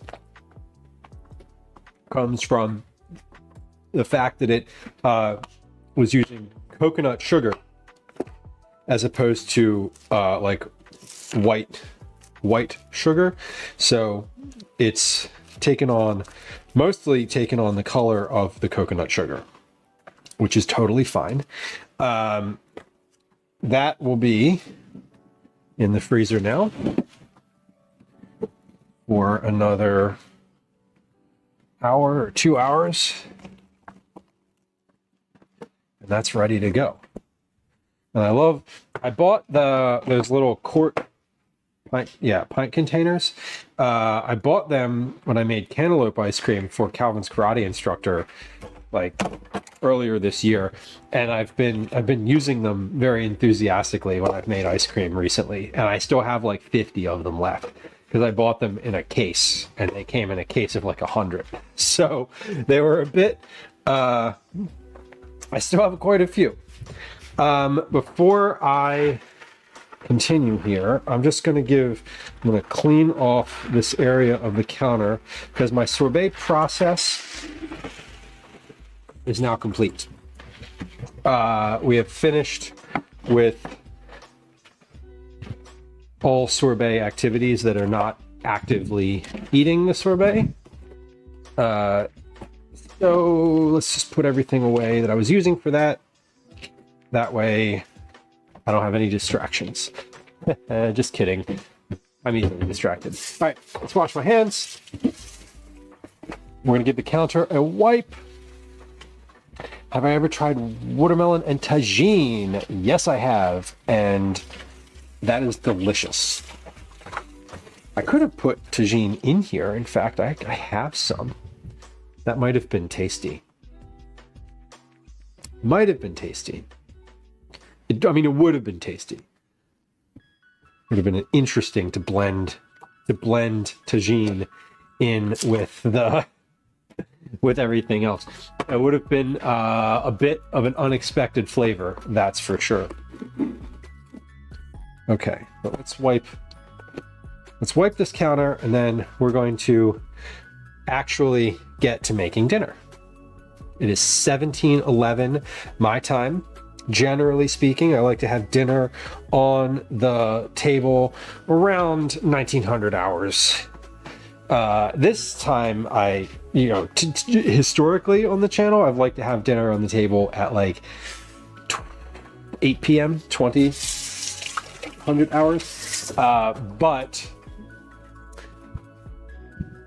on the days like today, where we're streaming for a longer time, from the middle of the day into the evening, I always feel like I can get dinner on I can get dinner finished a little sooner. All right, let me check one thing. I got a call from a number. Okay, that did not leave a voicemail. Okay, so if they don't leave a voicemail, that means that we don't need to worry about it. Okay. Great. All right. Where were we? Zucchini pizza bake. Okay, so thing number one, cook the sausages. Cook sausage. We're going to use a stainless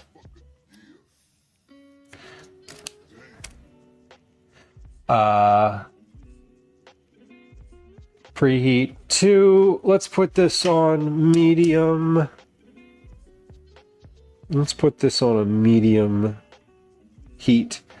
Medium for my stove is a 4. Goes up to 7. 4 to 7. We want to break up the sausage. Break up. Cook until browned throughout. Yeah, Microsoft support calling to get your social. Yeah, there's all sorts of folks. I always pick up the phone now. And when I am streaming, I don't pick up the phone because I'm not trying to, because it's, I don't know, whatever. I would pick up the phone if I saw it and it was like one of my parents calling for the second time. I would pick it up.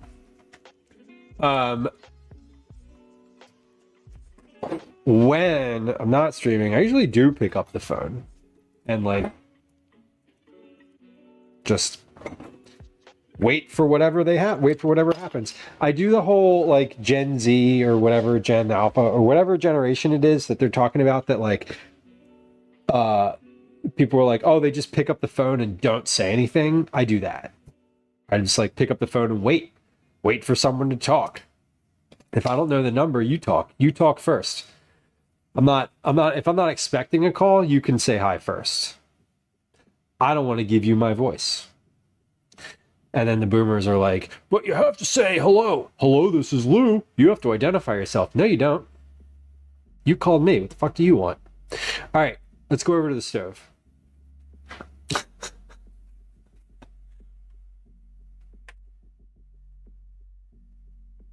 All right, we're going to add, my pan is preheated. We're going to add a half a tablespoon of olive oil to the pan just to have a half a tablespoon. Never say yes on an unknown call. Exactly. Yeah, I'm not saying a single word. Local numbers, so forth. Yes. Yeah. I'm not. I'll pick up a local number to me. For sure. The fun thing is that my cell phone number, right, is not a Philadelphia number. So the scammers that are calling my cell phone from a local to that area code cell phone are always calling from a specific area code. And I'm like, I know what that is. Like, I don't know anyone at all who would be calling me with that area code. But it's always from that area code. Yeah, Chef Wolf, never say yes. Just don't say anything. Like, I don't know. I don't mean to be, like, you know, conspiracy theorist, but like, you know, I've had people on this stream be like, hey, can I create an AI voice of you based on your, like, gods? And I'm like, can you? Yeah. Is it possible? Yes. Do I want that? Hell no. Would someone some enterprising person do it anyway? Maybe. Do I want that? No. All right, I'll wash my hands real quick. Yeah, the real phone company already has checks in place for you to know that it's them calling. The primary one being, I called you. All right, I'm going to turn this down to medium low. That was a bit too high. And I'm going to break this up. It's probably been on there for about a minute now. Let's start my timer. Yeah, Chef, I'm not sure what exactly is in this sausage specifically. This is sweet Italian sausage. And it's funny, I was talking to my dad and his partner about this this dish, and because I got this from them. They made this for Calvin and I, and I was talking to them, and she was like, I was like, oh, do you need to pre-cook the sausage? And she was like, I do, because I worry about like contamination. I'm like, yeah, that makes sense. Like, I don't know. I'm wondering if you even need to do this. I might test it. I might test it without pre-cooking the sausage, but like, I think in a casserole style, like having the sausage pre-cooked will also just kind of cut down on the time that it takes for the whole thing to cook, because then you're really just waiting on the zucchini. And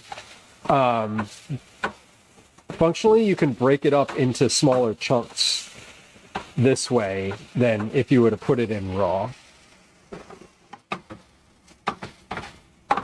Yeah, and Chef, you could add all sorts of stuff to this.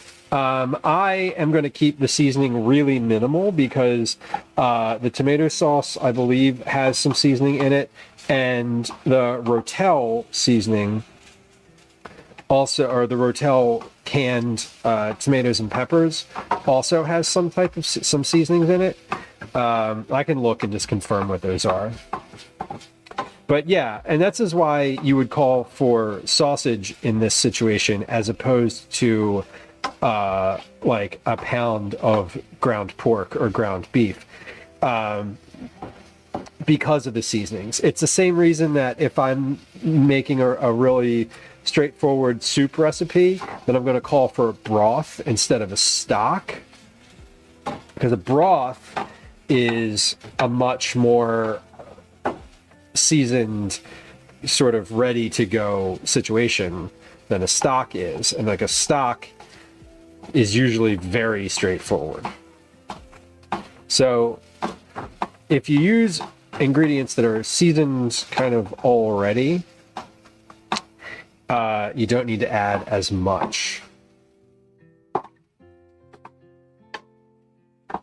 Yeah, and the fat is good too. And we're going to add the fat to this. I'm not going to drain this when I'm done with it in the pan. I'm just going to pour it directly into the casserole dish.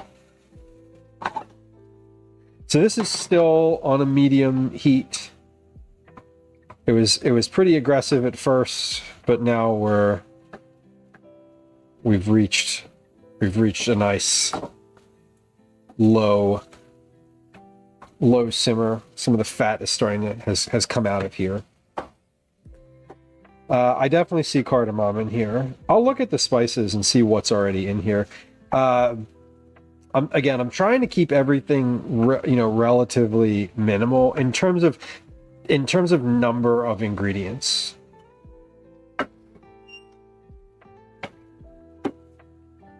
2 teaspoons of apple juice would be good.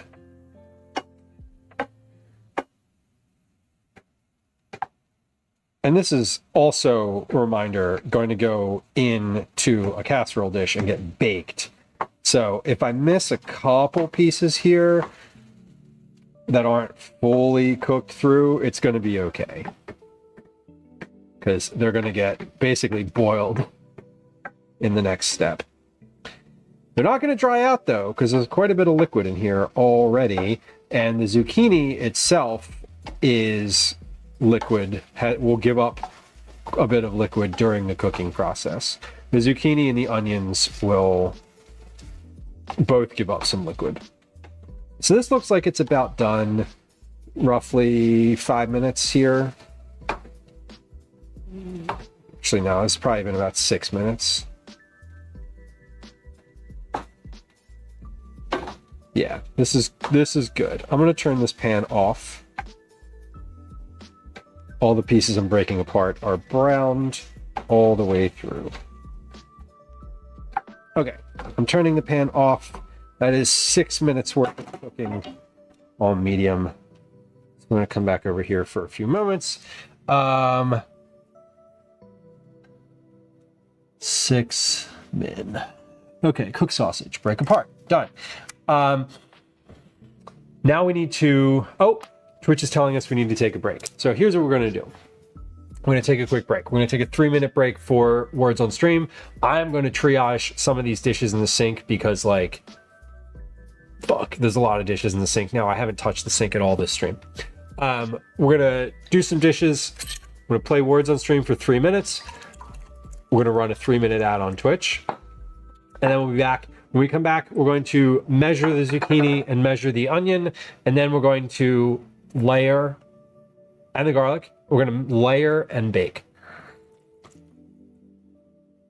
So if you're new to the stream, we do this pretty regularly. 3 minutes of ads about every hour. Twitch loves when you run ads and they tell you that you have to, and they don't give you an option not to. So we're going to put up a game of words on stream. If you want to participate, it'd be great.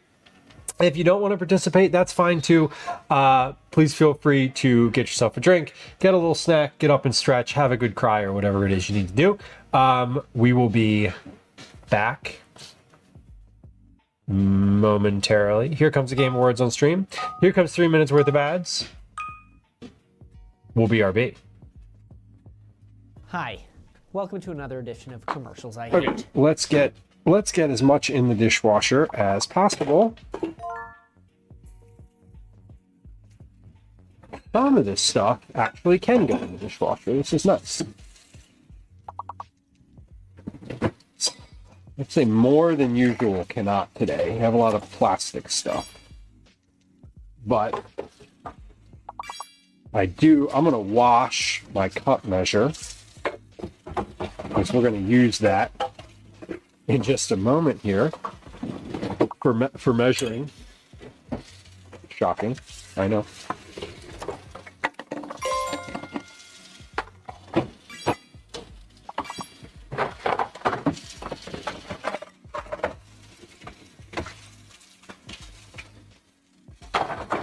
And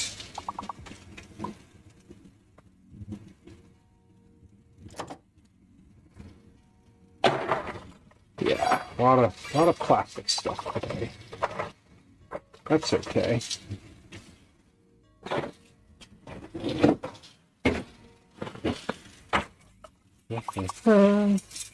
I think I used all of the spoons.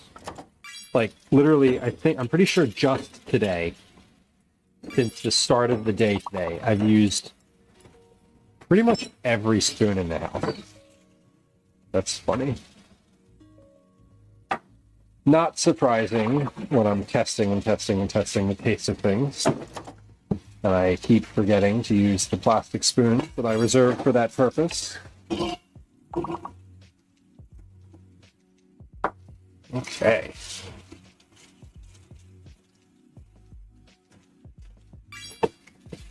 Oh, did that come in? I was watching. Did that one come in?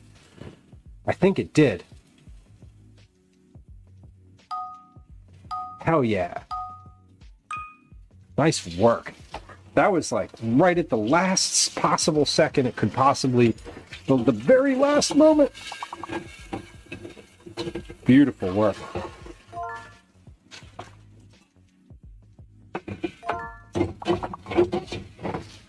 Beautiful work.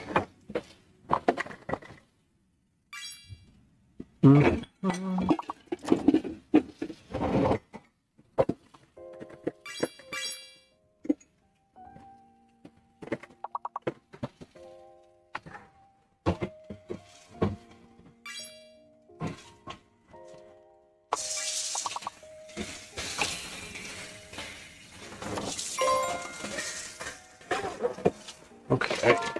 Hey, the dishwasher's loaded. Fantastic. Hey, if you're on Twitch, you're back from an ad break. Thank you for your patience.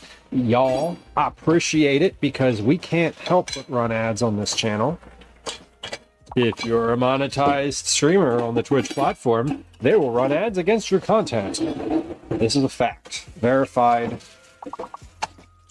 and unavoidable.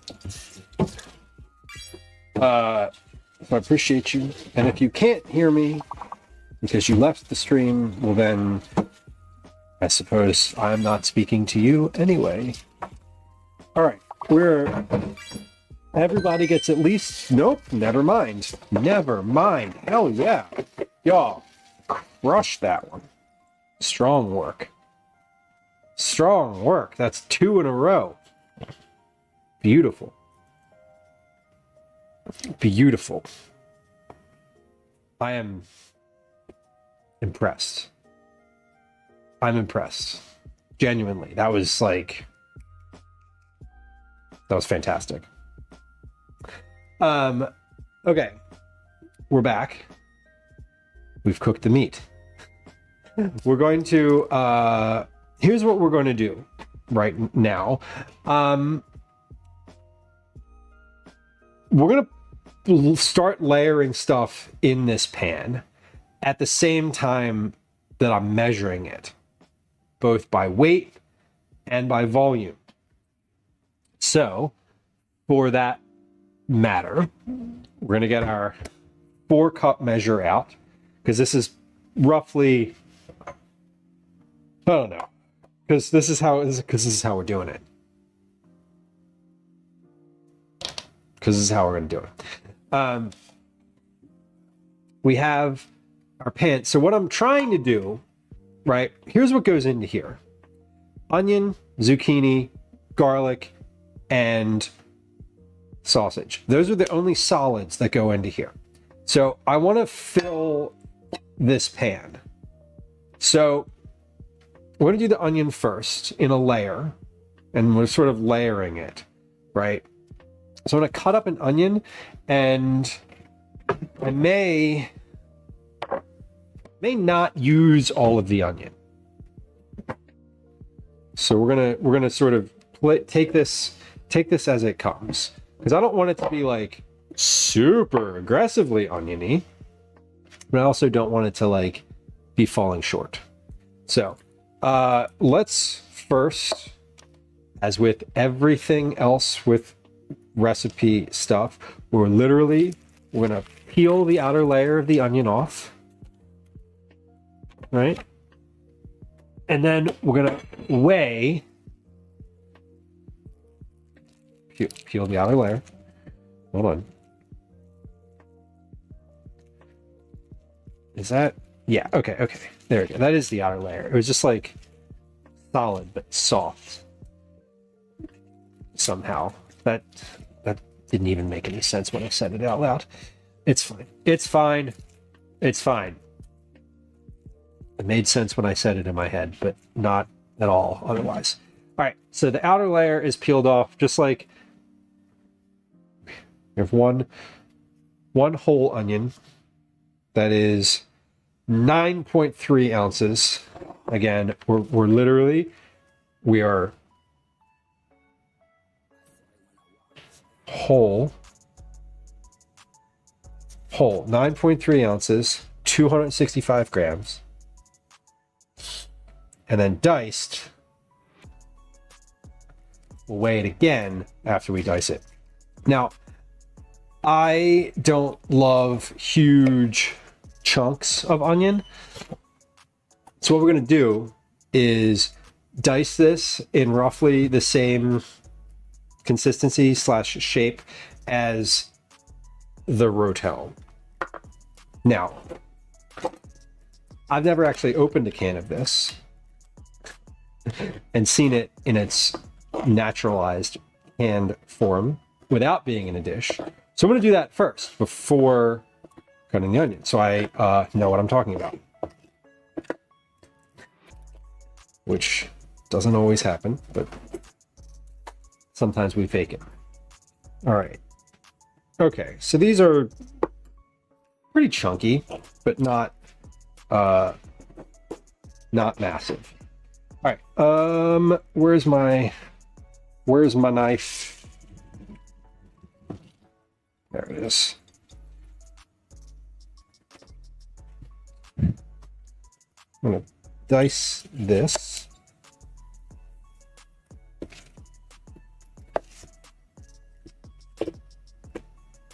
And I would say this is probably like a medium dice.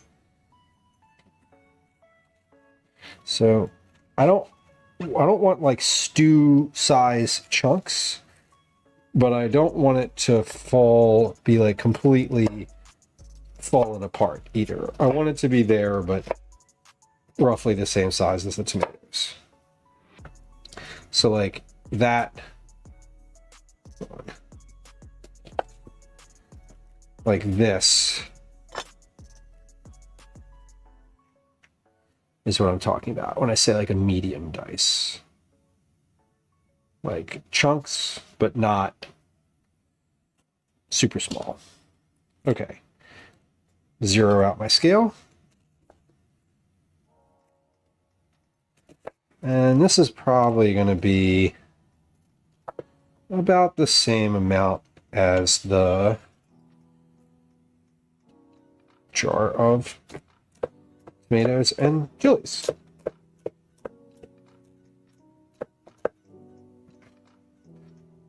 Which is, how many ounces is that? 10 ounces. Okay. Eat the onion. We could get one of those chocolate covered onions from Reading Terminal Market. Now that would be a good September promotion.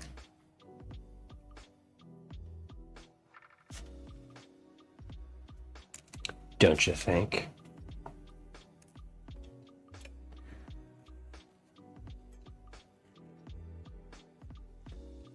Eat a chocolate onion.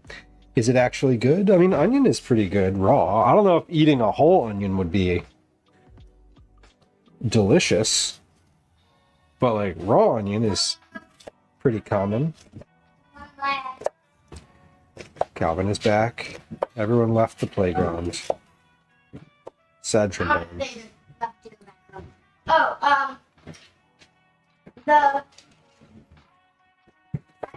All right.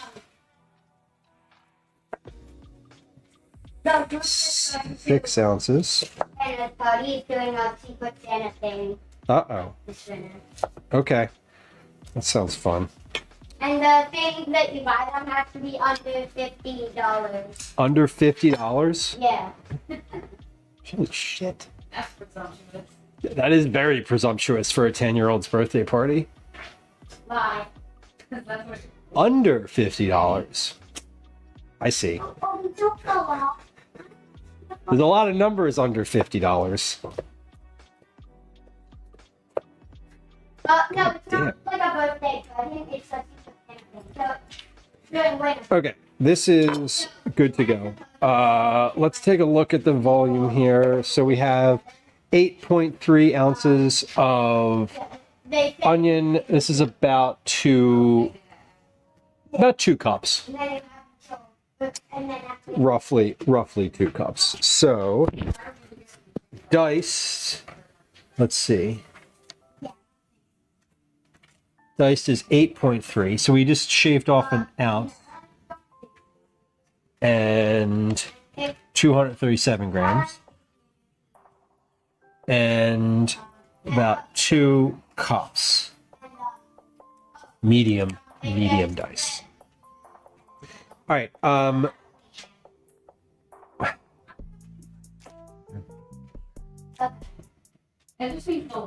Okay, this is layer number 1 into the dish. So we have our dish here. We're gonna layer onion, which is good. This is not a ton. This is not a ton of onion. So 1 onion should do it. That's like this is a good amount here. Right. That is like a layer without being it's a layer without being too thick. Okay. Cal, do you have homework tonight? We have it this week, and I was doing it in the bus. You were doing it in the bus? Yeah. When you say pause. Part of it we can't do because you can't type on that slide. So I'm gonna. Okay, it's due by the end of the week? Yeah. Okay. Are you expected to have more homework, or have you gotten all of your We have assignments? all of our things. You have all of your assignments for the week. Correct. Do you feel like you can manage that? Yeah. Okay. What is your goal to have your homework finished by? Thursday. Okay, maybe. Yeah, during dinner, I guess. Okay. That's fine. Yes, we can talk about it later. I just want to know that you feel like you can manage your homework and that you feel good. Can you please get me a glass of ice water? Because I can't come to the studio. Yes. Can I get him a glass of ice water? Yes, I can get you a glass of ice water. Okay. Calvin, I made sorbet for later tonight. Oh, yeah. It turned out. What's that? Yeah. Yeah, I used all the leftover melon from our camping trip, and it looks pretty good. Jamie, welcome in. And it looks pretty good. So I'm generally pretty happy with it. Okay. There you go. Thank you. You got it. Okay, we have our onion. We have our layer of onion. Next, we have zucchini. Let's do a base weight on the zucchini. I would say these are... Are you doing it actual? Yes. That's what's for dinner tonight. Oh, nice. Yeah. Do you have secret snacks up in your room? Don't ruin your appetite. Don't ruin your appetite. Okay. I would say these are medium zucchini. This one might be a large. Medium to large zucchini. Let's weigh these all first. Whole.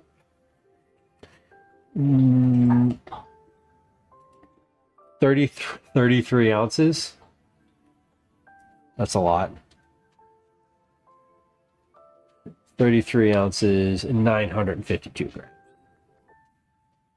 Now I might not use all of these, so we're starting with this, and we'll see. So that was 2 cups worth of onion.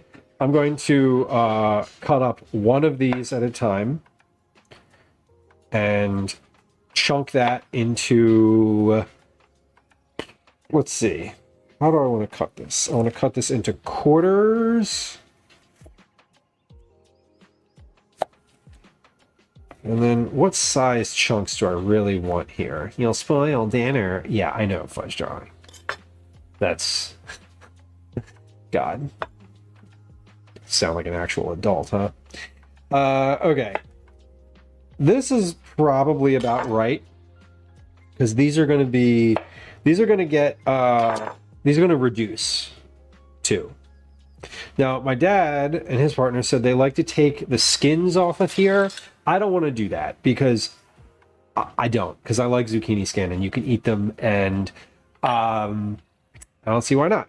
So thing number one, I want to wash the outside of these. I didn't do that right before I started. So, I mean, when I say wash, I mean just I'm going to give these a rinse off because they feel slightly, I don't know. I washed them when I got them, but I'm going to wash them again. Username, welcome. Skin up. Whoa, I almost just knocked all my sausage off the stove. Skin off, please. No, I'm going to keep the skin on. Because I want to. If you want to take the skin off of yours, we will have that option in the recipe. I'm going to leave it on because I always leave it on, much like with carrots and potatoes and literally all the other vegetables. These are about maybe an inch, almost an inch. Man, I made these 3/4 of an inch. They're all exactly 3/4. They're 3/4 of an inch. This one's an inch. Okay, so between 3/4 and an inch chunks. Yes. Let's see. I want to do these quartered.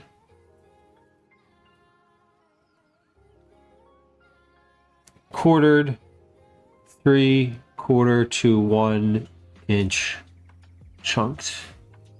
Quartered lengthwise.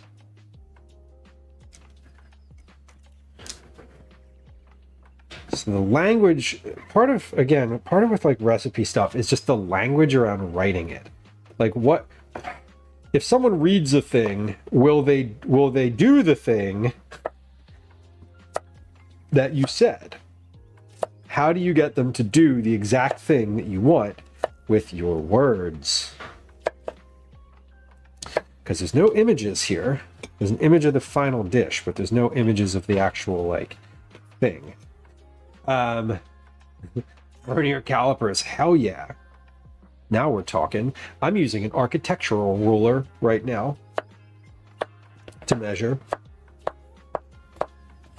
A ruler specific for architectural drawings. It is in fact a Haworth brand ruler. I don't remember where I got this, but I remember when I found it, I was like, "Ooh, that's satisfyingly allocated." So we're quartering, and then we are chopping into chunks. I feel like you could make these smaller, but my experience with zucchini is that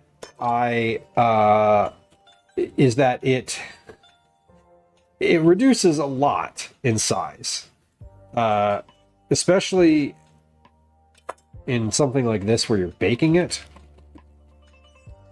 Okay, so that is 4 cups worth of zucchini. That's a lot of zucchini. Yeah, that is 4 cups worth. Let's see. I'm going to make some separate notes here. 2 zooks, 4 cups, 20.10 Z, 570 grams. Now, if I want the total weight for those 2 zucchinis, which I do, because initially I had it, I'm going to add these 2 pieces that I cut off right to the top here. And that leaves me 22.1 and 628. Okay, so that's sort of, I'm just trying to keep track of everything here. All right, so we're gonna add these. I'm gonna add these into the dish, and let's see if I want a few more. I feel like I'm gonna want this third zucchini, but I might not.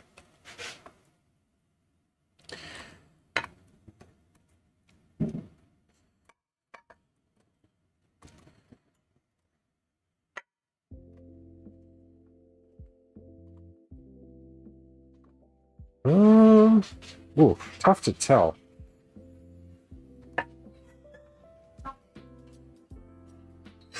I do not want that third zucchini. That two was, I think two is plenty. Because I'm going to be adding meat in here too. Yeah, that's two zucchinis. That's plenty. This is a pretty like robust tray already. So we're gonna stick with the two. I don't even know what melon sorbet and zucchini is. Well, the melon sorbet is in the fridge. Is in the freezer. Where did I put the total amount here? Oh wait. Whole. Total. 2 zucchini. 4 cups. 20 ounces, 570 grams. Okay, that's good. Diced, medium. This is the onion. I'm just like, let me keep track of what ingredient goes with what note here.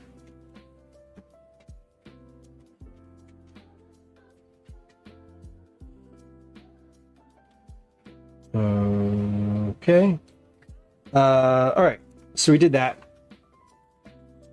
Now, let's add some garlic cloves.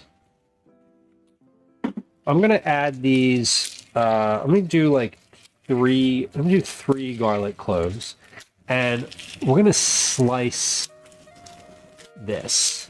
I'm not going to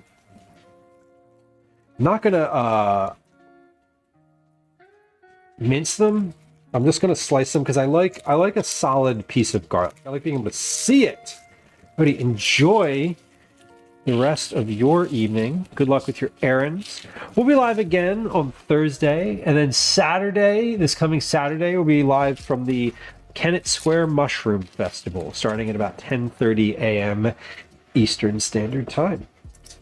It's good to see you. I hope things are going well.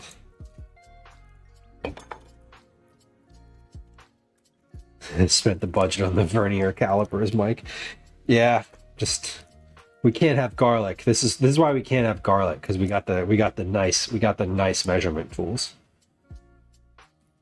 I mean, honestly, they might be the same price nowadays.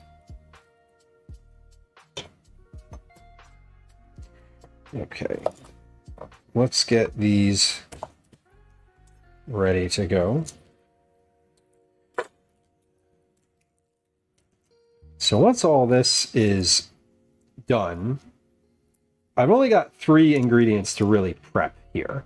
And if you wanted to do garlic powder instead of garlic, you totally could.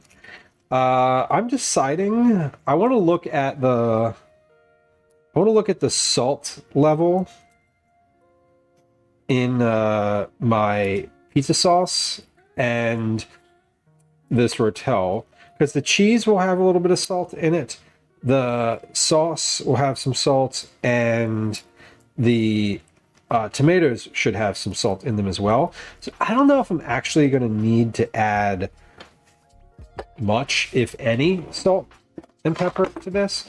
I always feel weird about not adding something, but like if my ingredients are sort of more salty than I would also add, I kind of don't feel like I need to.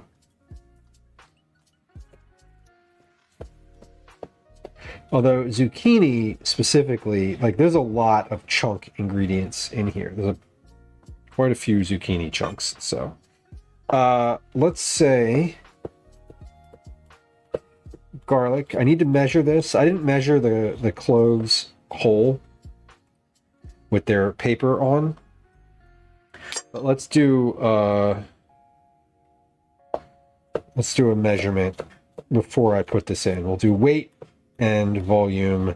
This is probably like an 1/8 of a cup, if that.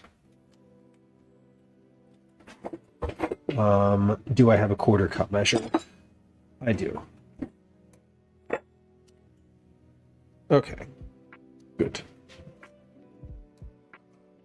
Let's get garlic.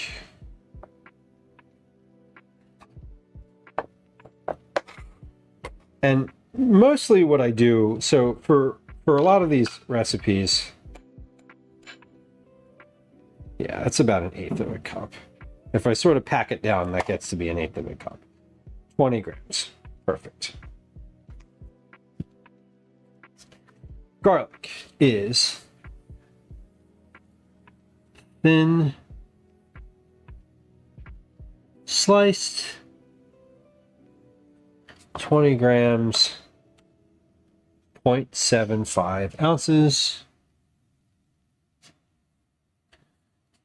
3 large cloves, 1/8 of a cup. I always give a bunch of different measurements, and it's like y'all pick which one you want to use for this recipe. All right, so we're going to spread this out over the top here, and then we're going to look at the actual salt content and all of the other things, because I'm trying to determine if I want to add salt to this or not, and how much.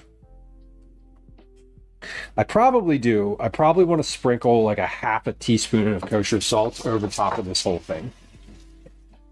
All right, so we are going to wash hands.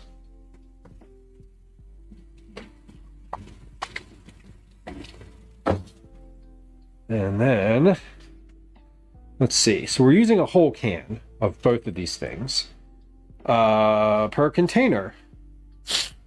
Sodium, 860 milligrams.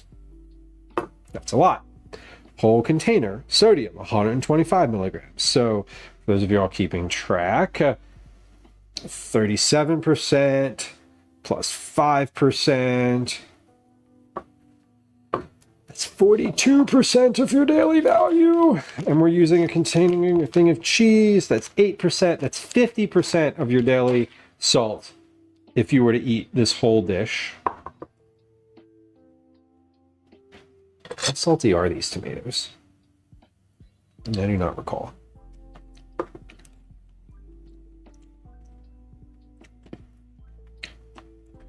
They're not very. That is spicy. That is good. Okay. Not very salty, but definitely spicy. Tomatoes, water, chopped green chili peppers, salt, calcium chloride, citric acid, and cilantro. All right, I'm gonna add. Here's what'll happen. I'm gonna add. I'm gonna sprinkle a whole. I'm gonna sprinkle a 1/2 teaspoon of kosher salt over this.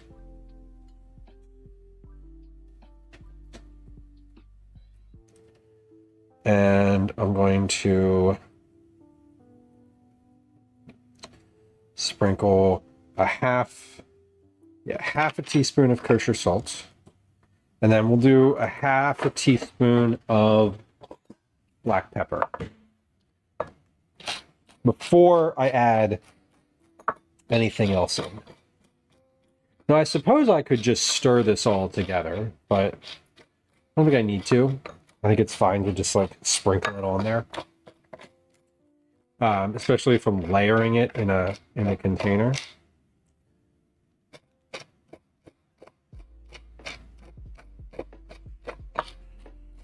Okay, so 1/2.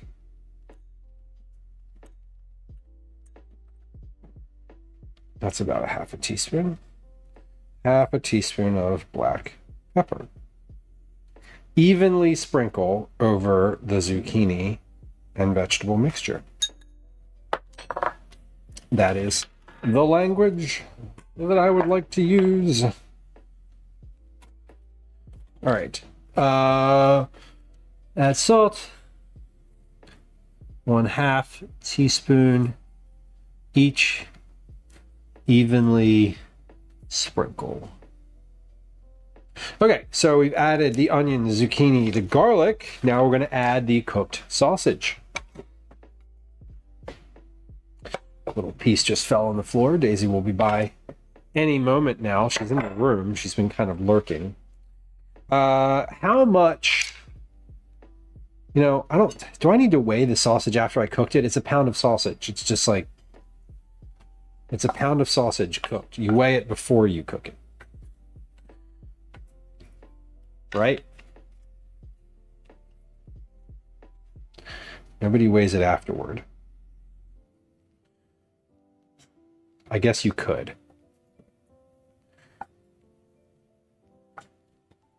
This is one of those like casserole style meals, if you couldn't tell. I guess if you wanted to weigh it, so fluff, yeah, I'd say probably not too, and obviously I didn't.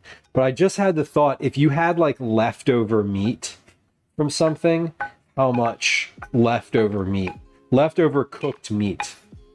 Say you got like 5 pounds of sausage and you cooked it all at once, right? How much of that cooked meat would you use versus like raw? I don't think it matters in this instance. Then we evenly spread the can of rotel. See, now we're into this territory. And we're going to add the whole can. I'm not draining it. If this ends up being too liquidy, which it might, because I'm expecting the zucchini to give up a lot of liquid, right? It's raw zucchini, which if you've ever used raw zucchini before, you know it gives up quite a bit. If you shred zucchini, say for zucchini bread, and you squeeze it, all that liquid comes out. All that liquid's going to come out in this dish. So if this ends up being too liquidy, I may want to drain the can of rotel first. All right. Then we add the shredded cheese. We're doing a pound bag. I am opting for whole milk mozzarella. Now, my dad, when he cooked this, likes using the 4 cheese, like Mexican style blend. I'm going for more of a like traditional sort of pizza flavor here with the mozzarella. We'll see how that turns out. I'm just going to use this whole bag. This is an 8-ounce bag. I just eyeball it. Yeah, and that's sort of where my head is at too. It's like you don't. It's sort of an outlier circumstance, right? That you might have an excessive volume of just cooked, like relatively unseasoned meat. Although I guess you could really use any meat in here if you wanted to. I don't see why not. Okay, and then cheese is good. And then pizza sauce. So the last piece of this, he mentioned, I was like, why do you add the pizza sauce last? And he mentioned that the pizza sauce on top of the cheese keeps the cheese from burning. He was like, we've made this before, and if you add the cheese on top, basically the cheese cooks really quickly and then it burns. And what he said was the sauce will sink down and the cheese will be melted but nice. And so I'm going to go ahead and believe that.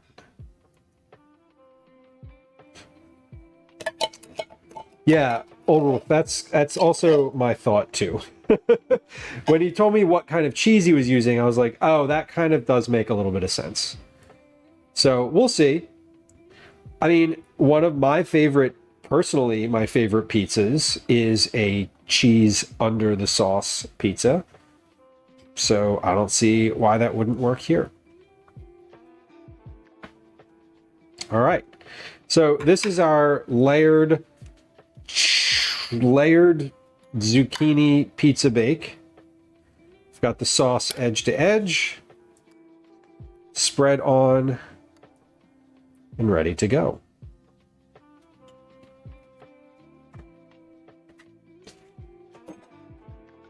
Let's take a picture of it before putting it in the oven.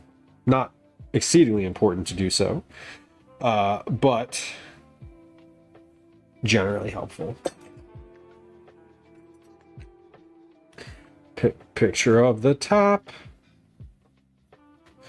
Picture of the side. Layered, layered, layered. Beautiful. All right, so this is where we're at. Fuck, that's heavy. And you can see there's already liquid in the bottom of this. So I'm going to bake this, and I am going to start a count up timer. I'm going to start a count up timer. But I'm also going to start a countdown timer for like, let's say 30 minutes.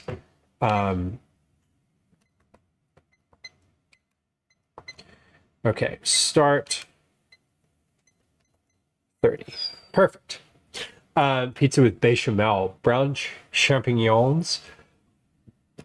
It's a mushroom, arugula, and Parma ham. Damn, oh, if you got some fancy tastes, I'm into it. Not said with admiration, not judgment. Okay, we are gonna clean up a little bit, and make some notes, because I said some things out loud and I did some things that I didn't write down that I want to make sure that as I am writing this up, that I keep track of. Okay, first off,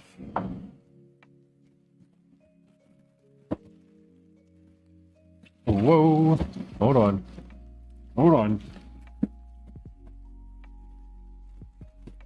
Oh, I can put this corn away in a bag too. That corn, we've moved to the point in stream where something I did earlier is ready for its next step, which is the corn. I cut the corn, now I can put it in the bag. This is my bag of stock.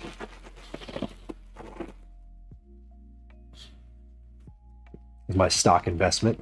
So I don't think that the command works for an individual user more than one time per stream.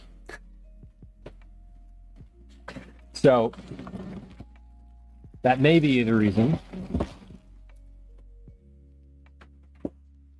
That may be the reason. It may also be. Okay, see. It was. That was it. There's a reason for that. It's because that sound just plucks at the nerves. Actually, it could. I could probably make exceptions for that. What I need to, what I could do is create like an exception, a sound exception group. It's not necessarily moderators, but actually no. Then that would get into like favoritism. I think just moderators.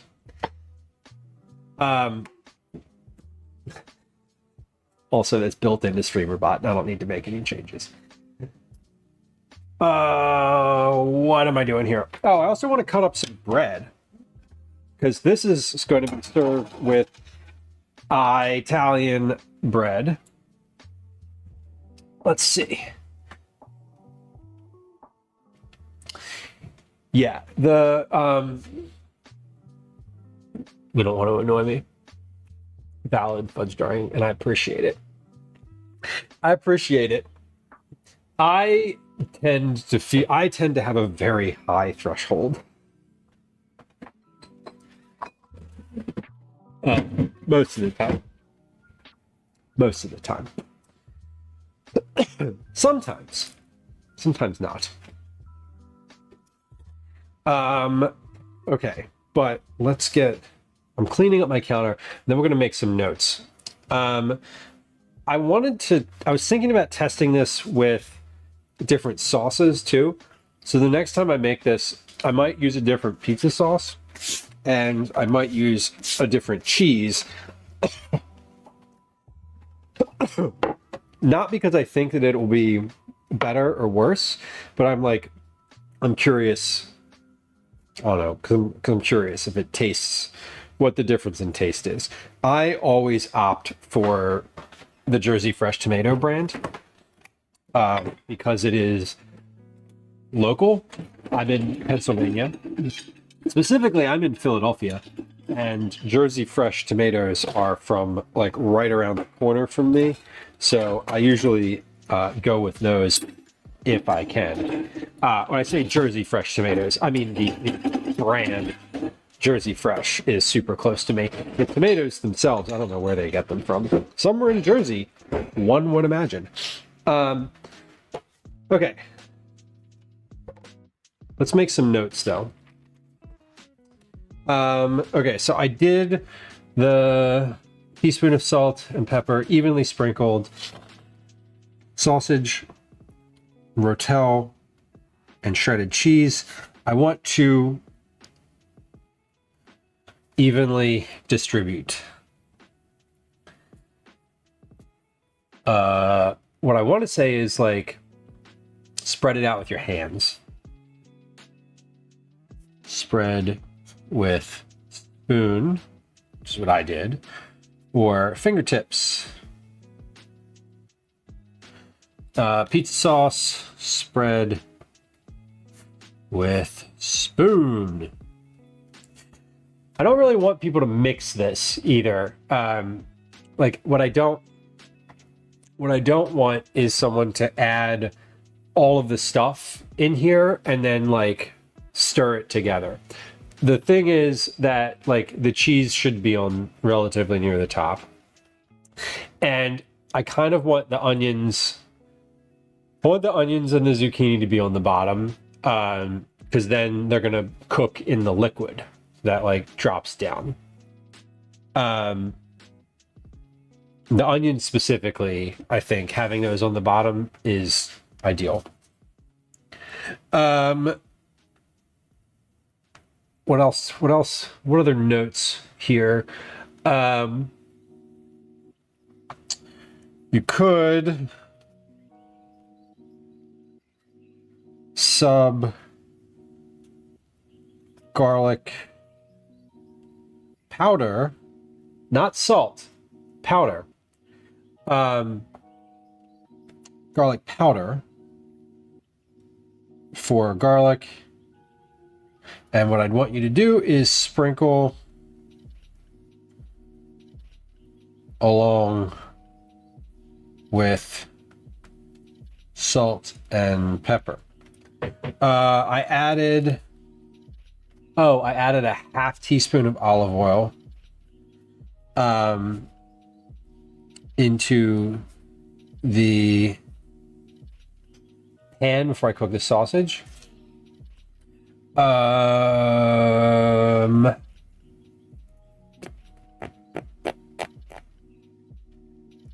think that's about it. Oldus says, I recommend you try pizza with a bechamel and a mix of gorgonzola, parmesan, and mozzarella. I do love that combination. We do pizza occasionally on stream here. The last time I made pizza was a couple months ago. I'm curious, Wauma, one of our regular friends, came through earlier today and was talking about a different pizza dough that you like pour out, which sounded wild to me and not necessarily in a good way. But I believe them when they're, there's some folks who are like, I've made this thing and it turned out, and I'm always like, I hold my skepticism. But we do pizza somewhat, not frequently, but like occasionally. And often when I do pizza, we'll do like 4 pizzas at a time with like 4 different toppings. Usually there's a white pizza in there. Usually there's a white pizza and a standard pizza, which would standard meaning red sauce, mozzarella, and like pepperoni.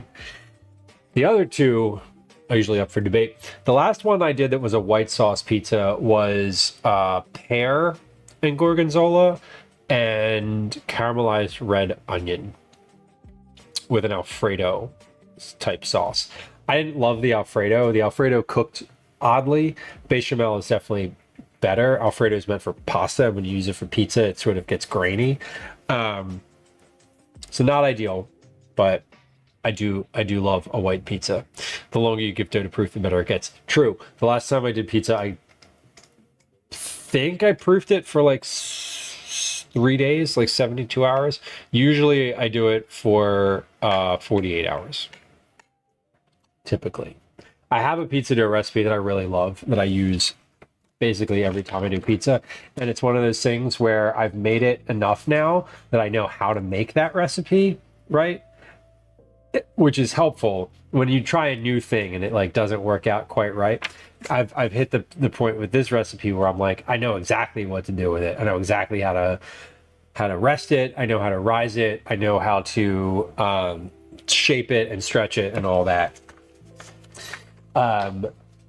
So when I want to do like a pizza night, I'm going to use that recipe. If I want to do experiment, I would probably not bank. I would probably call it an experiment and not say we're having pizza night. Because when I say we're having pizza night, my family has a very specific set of expectations in their head, and not meeting those expectations would be disastrous. Not really, but they would be annoyed. Right. Pizza's your hyper focus. Beautiful. What have you tried? What's your like? What are you currently like working on or stuck on? I know for me, it was the for a long time it was the getting the pizza in and out of the oven. I was using a sheet pan because I didn't have a pizza peel. Now that I have a pizza peel, I'm like sold.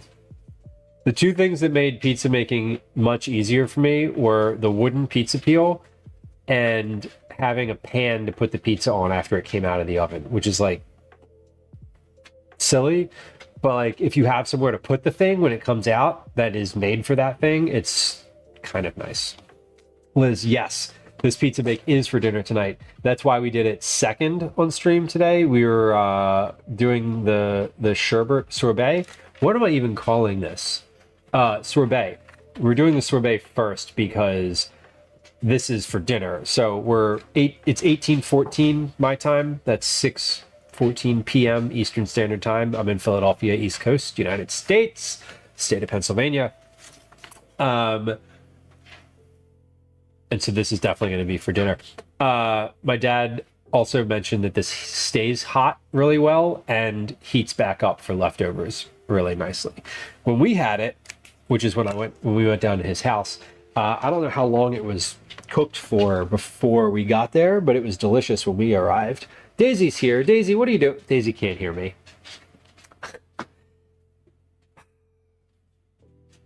I forget that Daisy cannot hear me anymore. I just saw her butt like walking away. She just came by and found that piece of sausage that dropped on the floor. That's what she was here for. When I said Daisy will be by momentarily for that, she was.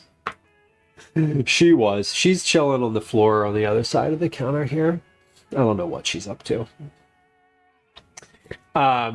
eating a lot of margarita pizza. I love a margarita pizza. That's like classic, right? Although if I said to Calvin, like, we're gonna have a margarita pizza, he would be like, no, I just want like a plain pizza. And I'm like, that is plain pizza.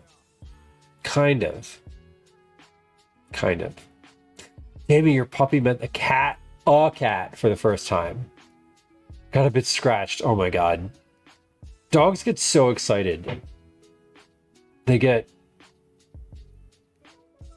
All they want to do is sniff the butt, right? The dog just wants to sniff the cat's butt, and then the cat doesn't want any fucking thing to do with the dog. And that is where the miscommunication comes in. In the animal kingdom, as with humans, it's all about communication.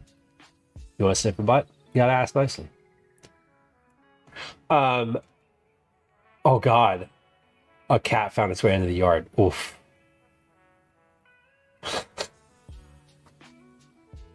Liz, I mean, listen, we all have our preferences. Sniffing is an odd thing. She wanted to play. Exactly. Tail wagging. And with a cat, tail wagging means aggression and get out of here. With a dog, it's like, play with me. Two different languages. Liz, how are the soon-to-be adoptable kittens? Well, I have good news and bad news. The good news is that 3 of them are doing wonderfully. The bad news is that one of them succumbed to a infection and had to be euthanized. Which is not unexpected, but still, sad. Gwen took him to the vet Sunday night. And no, Saturday night. And they were basically like, this cat has no white blood cells. Like, this cat definitely has this thing. There's really nothing we can do for it. So they euthanized him at the shelter. Like, she brought him in, and he had diarrhea for like 24 hours, had been vomiting, and wasn't eating. And at that size, where your cat's like just a few ounces, that level of dehydration is like, that's it.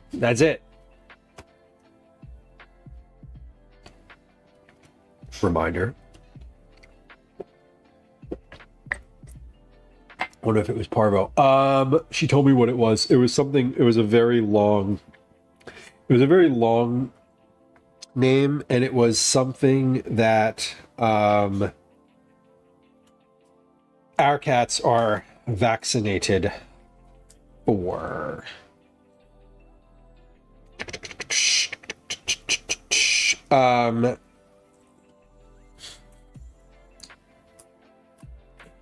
It was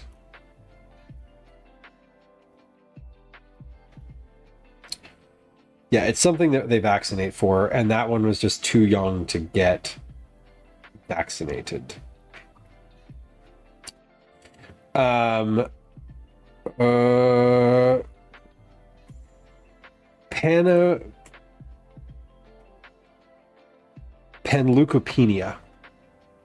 Panleukopenia. Sita, this was over the weekend. Old Wolf, it sure is. And that's why Oregon's nice.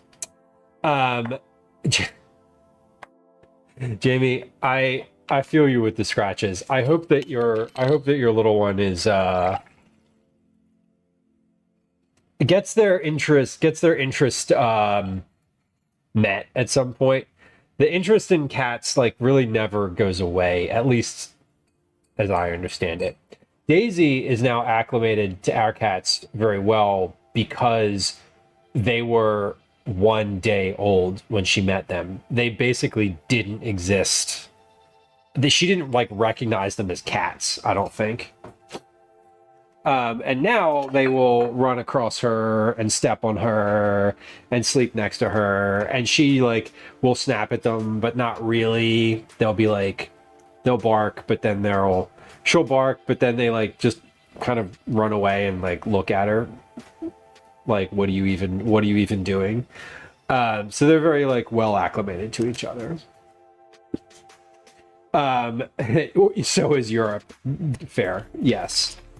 Tons of hoops. Yeah. And you know, I'm a big supporter of Oregon for a lot of reasons other than compassionate care. You know, it's a really good thing I didn't let our middle dog out. The cat would have been toast. Yeah. Yeah, the thing with dogs is they play very differently than cats. They play very, very differently than cats. And they are still just playing. That's the thing. They all just think they're playing. All right, this has been 20 minutes. I'm going to take a little look in here. I'm not opening the oven yet. I just want to see if I can see any bubbles in this. I see brown around the edges. I do not see any bubbles. I'm going to leave this at 375 for the duration of this cooking experience. But I think I might bump this to 400. Depending on how long this actually takes. I don't think 400 would be too different. Too much of a difference. What else could I do here with substitutions? Could substitute garlic powder. Could sub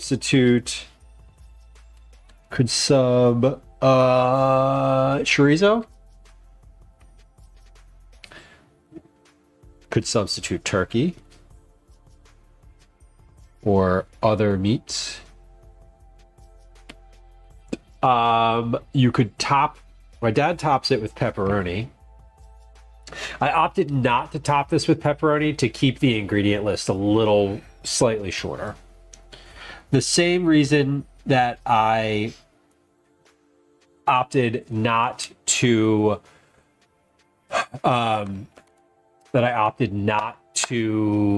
add a bunch of like spices, dried oregano, dried basil, dried rosemary, dried sage, dried parsley, dried cinnamon, dried garfunkel, etc. I opted not to do that. I'm going to say in the notes here, add all the spices you want, keeping it as simple as possible. Yeah, garlic and garlic powder do have a different taste. Functionally, I would imagine, and I'm betting, that garlic powder probably would taste a little bit better in here. Just because it's more like forward. So if the garlic in here doesn't really do anything for me, I will most likely try this again with some level of garlic powder. Because I could just substitute the powder for the garlic. It's not an additional ingredient. It would be a 1-to-1 change.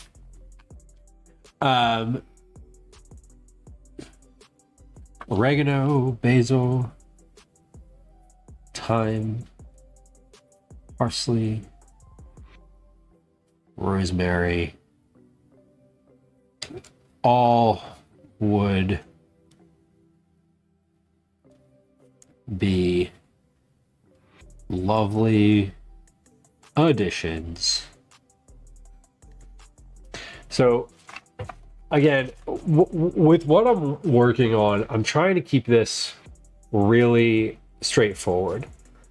Like everything that I work on, everything that I've worked on this stream that is for a specific like publication, the goal is streamlining it and making it not limited ingredient, but I if I'm making this on my own, I'm probably adding 5 separate seasonings to this just to really make it pop, right?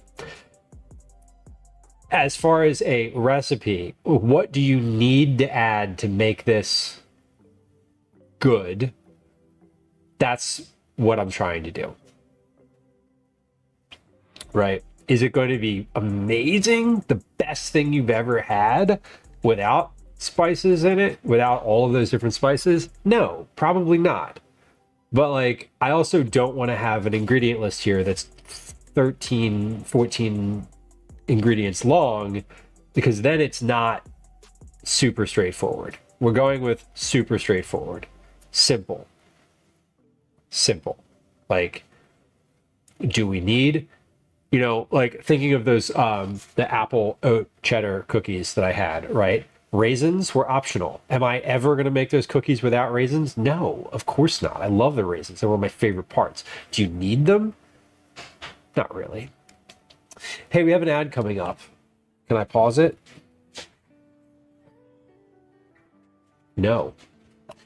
Survey says, no, I cannot. We're going to run a Game Awards on stream. And we'll be right back. The blue cat carrier in the crawl space, you think? Yes, the blue cat carrier is in the crawl space. Okay. As I said, we're gonna run a quick ad. Here comes the Game Awards on stream. Here comes an ad. We'll BRB. Maybe. I don't know. Hi. There it goes. Welcome Okay. to another edition of Commercials Okay. I Hate. Let me put some stuff out of the sink here, and then we'll be back. We'll be back. When we come back, I'm going to check this again. I want to, basically, once this starts bubbling in the stove or in the oven, it's only a matter of time before that zucchini is cooked. Because it only takes like 10 minutes of, not even 5 to 10 minutes of boiling to cook zucchini. So we'll get there. Okay.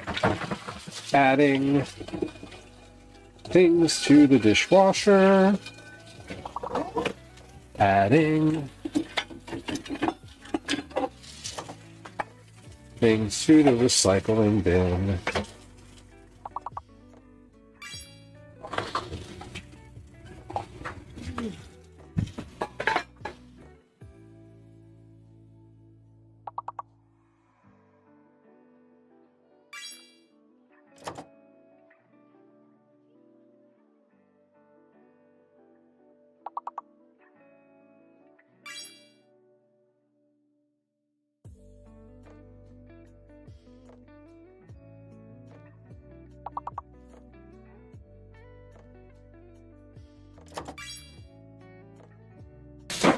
Okay.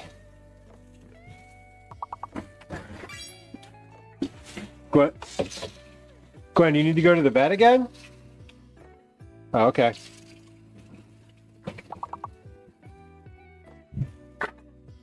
All right. Dishes are mostly managed.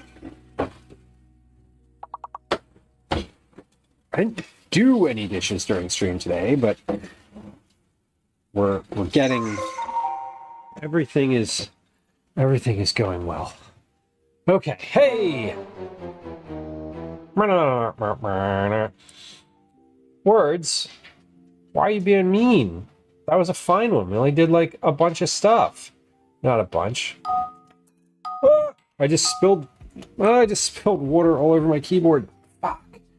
It's never gonna work again. This is why we do plastic. Son of a bitch. Literally just spilled all of my water. This is also why my computer is raised off the surface of the counter. Fun fact. This is exactly why. Exactly why.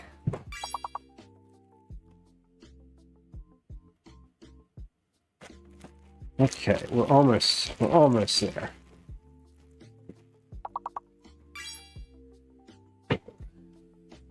Okay. Here. Hey, welcome back, y'all. I appreciate your patience during the ad break. That one snuck up on me. I'm sorry. Hey, Tatsu, thank you for the tier 1 regular natural resub. I appreciate it. It is lovely to have you as one of the subscribers of this channel and as a regular hanger outer with the rest of our counter crew. We were talking earlier on stream about September, and you know, I didn't get my shelf together. I didn't get myself together enough prior to this month to really do like you know, a clear promotion in this moment. Last guesses, y'all. Last guesses. Get them in. However, let me preface with that statement, but then follow it with I did reset the sub counter in StreamerBot, the one that's like, hey, if you're doing a promotion, you can use this counter and it will tell you blah, blah, blah. Exit. Here. There we go. Hey, does my keyboard work? It does. It's soaked. However, I did reset that, and I was thinking about some different like promotions that we could do. So I may on Thursday have something specific for that. I thought about doing a bunch of stuff, but again, I was camping last weekend, and if you know me, you know that it takes me a long time to get to really anything. But I did create a goal bar, and there it is. Look at that. It even updated with today's subs. That's super cool. Yes, it did. It updated with today's subs. See where it says 2? I'm pointing with my mouse on my own screen, y'all. See where it says 2 here, and then 2 here. That's cool. All right, we're at 30 minutes worth of time. Let's take a look in the oven. I'm not going to open the oven. We're just going to see what I can see in here. I don't see. Oh, I do see some liquid happening. I see some bubbles around the outside. I am actually going to open the oven. Here, do you want to take a look in the oven with me? Come with. Come with. We can take a look together into the oven. Hansel and Gretel style. Just kidding. Oof, that was really dark. Hold on. Hold on. So overhead, wide, stove. Okay, we want that, and then we want that, and then in just a second, let's take the compost bin. Let's take put the compost bin away. We don't need to see that on the screen. Okay. Here we are. Okay, let's take a look in here at what we've got going on. So at 30 minutes at 375, I am seeing some bubbling right around here, but not a ton. There is a lot of liquid in here. So I really want this to cook a little bit more than it is. Let me get a fork and test one of these zucchinis. I tested a corner here. Yeah, that is not cooked yet. Not completely cooked yet. It's starting to get soft. So I definitely want that to cook for a little while longer. It does look watery. You're not wrong. It seems to be a little watery. Again, I think this is where I want to. How do I eliminate that? Right? The thing is, it's going to be. I think I eliminate that by draining the rotel.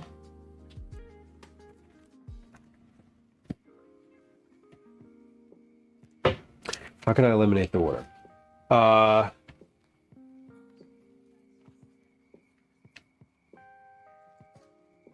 I can drain. Rotel. I could also not salt. I could not salt. That looks terrible. We're going to take that away. I could not salt the zucchini.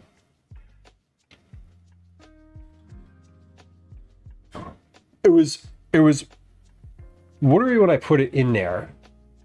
I can drain the rotel. I can drain the sausage.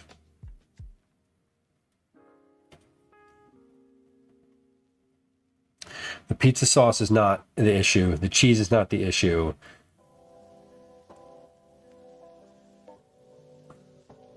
It's the sausage, the rotel, and the zucchini. I do have a turkey baster.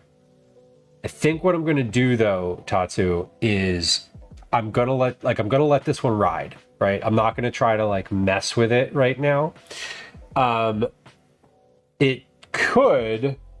So when I was talking to my dad about it, he was like, "Oh, sometimes it takes a while to cook." And I was like, "What does that mean?" What do you mean? Whatever do you mean it takes a while to cook? And he was like, "Oh, yeah, sometimes like it just takes the zucchini a while." So a couple things. I think I want to bump the heat a little bit so it like boils quicker. Again, none of this I'm going to do right now because oh, got a cat yelling. Who's yelling? Psst, psst, psst. Come here. Come here. Psst, psst. Psst. Come. Come here. Come here. Come on. Come over here. Come on. Do you want to be perceived? Do you want to be perceived? She does. She does. We have an Elsie. Command Elsie, ELSIE. This is our Elsie cat. I think what I would probably... You're a babe. I think what I will probably do is not par cook the zucchini, Tatsu, because again, simple. I want to keep it. I want to like put the zucchini in a pan. And the reason that I'm going to let this one go and like let it go and let it ride the way that it is right now is because when it's finished, I'll be able to determine sort of what needs to happen. Meow. Meow. This is Elsie. Elsie's one of our cats. So Elsie's not a foster. She lives here. She's still a kitten. Elsie is the most vocal of all of the cats. We have 2 males and then Elsie. Elsie, I think, sees herself on screen. Do you see yourself? What are you looking at? She's very intense right now. Elsie, yes, you, is persistent. She's the most persistent of all the cats. When she gets it in her head to do something, she's going to do it. Knocking the plants over, no problem. Getting out the front door, despite everyone's attempts to make her not get out the front door, no problem. This is Elsie, and she wants to get down. She's very much finished. Okay, yes. Goodbye. Yeah, huge personality. Huge personality. That is absolutely correct. Okay, so with this recipe though, what I was thinking is when I'm finished, when the zucchini's cooked in here, this is finished. We're ready to go. No matter how watery it is. Because everything else is edible right now. Right? the sauce, the sausage, the cheese. All of it's just edible without even putting it in the oven. If it's too much water and it's like a little too salty, I might not salt the zucchini, right? Because the salting process brings out additional liquid. I mean, the cooking process brings out liquid, but the salting process does too. You could also, instead of par-cooking the zucchini, you could salt it ahead of time and put it in a colander and like let it sit. You could salt the onion and the zucchini, put them in a colander and let them sit, sort of like what you would do with coleslaw. But again, that feels like a additional step, right? I'd rather drain the meat, drain the rotel, and then see what we have. But let's see. Salt, Z and O, and drain 15 min. Okay. Regardless, we're at 40 minutes in the oven here. This could take up to an hour.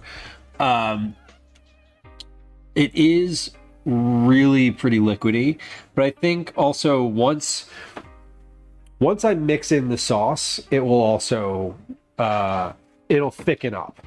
Right now we have a whole jar of sauce sitting on the top that if I incorporate that, it will thicken too.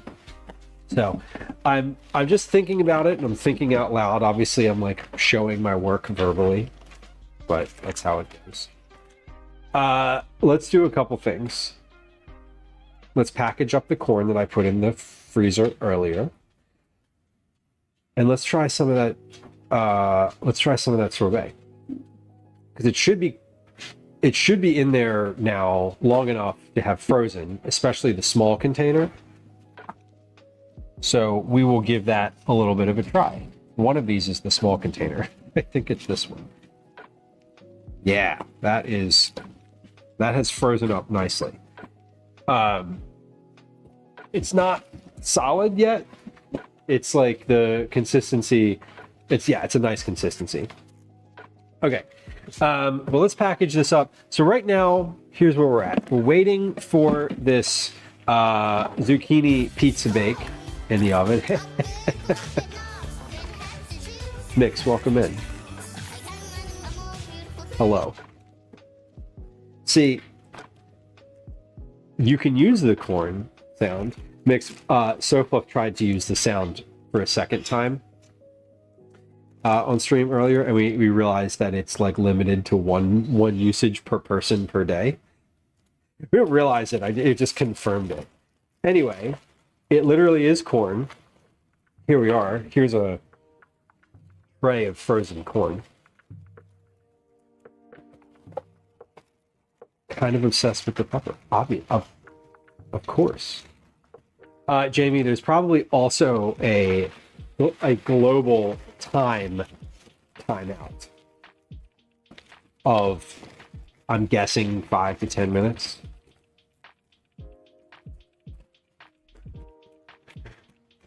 Mainly what happened, what had happened was when we started using that sound, I didn't put any restrictions on it. And it got used a bunch. A lot. All the time. And I was like, wait. See, what happened was... Yes. Precisely. Precisely. All right, but now we have a bag of frozen corn.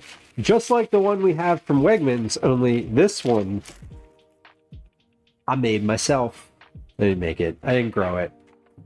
I just cut it off the cob and here it is. Oh, it's so good though.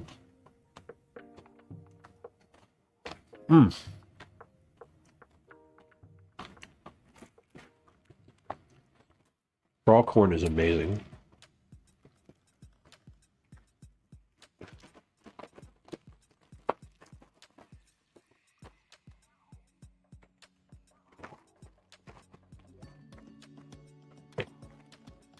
It's giving CPR to my corn bag. Not a euphemism. Okay, where can this go? This can go in with where all the other frozen vegetables go. Why is the ice maker clicking? I don't know. It just clicks all the time. All right, got 43 minutes on this. Now, I'm going to give this one more minute, and then I'm going to check it again. We're going to, like, just real quick pop the oven open and put some eyes on it. I know you're not supposed to open the oven all the time like that, but we just opened it, what, 15 minutes ago? So I think it's fine. Every 15 minutes, you're just checking on it. I also want to acknowledge that my oven probably is not actually 375 degrees. It's probably like 355 degrees or 360. Because I've said this before, but then we've done nothing about it. So, you know, the horrors persist. All right, let's take a look down here in the oven. Am I at 45 minutes? Close enough. 44 and 30 seconds. Yeah, okay, we have quite a bit more water bubbling here. I see browning. The cheese is browning on the side. Let's look, how's this piece of zucchini? Let's pull a zucchini piece out of here and just give it a test. Okay, we're gonna close the oven up though.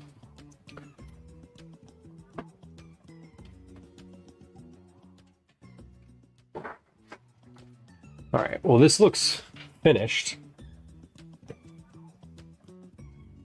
as far as zucchini can be. It's soft.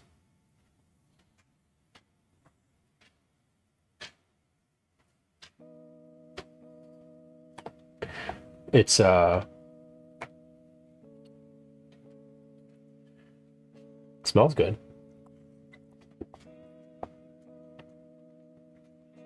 Tastes good. Okay, I'm gonna give that 5 more minutes. Just 5. Now, when we try this again, and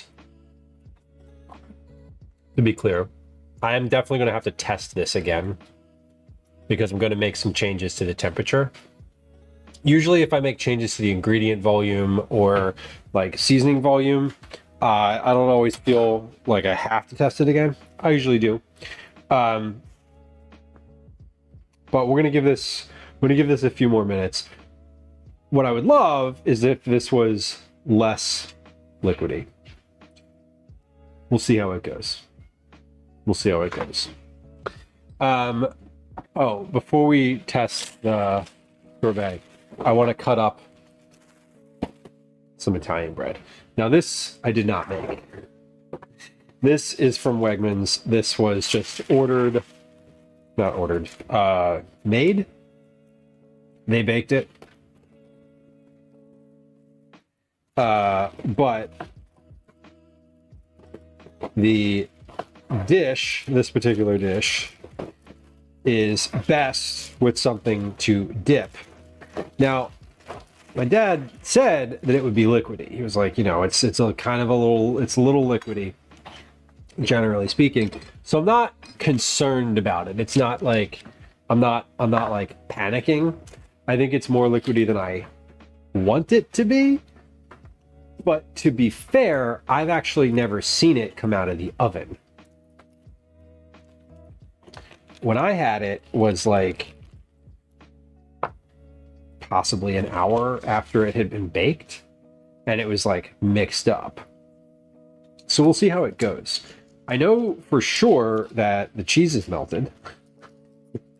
I know for sure that the zucchini is cooked through. So here's hoping. 1, 2, 3, 4, 5, 6.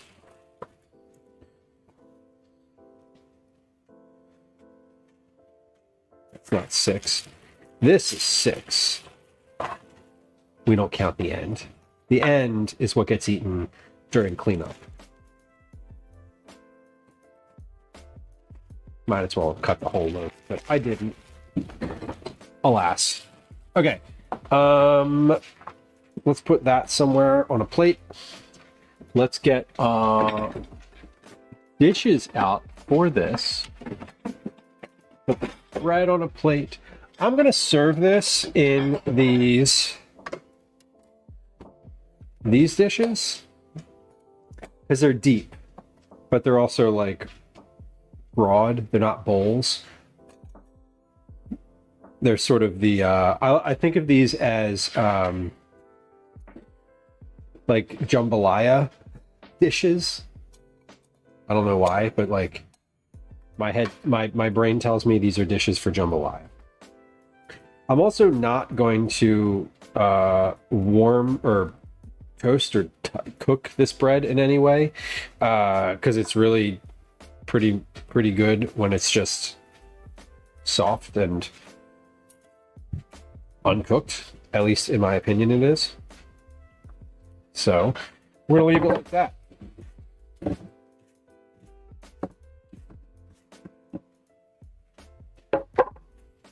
And I really kind of like, I really would love, the reason that I was thinking about a hotter temperature for this is I'd love it to be more bubbly. It's not. So it's at 50 minutes right now.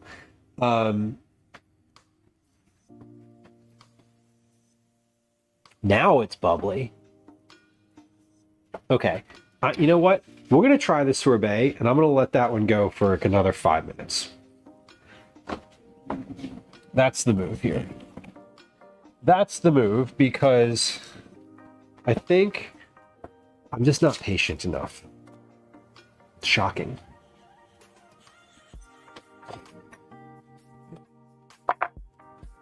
Now, how do you serve sorbet?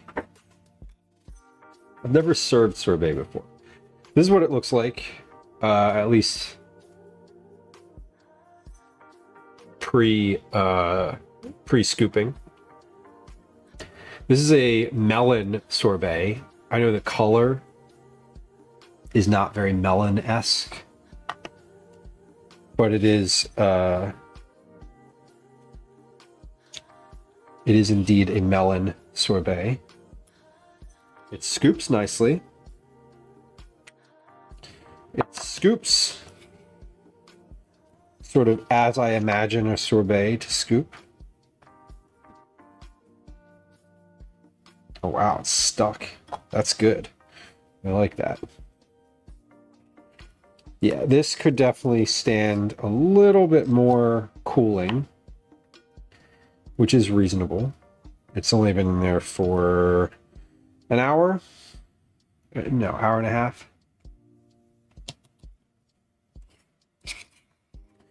An hour and a half or so. No, it's been in there for longer than that. I put it in there before I started making dinner. Well, here it is. This is a melon sorbet. It's not in a nice rounded canal like I was thinking it might be. But texturally, there's very, like, texturally this is smooth. No big chunks in here.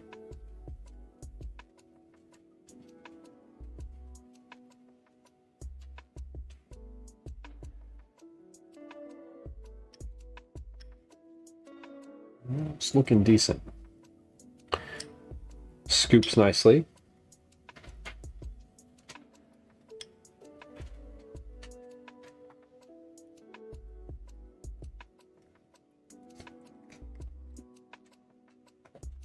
And importantly, this tastes great. Now, this is mostly cantaloupe flavored at this point.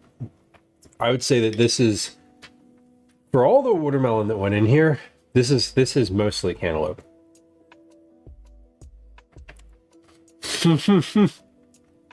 It's nice. We hit 7,000 check-ins on stream today. I love that I love the bookend number like that. What do you call that? Is a word for when something can be read forward and backward. Who got the 7,000th check-in? The 7,000th check-in was a new friend to stream, Dollar Toot Palindrome. There it is. And our friend and fellow food and drink streamer was that Texas Cryptid was like less than a second behind them. I said like, hey, the next check-in is going to be 7,000.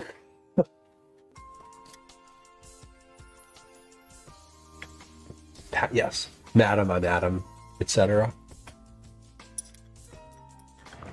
Damn, that was really good.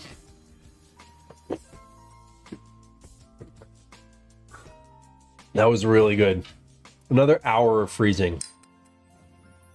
And that'll be perfect. Much like ice cream, it takes a little extra time. You have to freeze it. The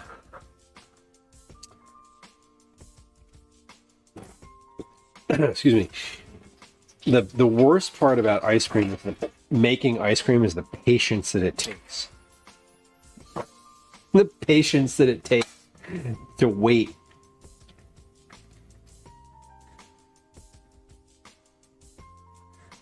The phobia of palindromes is a palindrome. Is that true?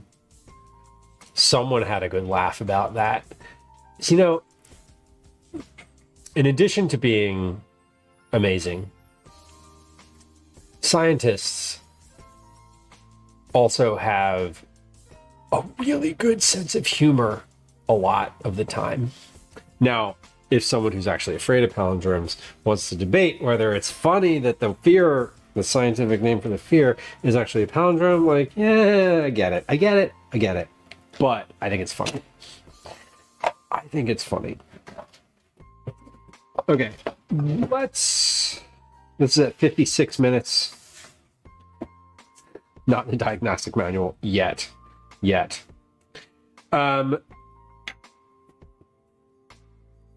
we're ready to go. I want to leave this in the oven for exactly an hour, which means we're going to leave it in there for 3 more minutes. Because I just want to be able to say it was in there for an hour. Because an hour is a nice, round, even number. But we're definitely bubbling, at least on the outside. And so everything should be cooked.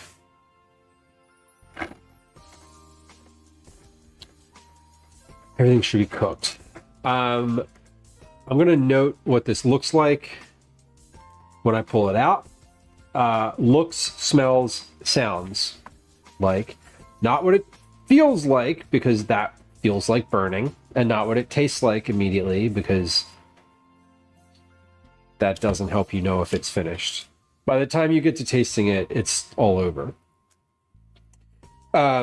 So, yes, I'm gonna give this 2 more minutes. Literally, just 2 minutes. Bread, butter. How am I serving this? I think I'm gonna serve this with a spoon. You could serve this with a slotted spoon. That would probably be ideal. I don't have a slotted spoon though. I think I just realized that I do not own a slotted spoon. How do I not own a slotted spoon? That's weird. Do I really not? And why is the offset spatula in that drawer? 58 minutes and 20 seconds. We're getting there. Again, I just want it to be in the oven. I want it to be like an hour. And it's so silly because I opened the oven 30, 45, 50. I opened the oven 3 times. It's not like I left it in there the whole time. It's not like my oven is perfectly calibrated anyway. Whatever. All right, we're going to test this again on Thursday. It's in the slotted spoon drawer, right. Which we don't have.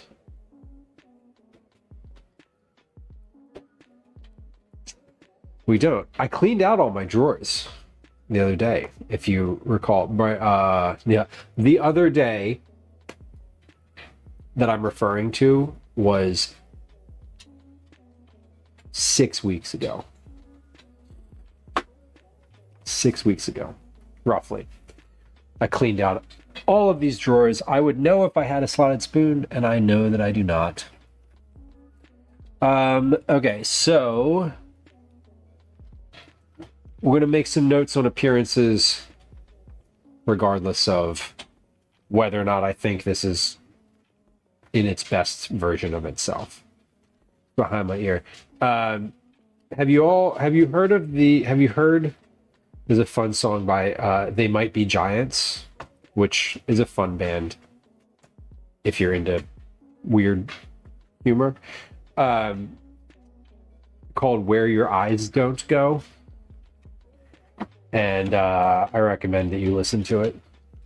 Okay, 1 hour exactly. Let's open this and we'll see what we've got here. Where your eyes don't go, a part of you is hovering. It's a nightmare that you'll never be discovering. People come and go and talk like could it go, but there's a paradise in back of your head. Yeah, this is really bubbling back here. So I know that this zucchini is cooked, and not in the way that the kids mean. I mean in the way that the dish is finished. Okay, let's turn that off. We're done. Oof, that's hot. We're finished with that camera today. All right, notes. Ba-ba-ba.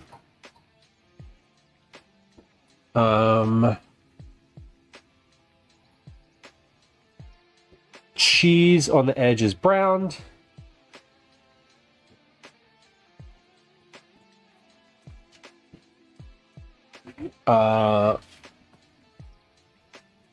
Rapid bubbling.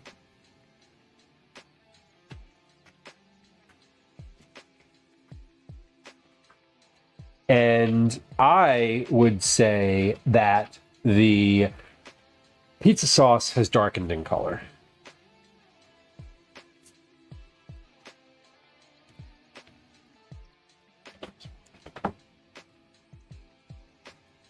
And smells like a pizza. I don't know what else to say. It smells like pizza. Doesn't look like pizza. Smells like it though.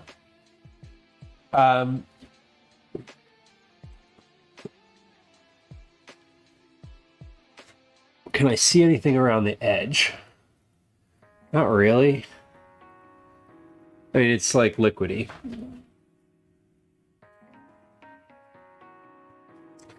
I'm not really like looking for any other specific markers. I think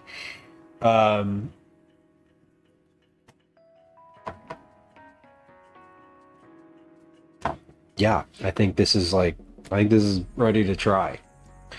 Ready to try. Let's see what it tastes like.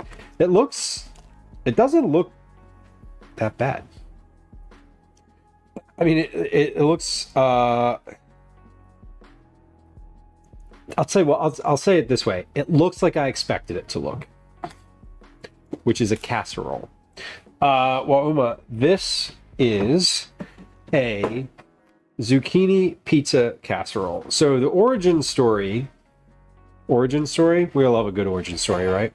The origin story for this is that I was I went to my dad's house recently. Calvin and I went down there for a weekend, and he and his partner had made this up, and just like, he was like, I want to make you something that we made up. And I was like, okay, that sounds fine. They make stuff up like regularly enough. I wouldn't say it's interesting. They're inventive and creative, you know, without necessarily being like precise and like chefy. Does that make sense? It's like, oh, let's combine these things together and see if they work. And they do, and sometimes they don't. But without being like, oh, we're gonna try this like really, you know, niche thing that takes like 5 hours and, you know, or 5 days to like prep and whatever. It's like, hey, we had zucchini boat pizzas. You cut the zucchini in half. You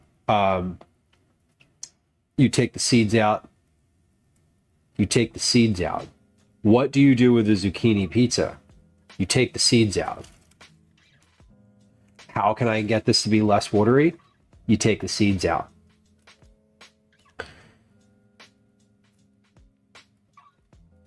Doesn't add any extra work to the process, really. And he was like, you know, we've had the zucchini boat pizzas. They're hard to hold, to eat. They don't reheat well. You can't really store them well. They're just kind of messy and sloppy to cut. We don't like them, but we like the zucchini and, you know, the zucchini pizza. So like, let's just cut it all up and put it in a dish and see if it works. And it works. So thereby zucchini pizza casserole or bake. I was calling it a bake, but like, it's kind of a casserole. I don't know. Which I thought was really clever. You know, you're just like, well, it's funny. It's creative. Is it gluten-free? If you don't, so what's in this? I guess I should answer like what's in it. This has, in order from the bottom layer to the top layer, yellow onion, green zucchini, garlic cloves, Italian sausage, which you could use ground turkey, you could use ground beef, you could use whatever, pepperoni. You could make it vegetarian and not, or yeah, vegetarian, and not have any meat in it. That would be fine too. A can of Rotel, which is diced tomatoes and green chilies. So there's no, let's see, there's fiber in here. There's sugar, some sugar in here. No added sugar. A can of pizza sauce. Today I used the Don Pepino. 1 gram of fiber, 3 grams of sugar.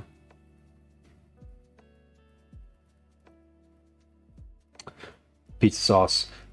Cheese. I use mozzarella cheese. Now, low moisture mozzarella. How else to do this?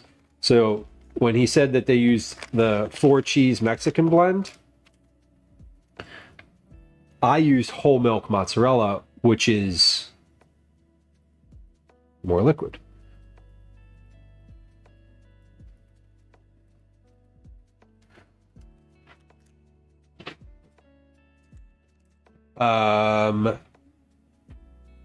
Cheese and then pizza sauce. So, vegan Italian sausage. There you go. You could definitely use that. This is not vegan because it has cheese in it, but you could use vegan cheese too. Okay, let's just pause. Scale. I always forget to measure the serving size. Almost always. So I'm going to measure the weight of this. Angry Up, welcome. Not and Getty. Thanks for the emotes. You can get it on a hat if you want. If you want the emote on other things, I'd be happy to put it on whatever. But yeah, this is quite watery. A cute little dish. I love this. I love these dishes.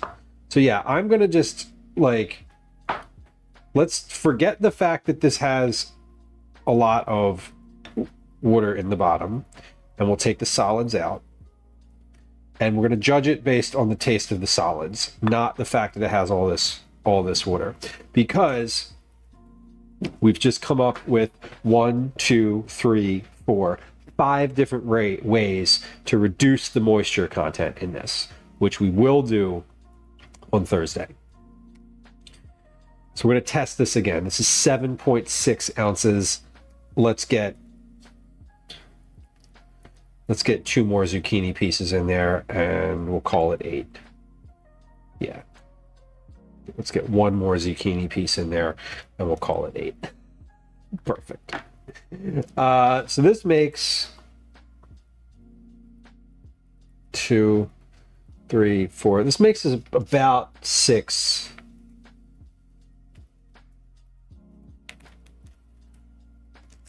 About 6 servings.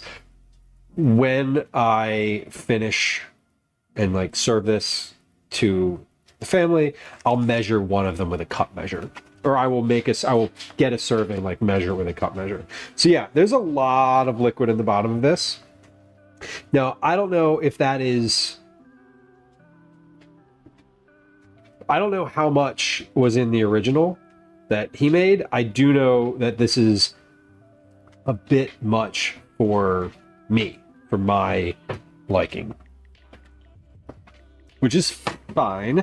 Again, we did not expect this to come out perfect. I expected it to come out edible, and it looks and smells edible, which is all we really wanted. Super all right. I'd be put off by the liquidness of this. Well, me too. Exactly. No, we're on the same page. I do not want this to be as liquidy in the pan. Certainly not in the pan. Although in the bowl, I don't mind a little bit of the liquid because it's going to be eaten with the bread. So I'm serving this with a piece of Italian bread. It'll look better like that, and like that.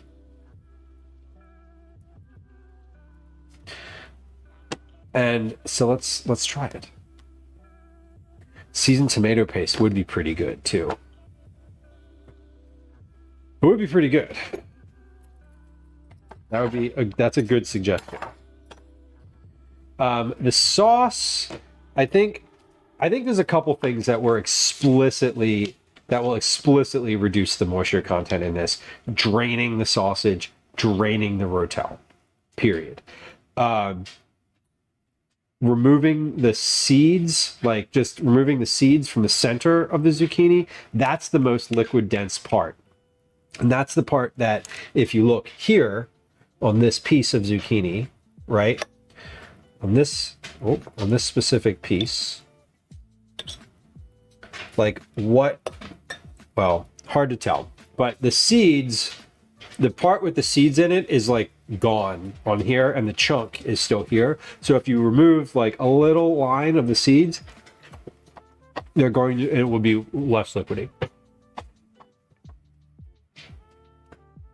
I could cook them down first. Angry Rock chat expected perfection. Listen, I expect perfection regularly. It did make its own gravy, not in getting. You're right. Cinderella, I would say open the freezer and let your heart guide you. That is always my advice when you don't know what to make and you're just like ready to eat. Well, this looks good though. The cheese is nice and melted.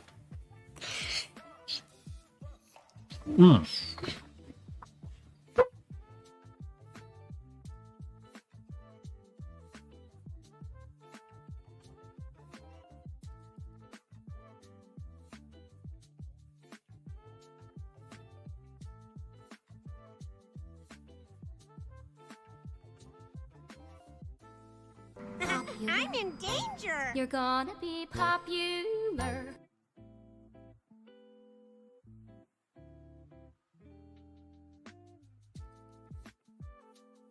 We hit the 6-hour mark. Almost. This is really... It muted. Perfect. This is really tasty. It's hot. But, like, I'm going to eat this bowl. And, like, I already know that I'm going to eat 3 of these bowls.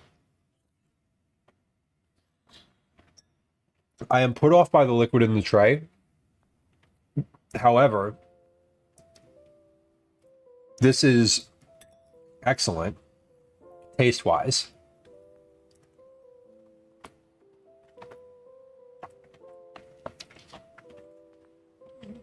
I don't think that I need the salt. I don't think that I need to salt the zucchini. Because there is enough salt in the rest of this to cover all of that. There's enough salt in the sausage and the tomato sauce. Tomato paste though.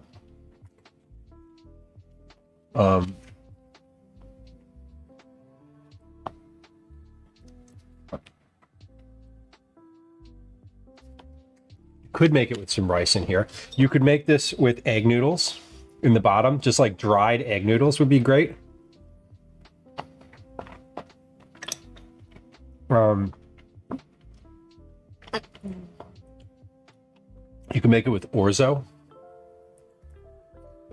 You can probably just put lasagna noodles, break them up in the bottom of this, and cook it. And they would cook in the time that it takes for it to boil. What's the toast for? The toast, of course, is for soaking up the liquid that I knew was coming. Because I knew there would be liquid in here.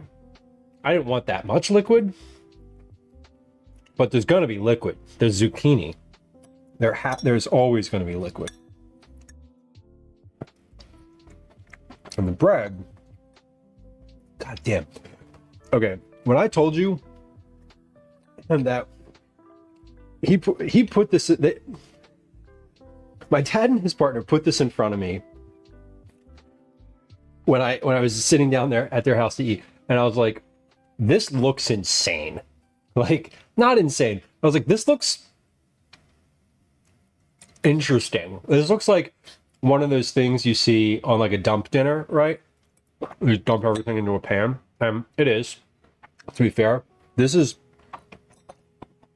fantastic.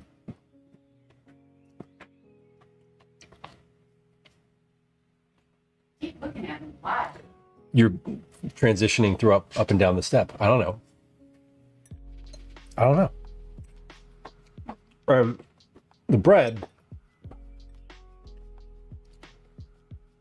The bread is for all the gravy. Man. Okay. All of the, like, oh, this isn't what I hoped for.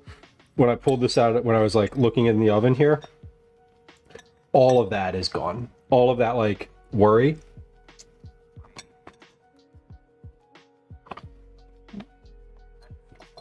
Because that tastes amazing. Kind of tastes like pizza too. A little bit. I think if you ate it with the bread instead of shaving the bread for last, as I just did,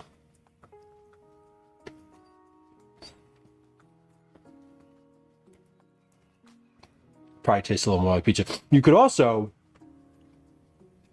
break the bread up and toss it in if you're eating it in like a bowl. But I gotta tell you,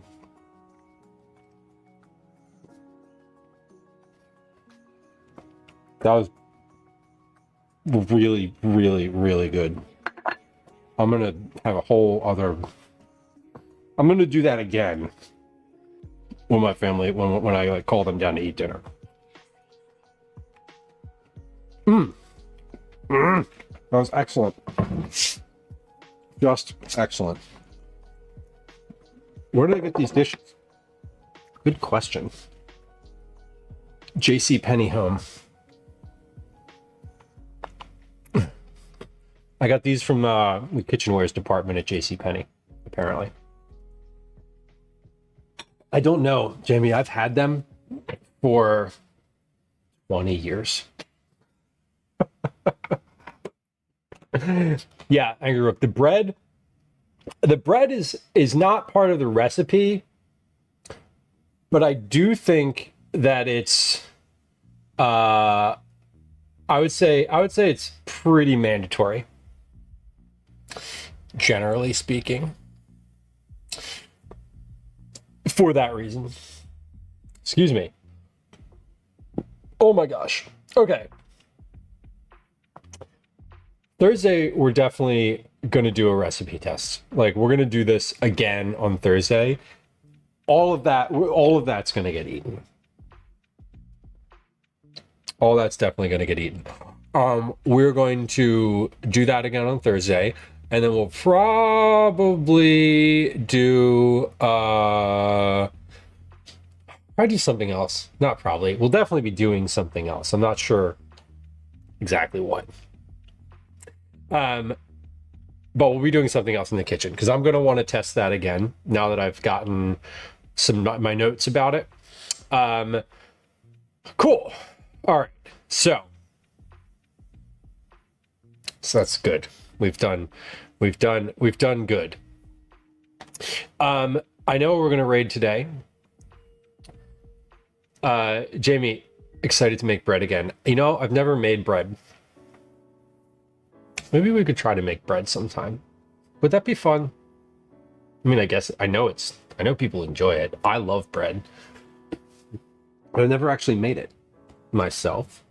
We could do it in Drew's Dutch oven. We could do it in Drew's Dutch oven because I hear they're nice to make bread with. Okay, we're going to raid. We're gonna raid over to Dana's Kitchen. We've raided Dana's Kitchen before, obviously, but Dana and Darth Verbaka are hosting the Food Fight Season 3 semifinal number 1 Megabytes versus Dominica's Tavern. They're an hour and 24 minutes into stream, so they're all in the thick of it. For those of y'all who aren't familiar with Food Fight, Food Fight is a cooking competition hosted by Dana and Darth. This is their 3rd season hosting it. It is between food and drink streamers. I don't know what the secret ingredients are today. I have no idea, but they have 15 minutes left in their cook. So Dominica and Megabytes are like going. They're really doing it. They're in the thick of it, so it's fun to watch. Let's go say hi to them. We'll be live on Thursday again at noon. We're going to be in the kitchen. We're going to be testing this recipe again, just like dialing it in. It'll be a lot quicker next time because I'm going to have a written recipe and we're going to follow it. It will be less liquidy, and that's good. They just got a raid, so we're gonna make Dana say all of the raid things again. Won't that be fun? Okay, let's hit start raid. So here we go. We're gonna do that. Thank you for the raid commands, Soph. I appreciate it. We have a list of social media links in the chat right now. Definitely feel free to follow. If you're a subscriber, please go vote on this month's Cookie Club in Discord. There's a poll, an active poll in the subscribers channel on Discord, so you can vote for for 3 of the 4 cookies. There's 4 listed in there. We're doing a long form Cookie Club this month with 2 different days, essentially. So those links are in chat, and adieu. The rest of the week we'll be streaming on Thursday, and then Saturday we'll be at the Kennett Square Mushroom Festival all day. It is the mushroom capital of the world. We're going to eat a bunch of food with mushrooms in it. We're going to look at a bunch of mushroom stuff. I promise you, it's going to be fun. If nothing else, there's going to be a lot of mushrooms, and it'll be fascinating, and like a ton of people. Also, follows are silent if you've been lurking and hanging out. I appreciate you. Hit the follow button if you're not following already. And I hope to see y'all on Thursday. If I don't see you then, perhaps I'll see you in chat beforehand. All right, y'all. Thanks for hanging out today. Bye.